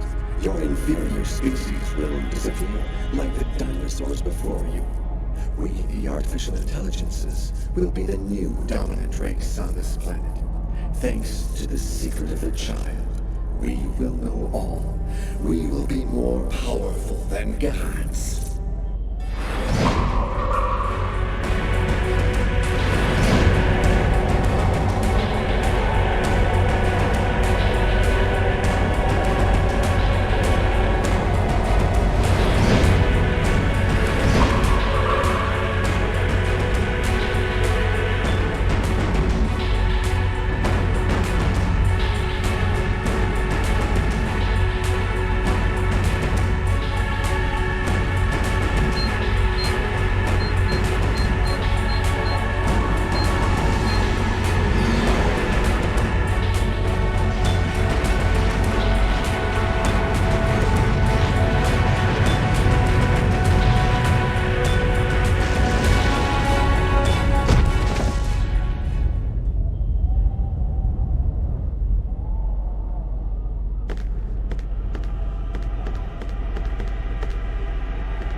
just like it had come, in silence, as if the Indigo Child had turned the hourglass by delivering her message.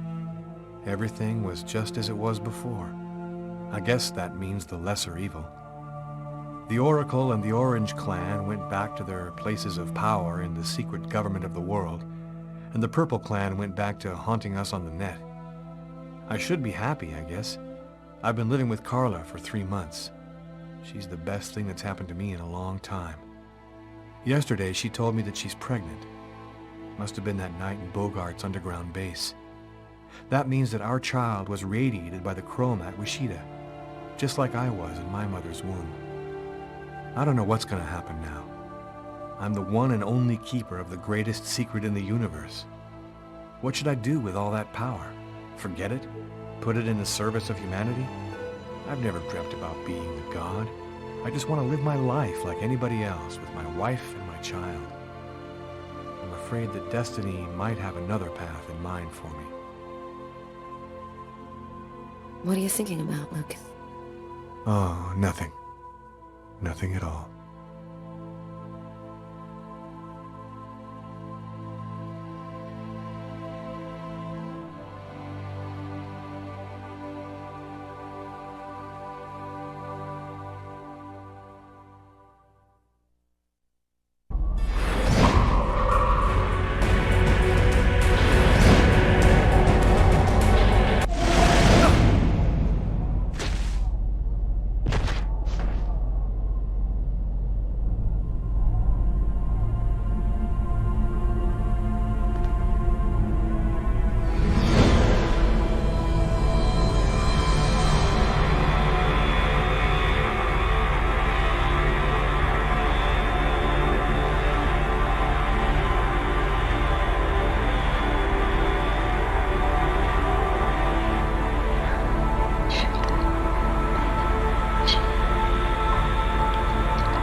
The temperature continues to drop.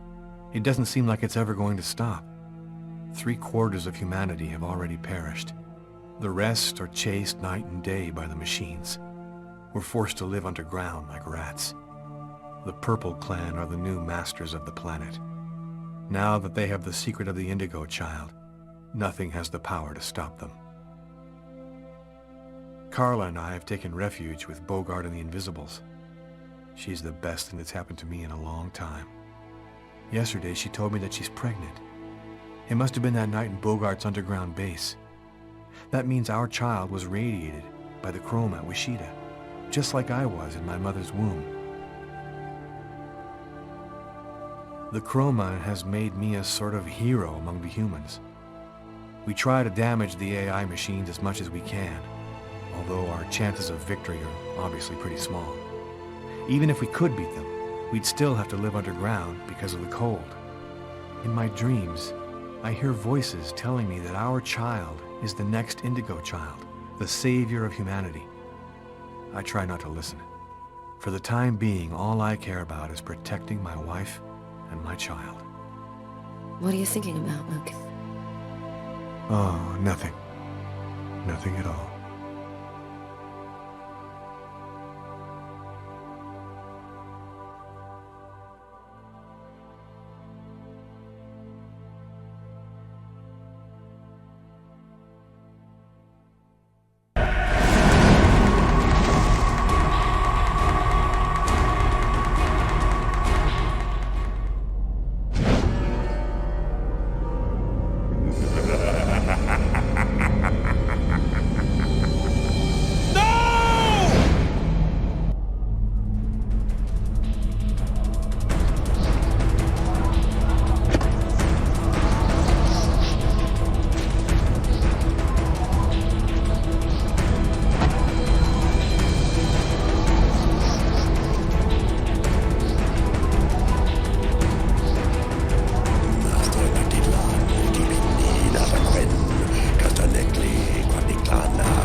After a few days, the temperature on the planet went back to normal. The Oracle let us go. I guess his victory was enough, and he didn't feel the need to confront me needlessly. Carla and I went back to New York to await the big changes that were coming. But nothing happened. 3 months after the revelation of the Indigo Child, nothing much had changed for humanity. At least it seemed that way. But I know that one day their plan will reveal itself. Carla and I have been together ever since Wishida. Yesterday, she told me that she's pregnant. It must have been that night in Bogart's underground base. That means that our child was radiated by the chroma at Wishida, just like I was in my mother's womb. I'm not sure what's going to happen now. Carla and I are trying to lead normal lives as though nothing had ever happened. I still see through the eyes of the Oracle from time to time. I know that what we went through was just the beginning. What are you thinking about, Lucas? Oh, nothing. Nothing at all.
Hey.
Lucas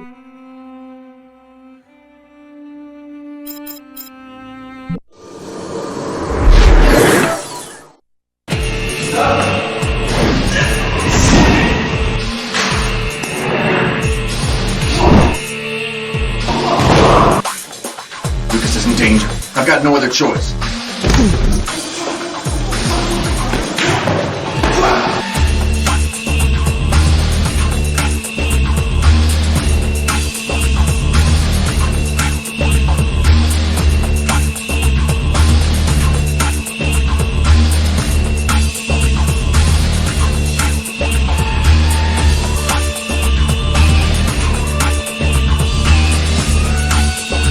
Human sacrifice. What was that noise? So, you see, it was your roast chicken, isn't it? I'm Inspector Carla. I'm in charge of the investigation here. What brings you here, young man? Tell me, what is your cage like? More to our universe than can be perceived by the naked eye.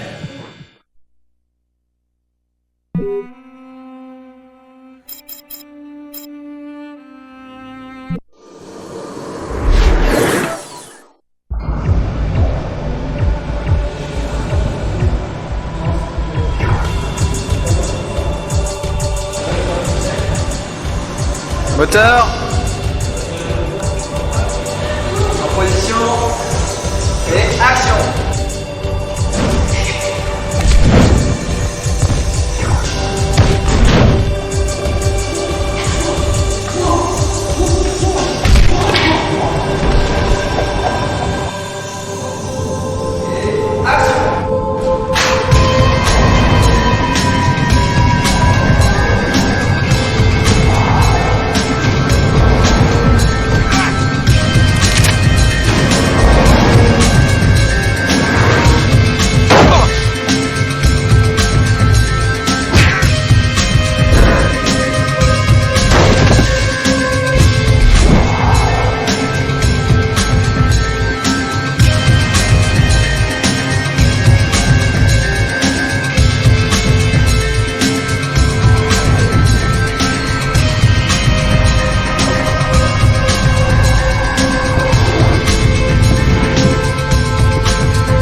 Tyler, somebody gets murdered every day in New York.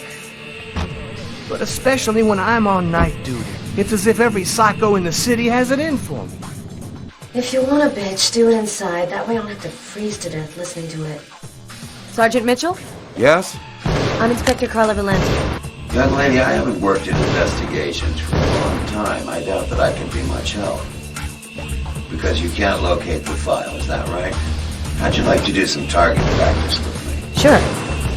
The government has declared a level 1 state of emergency. A human sacrifice, of course. Things are never quite what they seem. Lucas is in danger. I've got no other choice. I don't want to, Marcus. Leave me alone. As I told thee before, I am subject to a tyrant. The bird is such a unique animal.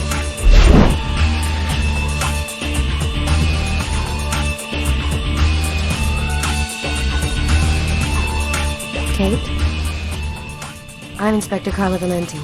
I'm in charge of the investigation here. Would you mind answering a few questions? So, you see, for the roast chicken recipe, I take my little chicken and I got her.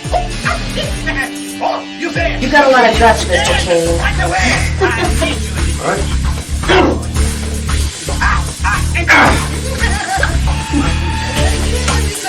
Next. You think you're funny.